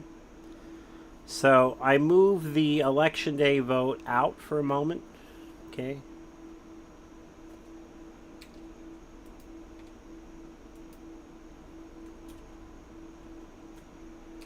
And Lambda fell to 3.91%. Okay.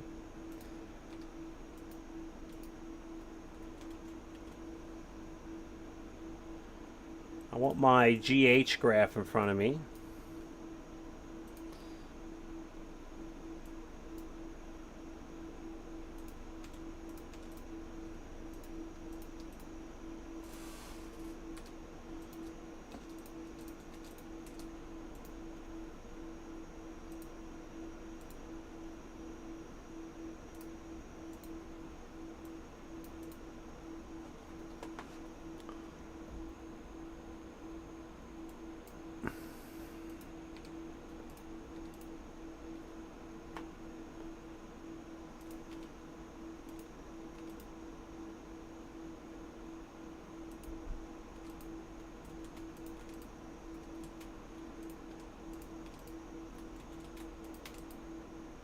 I have Lambda at 3.26%.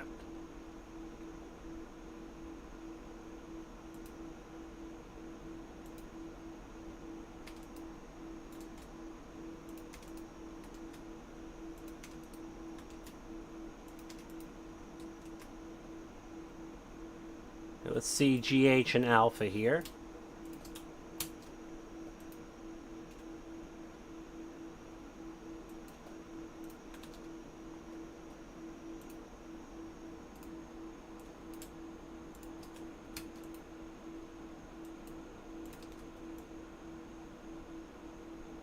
And there's your rig, ladies and gentlemen. Okay. Nice little cubic sandwiches doing there. So the R squared on this is going to be something awfully retarded. Okay. Oh, man. Wow. And it's not even in the crest. It's actually very far from the crest. So this was just early in election day versus mail-in. This was a little different, which is what I suspected based on what I saw. That's why I checked that. And now the enemy has no excuse because the election is not anywhere near the crest in general. And we have a little cornucopia riding off to heaven over here. So if we take a look at that real quick, here is my ABCDs, okay?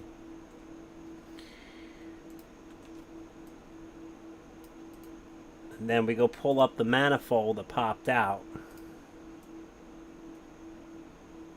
This is a very fine cubic. Okay. So what we're going to do is the cubic regression. Okay, so we're going to go pop that in.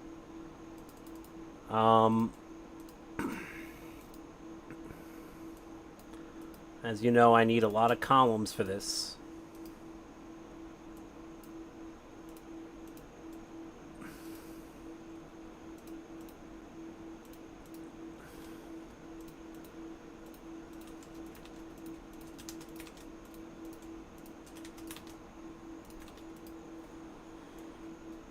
So we're putting in G, H,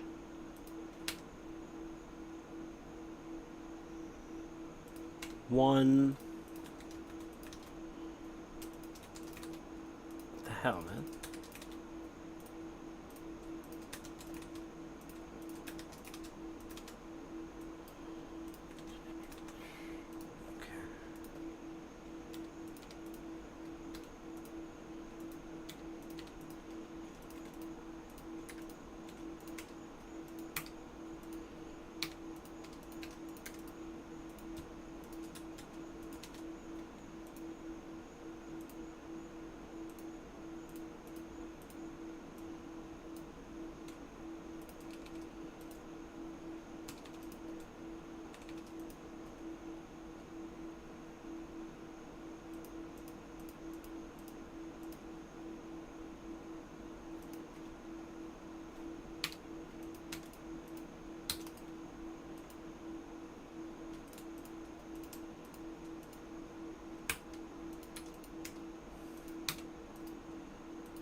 referred to her as the cackler in chief. Yes. That was kind of funny. We will literally have an animal running the country.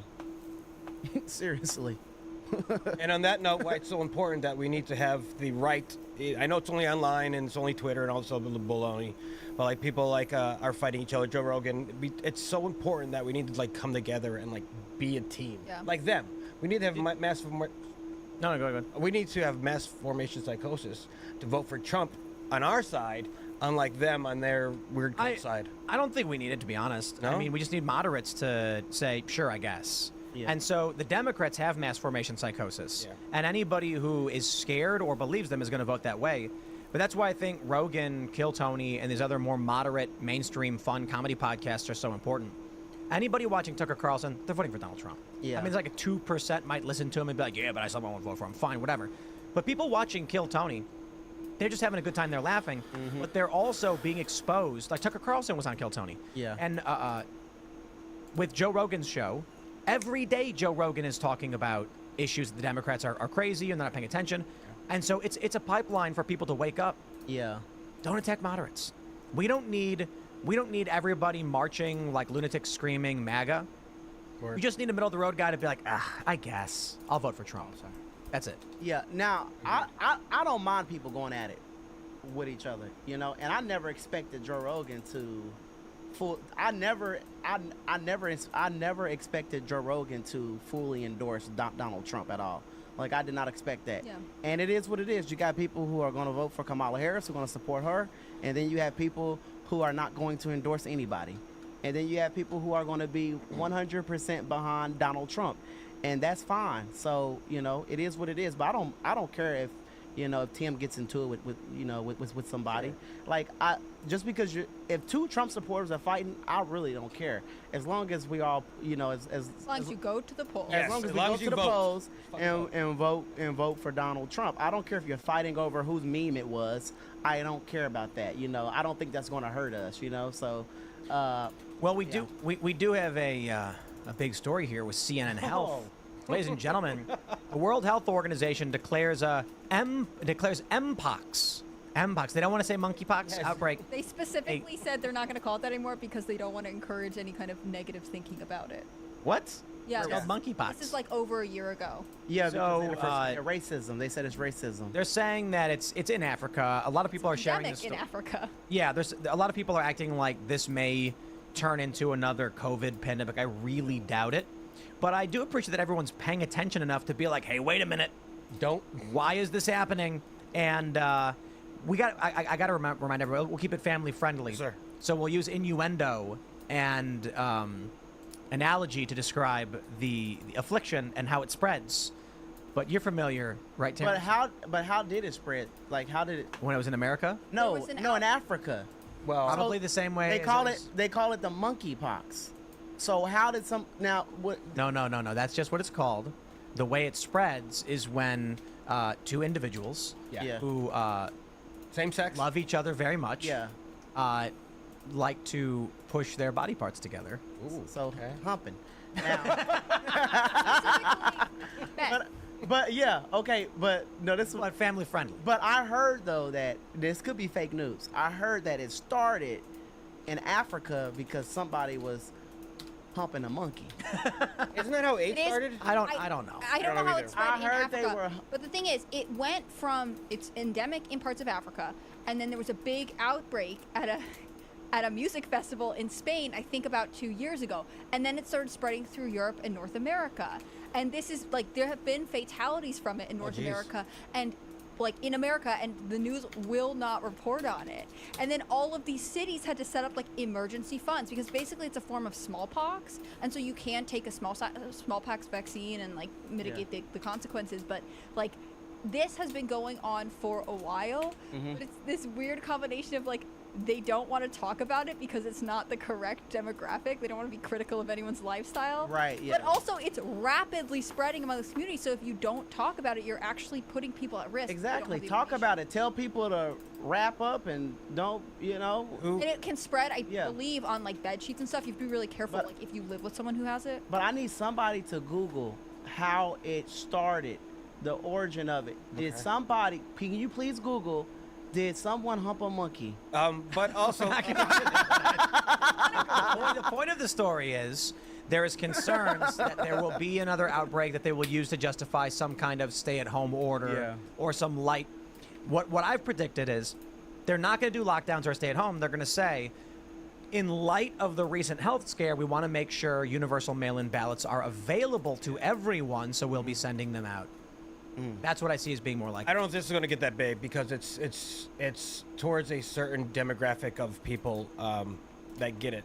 I think part of it is they tried to have a couple other, like, I kept seeing these headlines like new variant of COVID emerges or whatever else. Like, they couldn't get anything else started, so they're now bringing back Yeah, the something that initial they have mysteriously named. Like, if you haven't been following the story and you don't know what the M in Mpox is actually, like, you might not realize that it's like for a specific issue. I mean, I mean, I understand it's for a certain like demographic, but it can still spread easily, probably.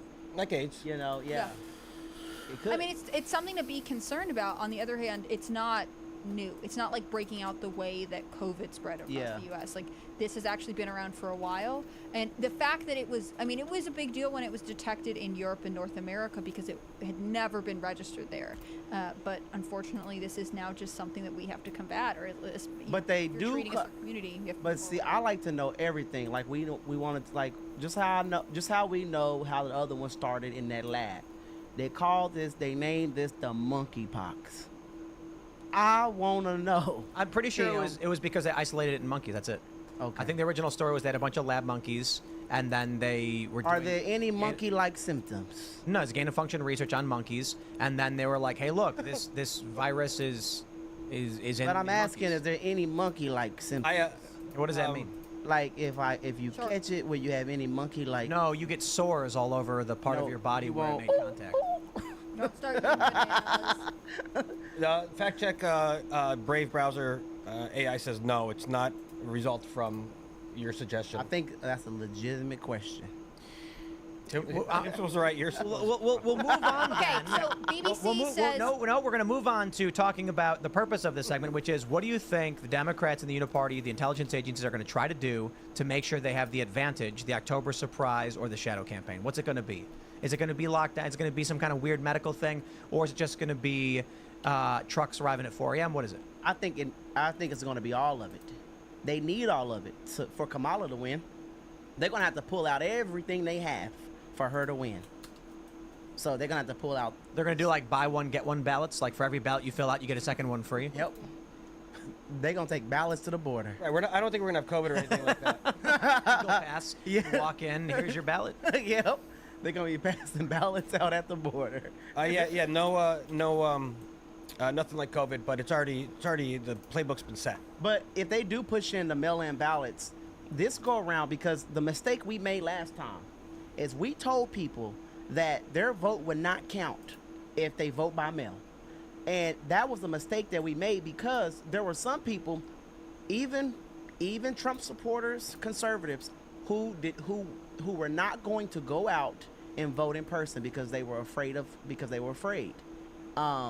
So telling them not to vote by mail was a mistake, because there were people on the who were voting red who were not going out to vote in person. They wanted to vote by mail, but if you tell them that, oh, don't vote by mail, it won't count, then they're not going to vote at all. So what's the point of voting then?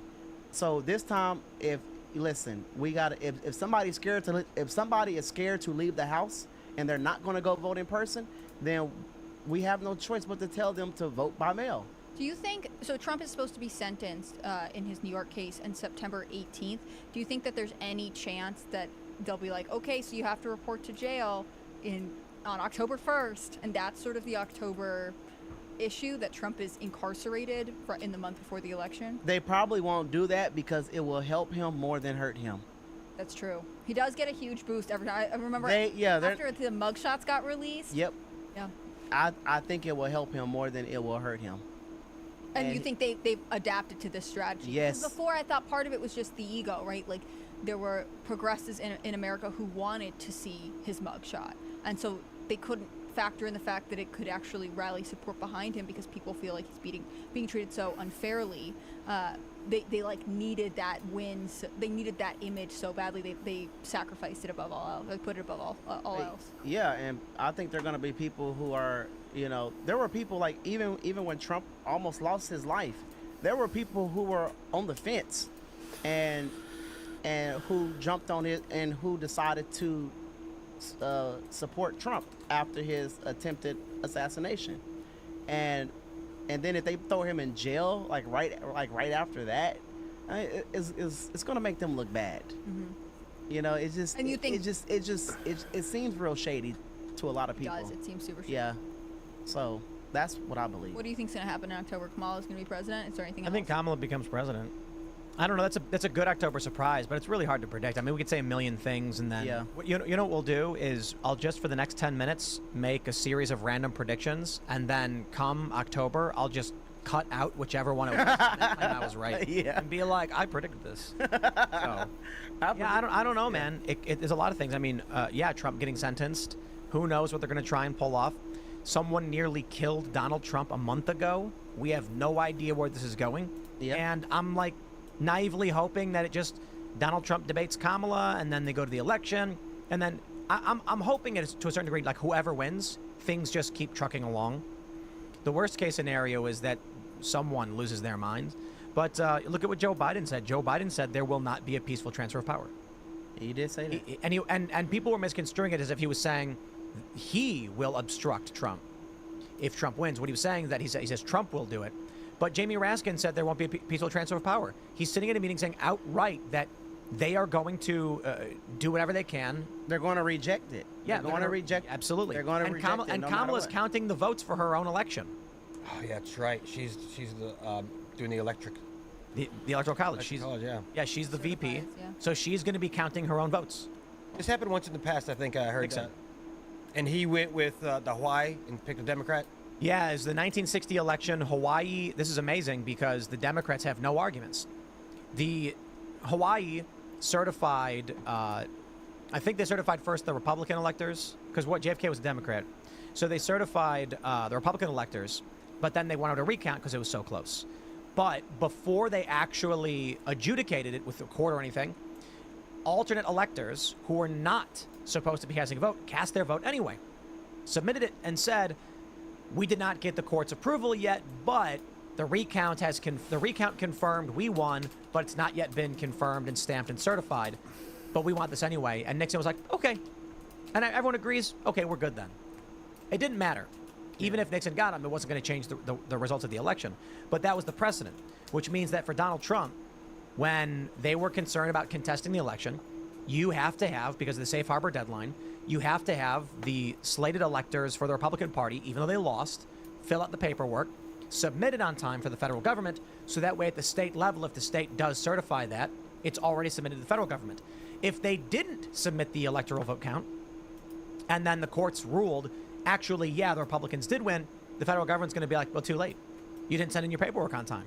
You could have sent it in and then told us that the courts have determined this or it's been certified. The worst thing about it is then Georgia went and arrested these people. And that they're trying to arrest the people who are literally supposed to do this. And that's the concern to me is, I mean, I wouldn't be surprised if every swing state just sent in alternate electors. Like we get to November, 7th or whatever, and it's like, okay, what are the results? I don't know. Pennsylvania's got Republican and Democrats both certified. I got a question. You know how Biden didn't make it on the ballot in Ohio? How is Kamala going to be able to get on the ballot anyway? That's why they did the phone call. Rules. They always change everything. Mm-hmm. Well, and Terrence was mentioning this before, but the DNC is going to be sort of this like celebrity pep rally. Yeah, everyone pats each other on the back kind of thing. But technically, I mean, it's going to be like the MTV Awards. Yeah, if they had let it go, like you would actually see people nominating Kamala Harris, and now you won't see this. They have moved that process behind closed doors, which to me just screams installation of a candidate, right? Like, wouldn't you, as a Democratic voter, and I think not a lot, but I do think there are some Democrats, especially Democrats who feel like Biden has handled certain things very badly, like he isn't doing enough for workers. You can see Kamala Harris really pushing, I'm for the working class. Or, you know, the international conflicts, people who feel like he is not doing enough to get a ceasefire and that she didn't do enough either, who will say, like, you didn't give us a chance to push back and to ask for the things that we wanted. I think there will be people who are irritated, not enough to change anything, but just some discord there. Yeah, I don't think she has as much support as they're saying. I think a lot of people, like we were talking about the recession, people are sick of struggling. People are sick of struggling. Some people literally are like, oh, I'm gonna have to just stomach this and vote for Donald Trump. You know, like some people are not, like a lot of people are sick of struggling. Not everybody cares about this whole abortion stuff, and like some people care about feeding their children. If you want to be able to put food on the table for your child, vote for Donald Trump. If you want to be able to make your mortgage and rent on time again, vote for Donald Trump. It's just that simple. Why would you vote for the same, like Kamala Harris is the problem. Yeah. She's talking about she's gonna fix it. I'm gonna fix the border. You could have done that in the last 3.5 years and you didn't.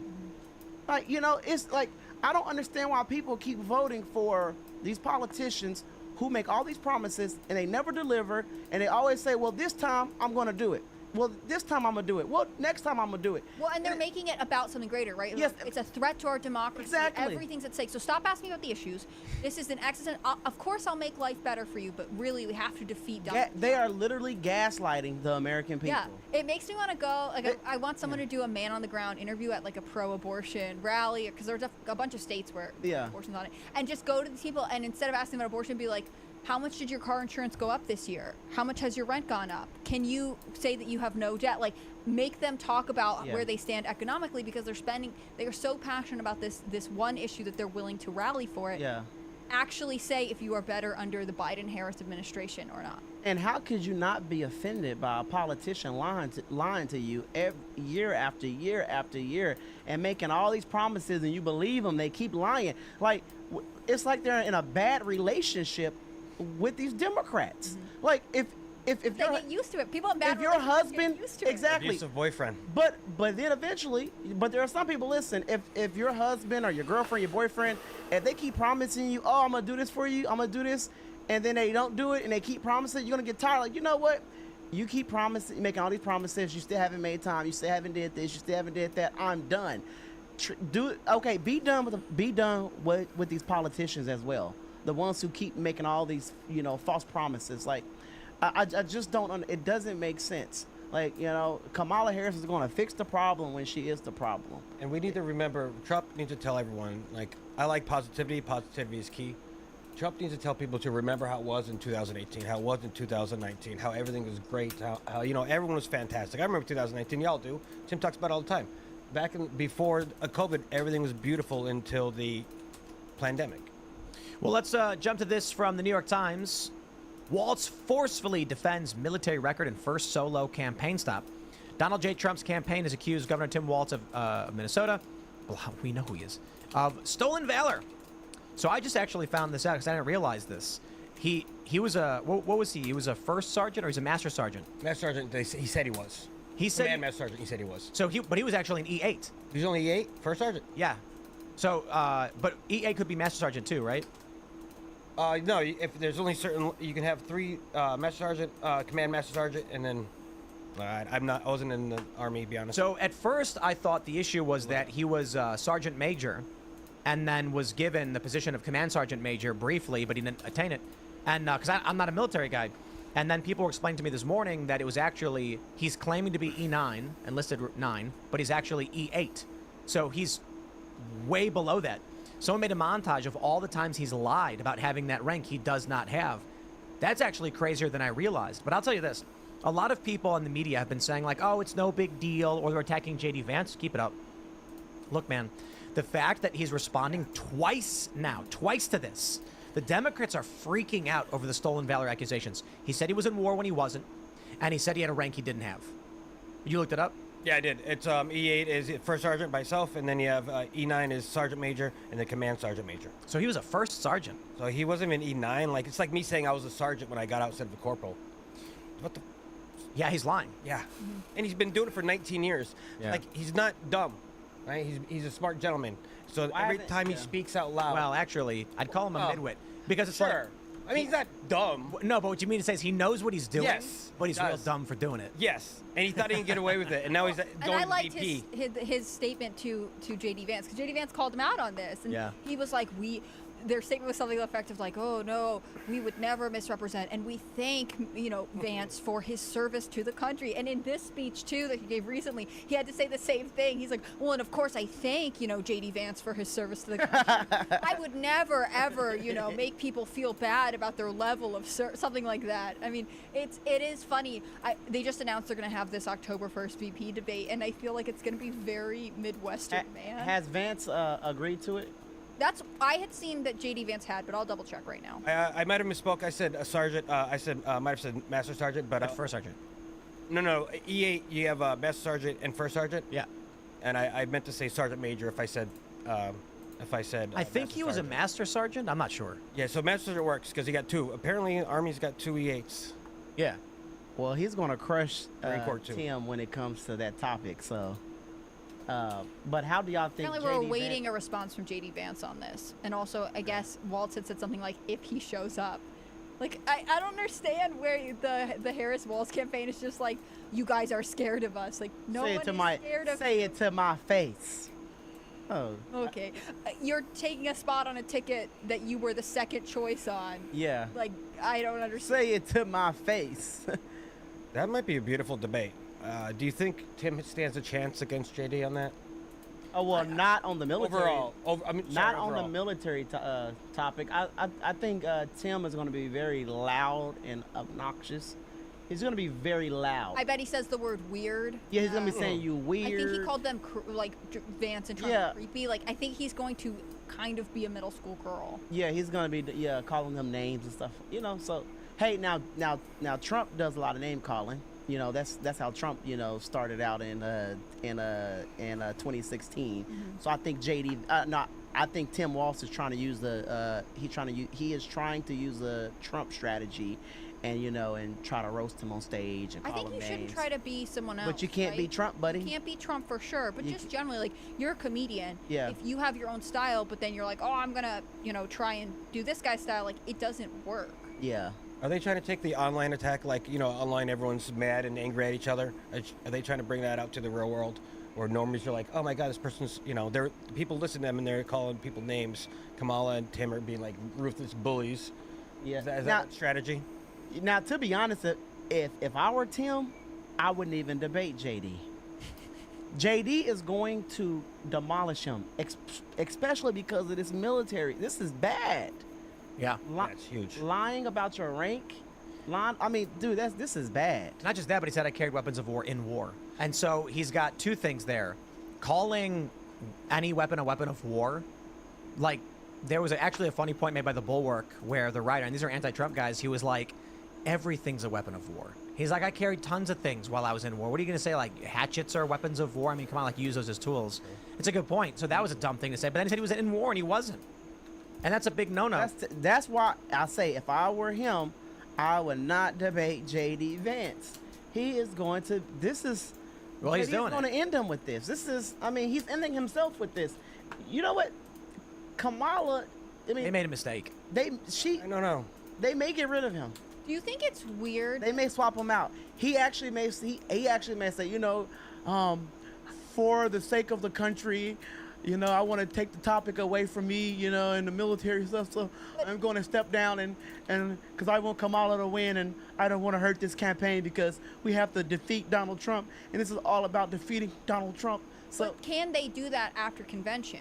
Oh. They've already nominated, which hypothetically means it's a Harris Walz ticket. I don't know all the rules for the Democrats, but like there is a certain point where it becomes too late. The names that they have to print on the ballots are the names. Early voting starts in September, and this debate is October 1st, right? Like I don't think they can pull Walz at this point. I think they're stuck. Well, Walz may catch the monkeypox and say he might end up, that he's too sick to be vice president, and at that point, if somebody is too ill to even be in office, then then they probably will have the right to choose someone else. I mean, I think it's a Overspread, huge, I guess. Yep. it's a huge talking point for myself and all my veteran brothers and Marines. Everyone out there, it's a huge talking point. But someone told me today that it's not that big Yeah. on the left. If you don't care, you don't care. But the left doesn't respect the military. In general, And right, That's so why they how didn't think, does it- like, and whoever vetted Walls was like, meh, it's fine Yeah. if they caught it at all. And again, that's sort of a bias that they have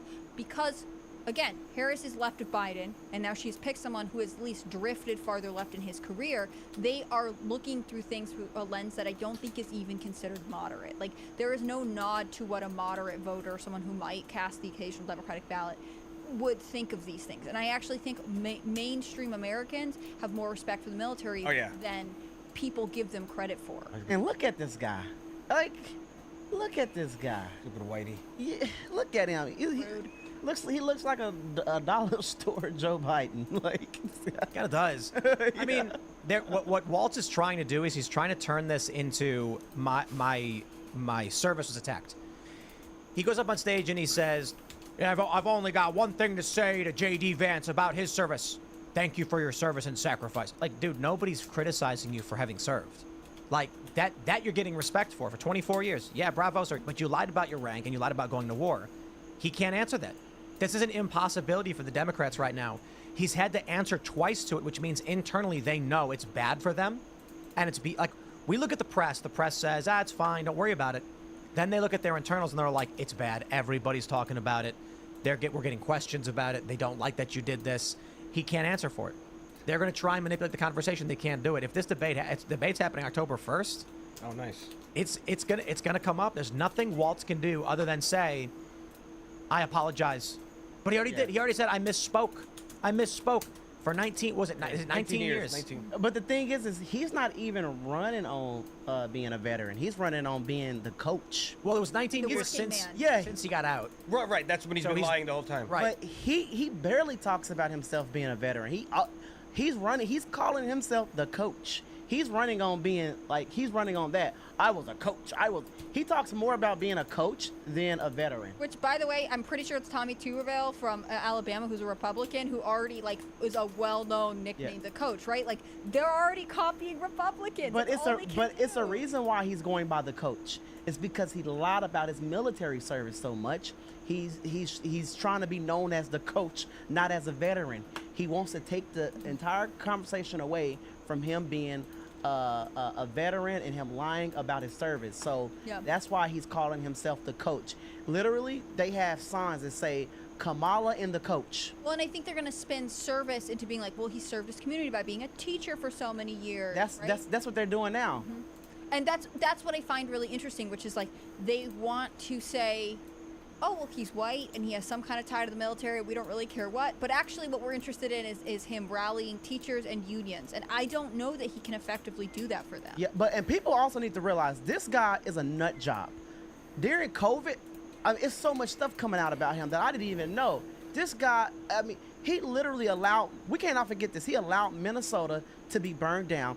I've been seeing a lot of clips are being resurfaced, okay?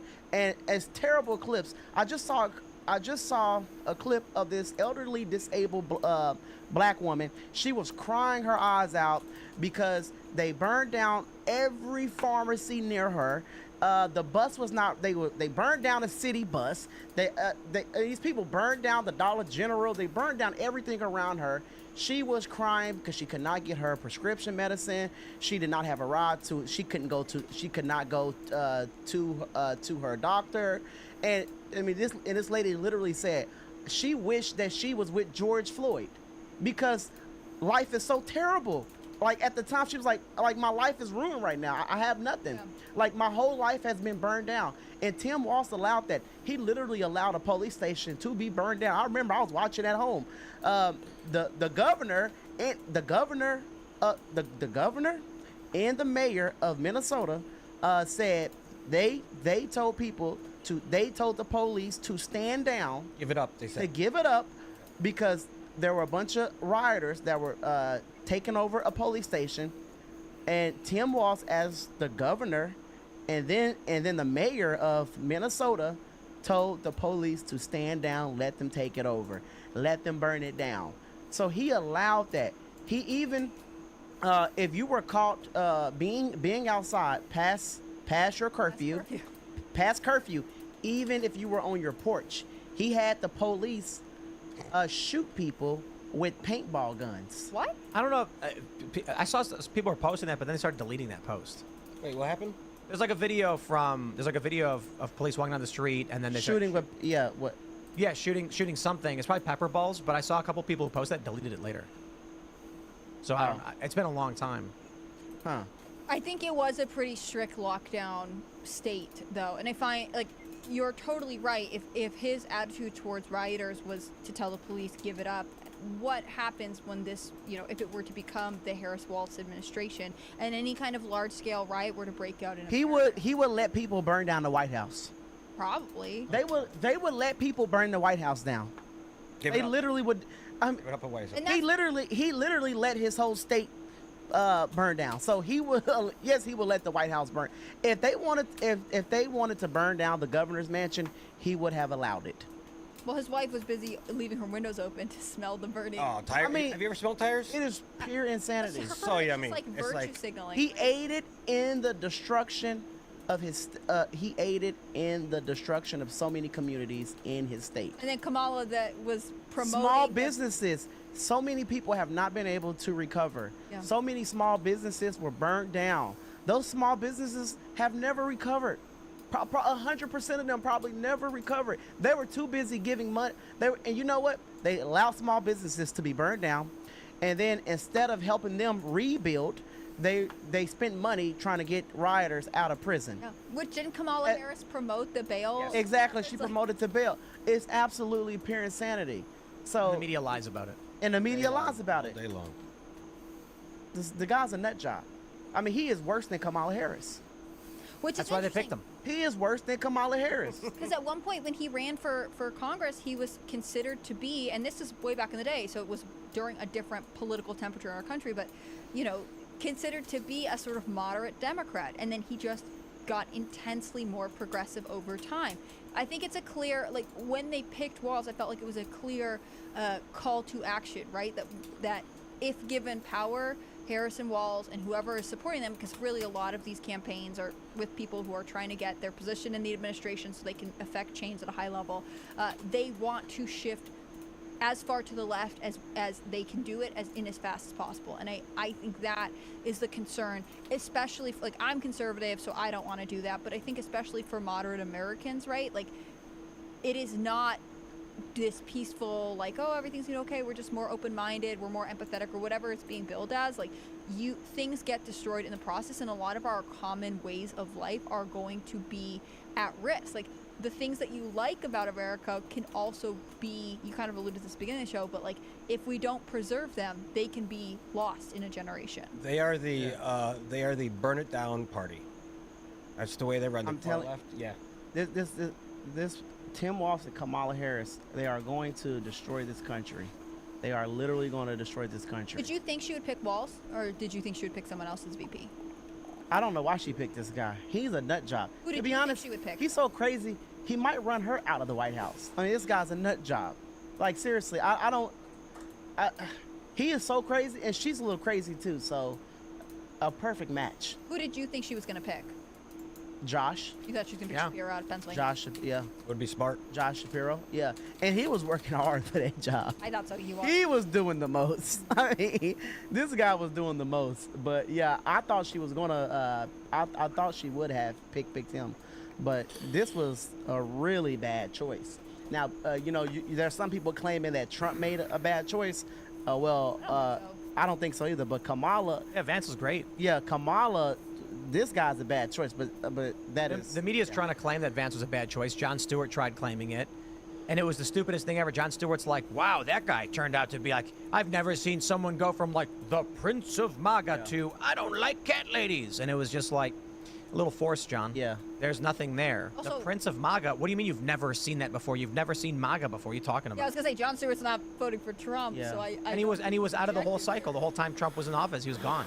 And one thing, but you know what they say though, one thing that they can't say about Tim Walz is, people say, well, you can't call him a racist because he allowed black people to burn. He allowed people of all colors to burn down his entire state. Yeah, he And gave them didn't do it- space. and he didn't do it. He didn't do anything to him. J.D. Vance is fairly mild-mannered. I think he helps Trump in the Rust Belt. J.D. Vance clearly plays well in Ohio. Yeah. I don't know what Tim Walz is supposed to get the Kamala campaign. Maybe it's not a real campaign. Right. It's just a stand-in. They're place cards. Well, that's Well, because you got to have a candidate. that's and a they expect wild to ass lose. place card. I mean, Well, no, because they expect to lose. Yeah. They know they're going to lose, and so they were like just sacrificial lambs, like people we don't care about. Yeah. Maybe. get rid of this most leftist, deranged. I don't know, dude. Look, everybody thought Biden couldn't win because he was a crackpot old man, and nobody thought he was going to survive. True. And then he wins. Yeah. And I think he wins in the only sense that matters. He was given the White House. He walked in. And so all the Trump supporters coming out being like, Trump actually won, and Trump says he won. I'm like, well, if you won, you'd be in the White House. Because winning isn't about having a bunch of people high-five you and congratulate you on your numbers. Winning is about whether or not you can walk into the seat of power. Yeah. So imagine if, like, some dude, two countries at war, and then someone's like, I won because the people there are cheering for me. And then the guy who's occupying every city and controls all the nuclear power plants is going like, keep telling yourself that, buddy. Yeah. And you know what? And I do believe a lot of small business owners are going to vote for Donald Trump. A lot of them. There are even I've been talking to a lot of people lately, and there are people who did not vote for Donald Trump at first, but there a lot of small business owners who did not vote for him are going to vote for him now, because a lot of people are their businesses are literally struggling, especially with inflation. Fact check. So Anani Fungi says the video of the cops shooting paintballs was from the Boston bombing. I thought that wasn't right. Okay. That's why people were deleting it, because it wasn't Tim Walz. Okay. Yep. Well, I haven't been fact checked in a while, so I feel good now. So there you go. Congrats. There you go. I start to get worried if I haven't been fact checked. I wonder if we're getting to the political fatigue point where Kamala can't win because of the fatigue. Like Trump's base doesn't care. Trump's base is in politics. That's what they care about. Yeah. The Democrats don't care about anything. Are they really going to show up? I don't know that they will. I don't think a lot of people are going to show up like they think they are. They're not going to show up. Just a honeymoon. It's just this is just a honeymoon. But Kamala is unlikable. She doesn't have charisma. All she do is laugh and giggle, and people can see that she's phony. And I don't think a lot of people are going to come out. Some people are going to stay out of this election.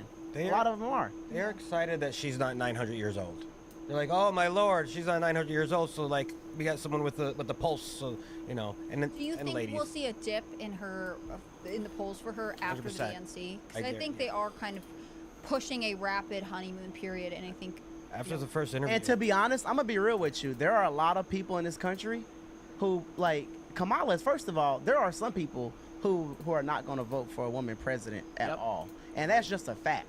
There are some people who don't even like women pastors, and they're not even going to vote for. They're not even going to vote for a female president at all, no matter. And there are a lot of black males too, who do not want a black woman in office. They just don't want it. They don't want it.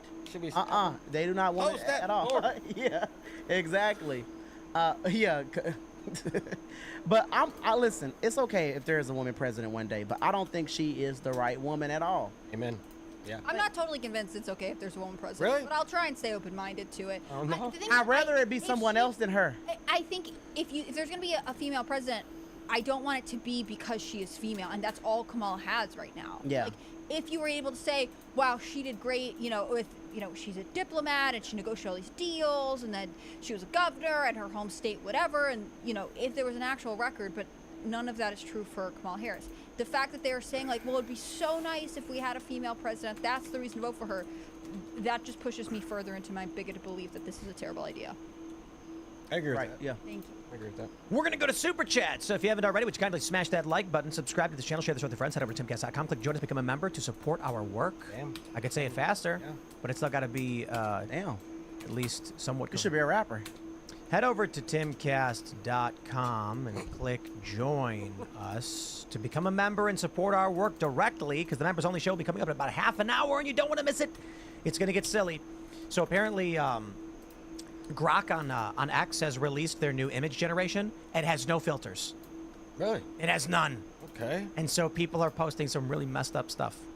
And I was talking with Seamus just a second ago, because this is going to get out of hand. Elon's going to come in and be like, stop! That some of these things are crazy. Some of the things are funny, but we'll save it for the members only after show, and we'll show some of them. Nice. Because it's pretty dark humor. Pretty dark stuff. Not for the kids. Not for the kids. We're going to read your super chats. Robert G. Smith says, howdy, people. Did I win? You did. You won first place. What's your prize? Giving me $10. Thank you for the super chat, sir. What's up with the G middle name there, Robert? Yeah, what's going on, Yeah. huh? Yeah.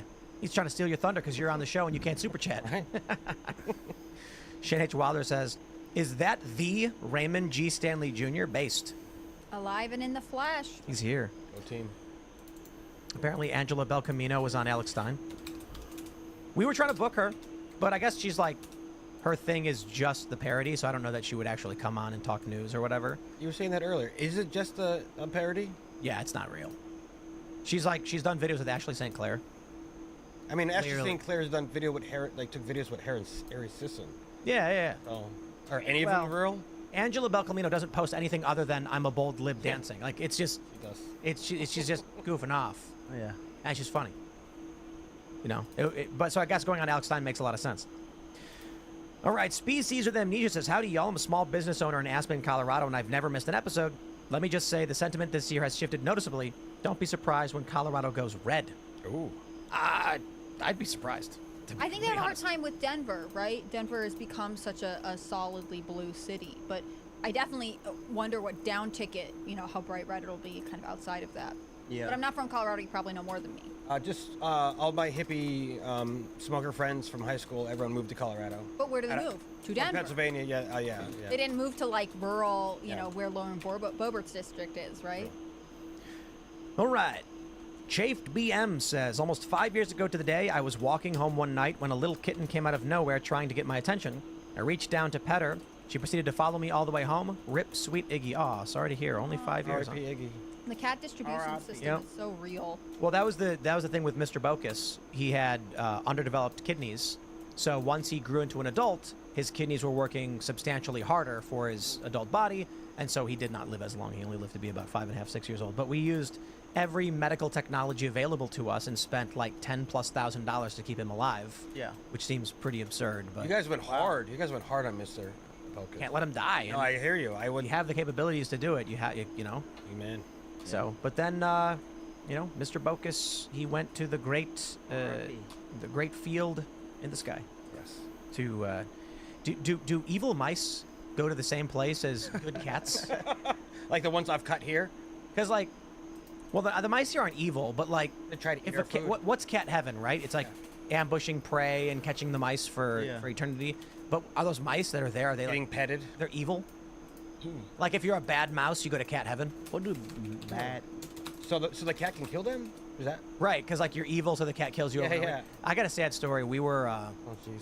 We had a problem in the castle, like we had a pipe burst, or no, what was it? Like something flooded, and the water was coming through under the drywall. So we had to cut the drywall out and clean up the water, and this huge stash of probably like 3 cups of sweet corn poured out onto the floor.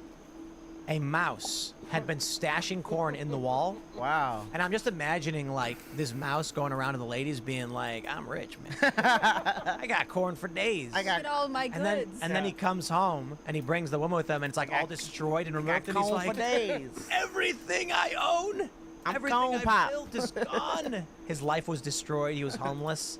Like that would suck, Like imagine one day you go to your bank and it's just empty. Your money's all gone. That's what it was like for that mouse. He had all the cone. He had corn for days. Was that above the pool table there? That area? No, it was in the supply in the storeroom. Okay. Yeah, we had to. That's a lot of because the corn. wall between the bathroom, so the water leaked, and then we had to cut it out, and all the corn came pouring out. How do you collect the corn? Do you keep cans of corn around? No, dude was finding corn and then bringing it in the house and storing it. Just, hardworking little Yeah, dude. hey. I feel bad because I'm like, he has more right to be here than these fringe leftists who want to Right. burn the country down. That was a lot of corn. Amen. It's a lot of corn. That was a lot of corn. All right, here we go. Jason Dixon says, shout out to my devil dog, Raymond. Hoorah, Jason. There you go. Rock and roll, my friend. Appreciate you. Let's go. He says, no Raymond, we riot. Well, Raymond is here. Riot. You're telling them to do it anyways? I mean, it's a DNC. All right. Herman says no tax on overtime. Trump should do it. That'd be awesome. No tax on overtime. Or even regular tax on overtime. You know what I mean? Like not the 50%. Just give us the 30%. No tax on overtime. They do a higher tax on Oh overtime? yeah, 100%. Yeah. Really? Yep. Jeez. Kamala's gonna steal that one too. Some people, because you got to do like 10 to 20 hours of overtime, like a week. 10 would be optimal. But if you get over the limit of the barrier, you get taxed a lot more. Wow. All right, let's go. What have we here? Let's see. We got a good super chat. Abel Sanchez says, Tim, yesterday you said you would ban cilantro. On behalf of the Latino community, we would like to announce your ban from our circle, and we will no longer be voting for you in this election. I don't want your votes. I see what makes you happy. You know, and as a means to protect myself from ever having to run for office, I promised to abolish Social Security. So now I'll never be able to run for office. Yeah. Unelectable now. Unelectable. The moment I Today, sorry, go. the moment I ever try, every video is going to be like just me going over and over again, abolish Social Security. Today's the anniversary of when FDR signed the Social Security Act. Oh wow. It's a mistake. It's also the anniversary of the last public execution in America. Oh, thank you for that, Dark. Yes, yes, thank you. Oh, and Abel super chatted the same thing twice. I think that might have been an accident. Or he really means it. Jason Dixon says, Bill Sheet Tim, I super chat more than Raymond. Ooh, that's a challenge. Yeah. I don't know, though. I think Raymond G. Stanley's lifetime payments to the super chat are substantial. Yeah, I used to be a meme back in 21, 22, 23. Well, someone made Raybert G. Stanbert. You know? True. Yeah, unless that's really his name. No. Then Yeah, his parents named him Raybert after me and Bertman. Aw, that's adorable. It is. He's like my son. All right, Beavis McLean says, if you like based vets telling hilarious stories from the military, check out Camo Comedy Podcast. That's 2 M's in Camo. Available on all platforms, and find out why a U.S. Marine fought 3 days in Fallujah with no pants or undies. Ooh, what? Sounds very interesting. It does indeed. It does indeed. I mean, hey, you know, when you're fighting for your life, right? All right, let's grab some more. Funkmaster General says, the day we've all been waiting for. Good to see you, Raymond G. Stanley Jr. Hoorah, thank you, sir. Quispy Joe says, F YouTube censorship lagged out the show. Indeed it did. We had a weird glitch earlier on, too. Oh wow. Heron Gaming says, T, will you do maple syrup? I could talk to Quebec Maple Syrup Cartel. My second request is, can you do crepe mix? Oh, well, I do have maple syrup. Where's the bottle? You're not even showing it off, my friend. Well, I didn't want to pack it on the plane. That's fair. I was trying to do all carry-on. So where's it from? Is it from New York. I have Oh, New York made in maple. America. Yeah, I have New York maple syrup. That's solid. Yeah, I have blueberry syrup now and blackberry syrup. Can I'm not good at this, so you tell me. But can you use the pancake mix like to thin it down to make a crepe mix, or do you need a completely different ratio of all the dry ingredients? You know, I never tried that, but I think you should use. I think it's better to use different ingredients. Yeah. So would most people would not do that. So would you add a crepe mix to your rotation? I had thought about it, but I'm not crazy about them, you know. So I normally add things that, well, I do have gluten-free pancakes, but I'm not a gluten-free guy. But I do have them because a lot of people need, you know, gluten-free products. Yeah. But crepe mix, I'm not crazy about crepes. I just want a pancake. Yeah. I just want a big fat stack of pancakes. That's all I ever wanted in life. Lots of syrup, though, man. You need lots of syrup. Huh? I'm a big syrup guy. You need to, like, drench it in syrup. Oh, butter, too. You know what I do? Yes. Oh, man. Tell us what you do. Oh, this is what I do. Okay. After I make, you know, all right, guys, we're done for the day. I'm always talking away from the microphone. I'm very tired now, and I just want to play video games and then go to bed. I'm glad these people asked me to look at the selection because it's the worst one I've actually ever seen. This is actually worse than Nevada. Lambda is pretty much the same in every precinct. If we tomorrow we'll knock out a hair, like there's a few outliers in there, not many. There's like 5 or 6 more precincts we gotta chuck out, and then we'll have like R squared 999. You know what I mean? But like as it currently stands, I'm already pulling R squared 998.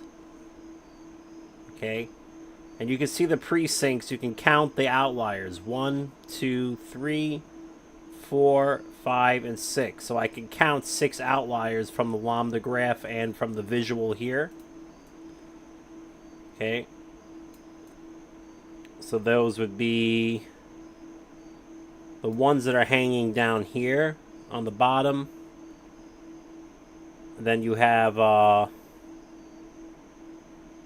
one down here as well. That's about 4. And this 5th one here. So there's 5 outliers or 6 outliers. It is it's worse than Nevada. It's actually worse than Nevada. Especially if you remove the 5 to 6 outlying precincts. We're talking R squared 999s. I would like to get some of these congressional races or something in here. Or at least one of the ballot questions in here. Unfortunately, that's a nasty process because of what it takes to compile the data. Okay? But anyway, guys, I'm going to go to bed. I'm going to make a phone call, and that's it. Good night. Captain Bradford, I'll call you in a few minutes. I'm going to call the Maryland group first.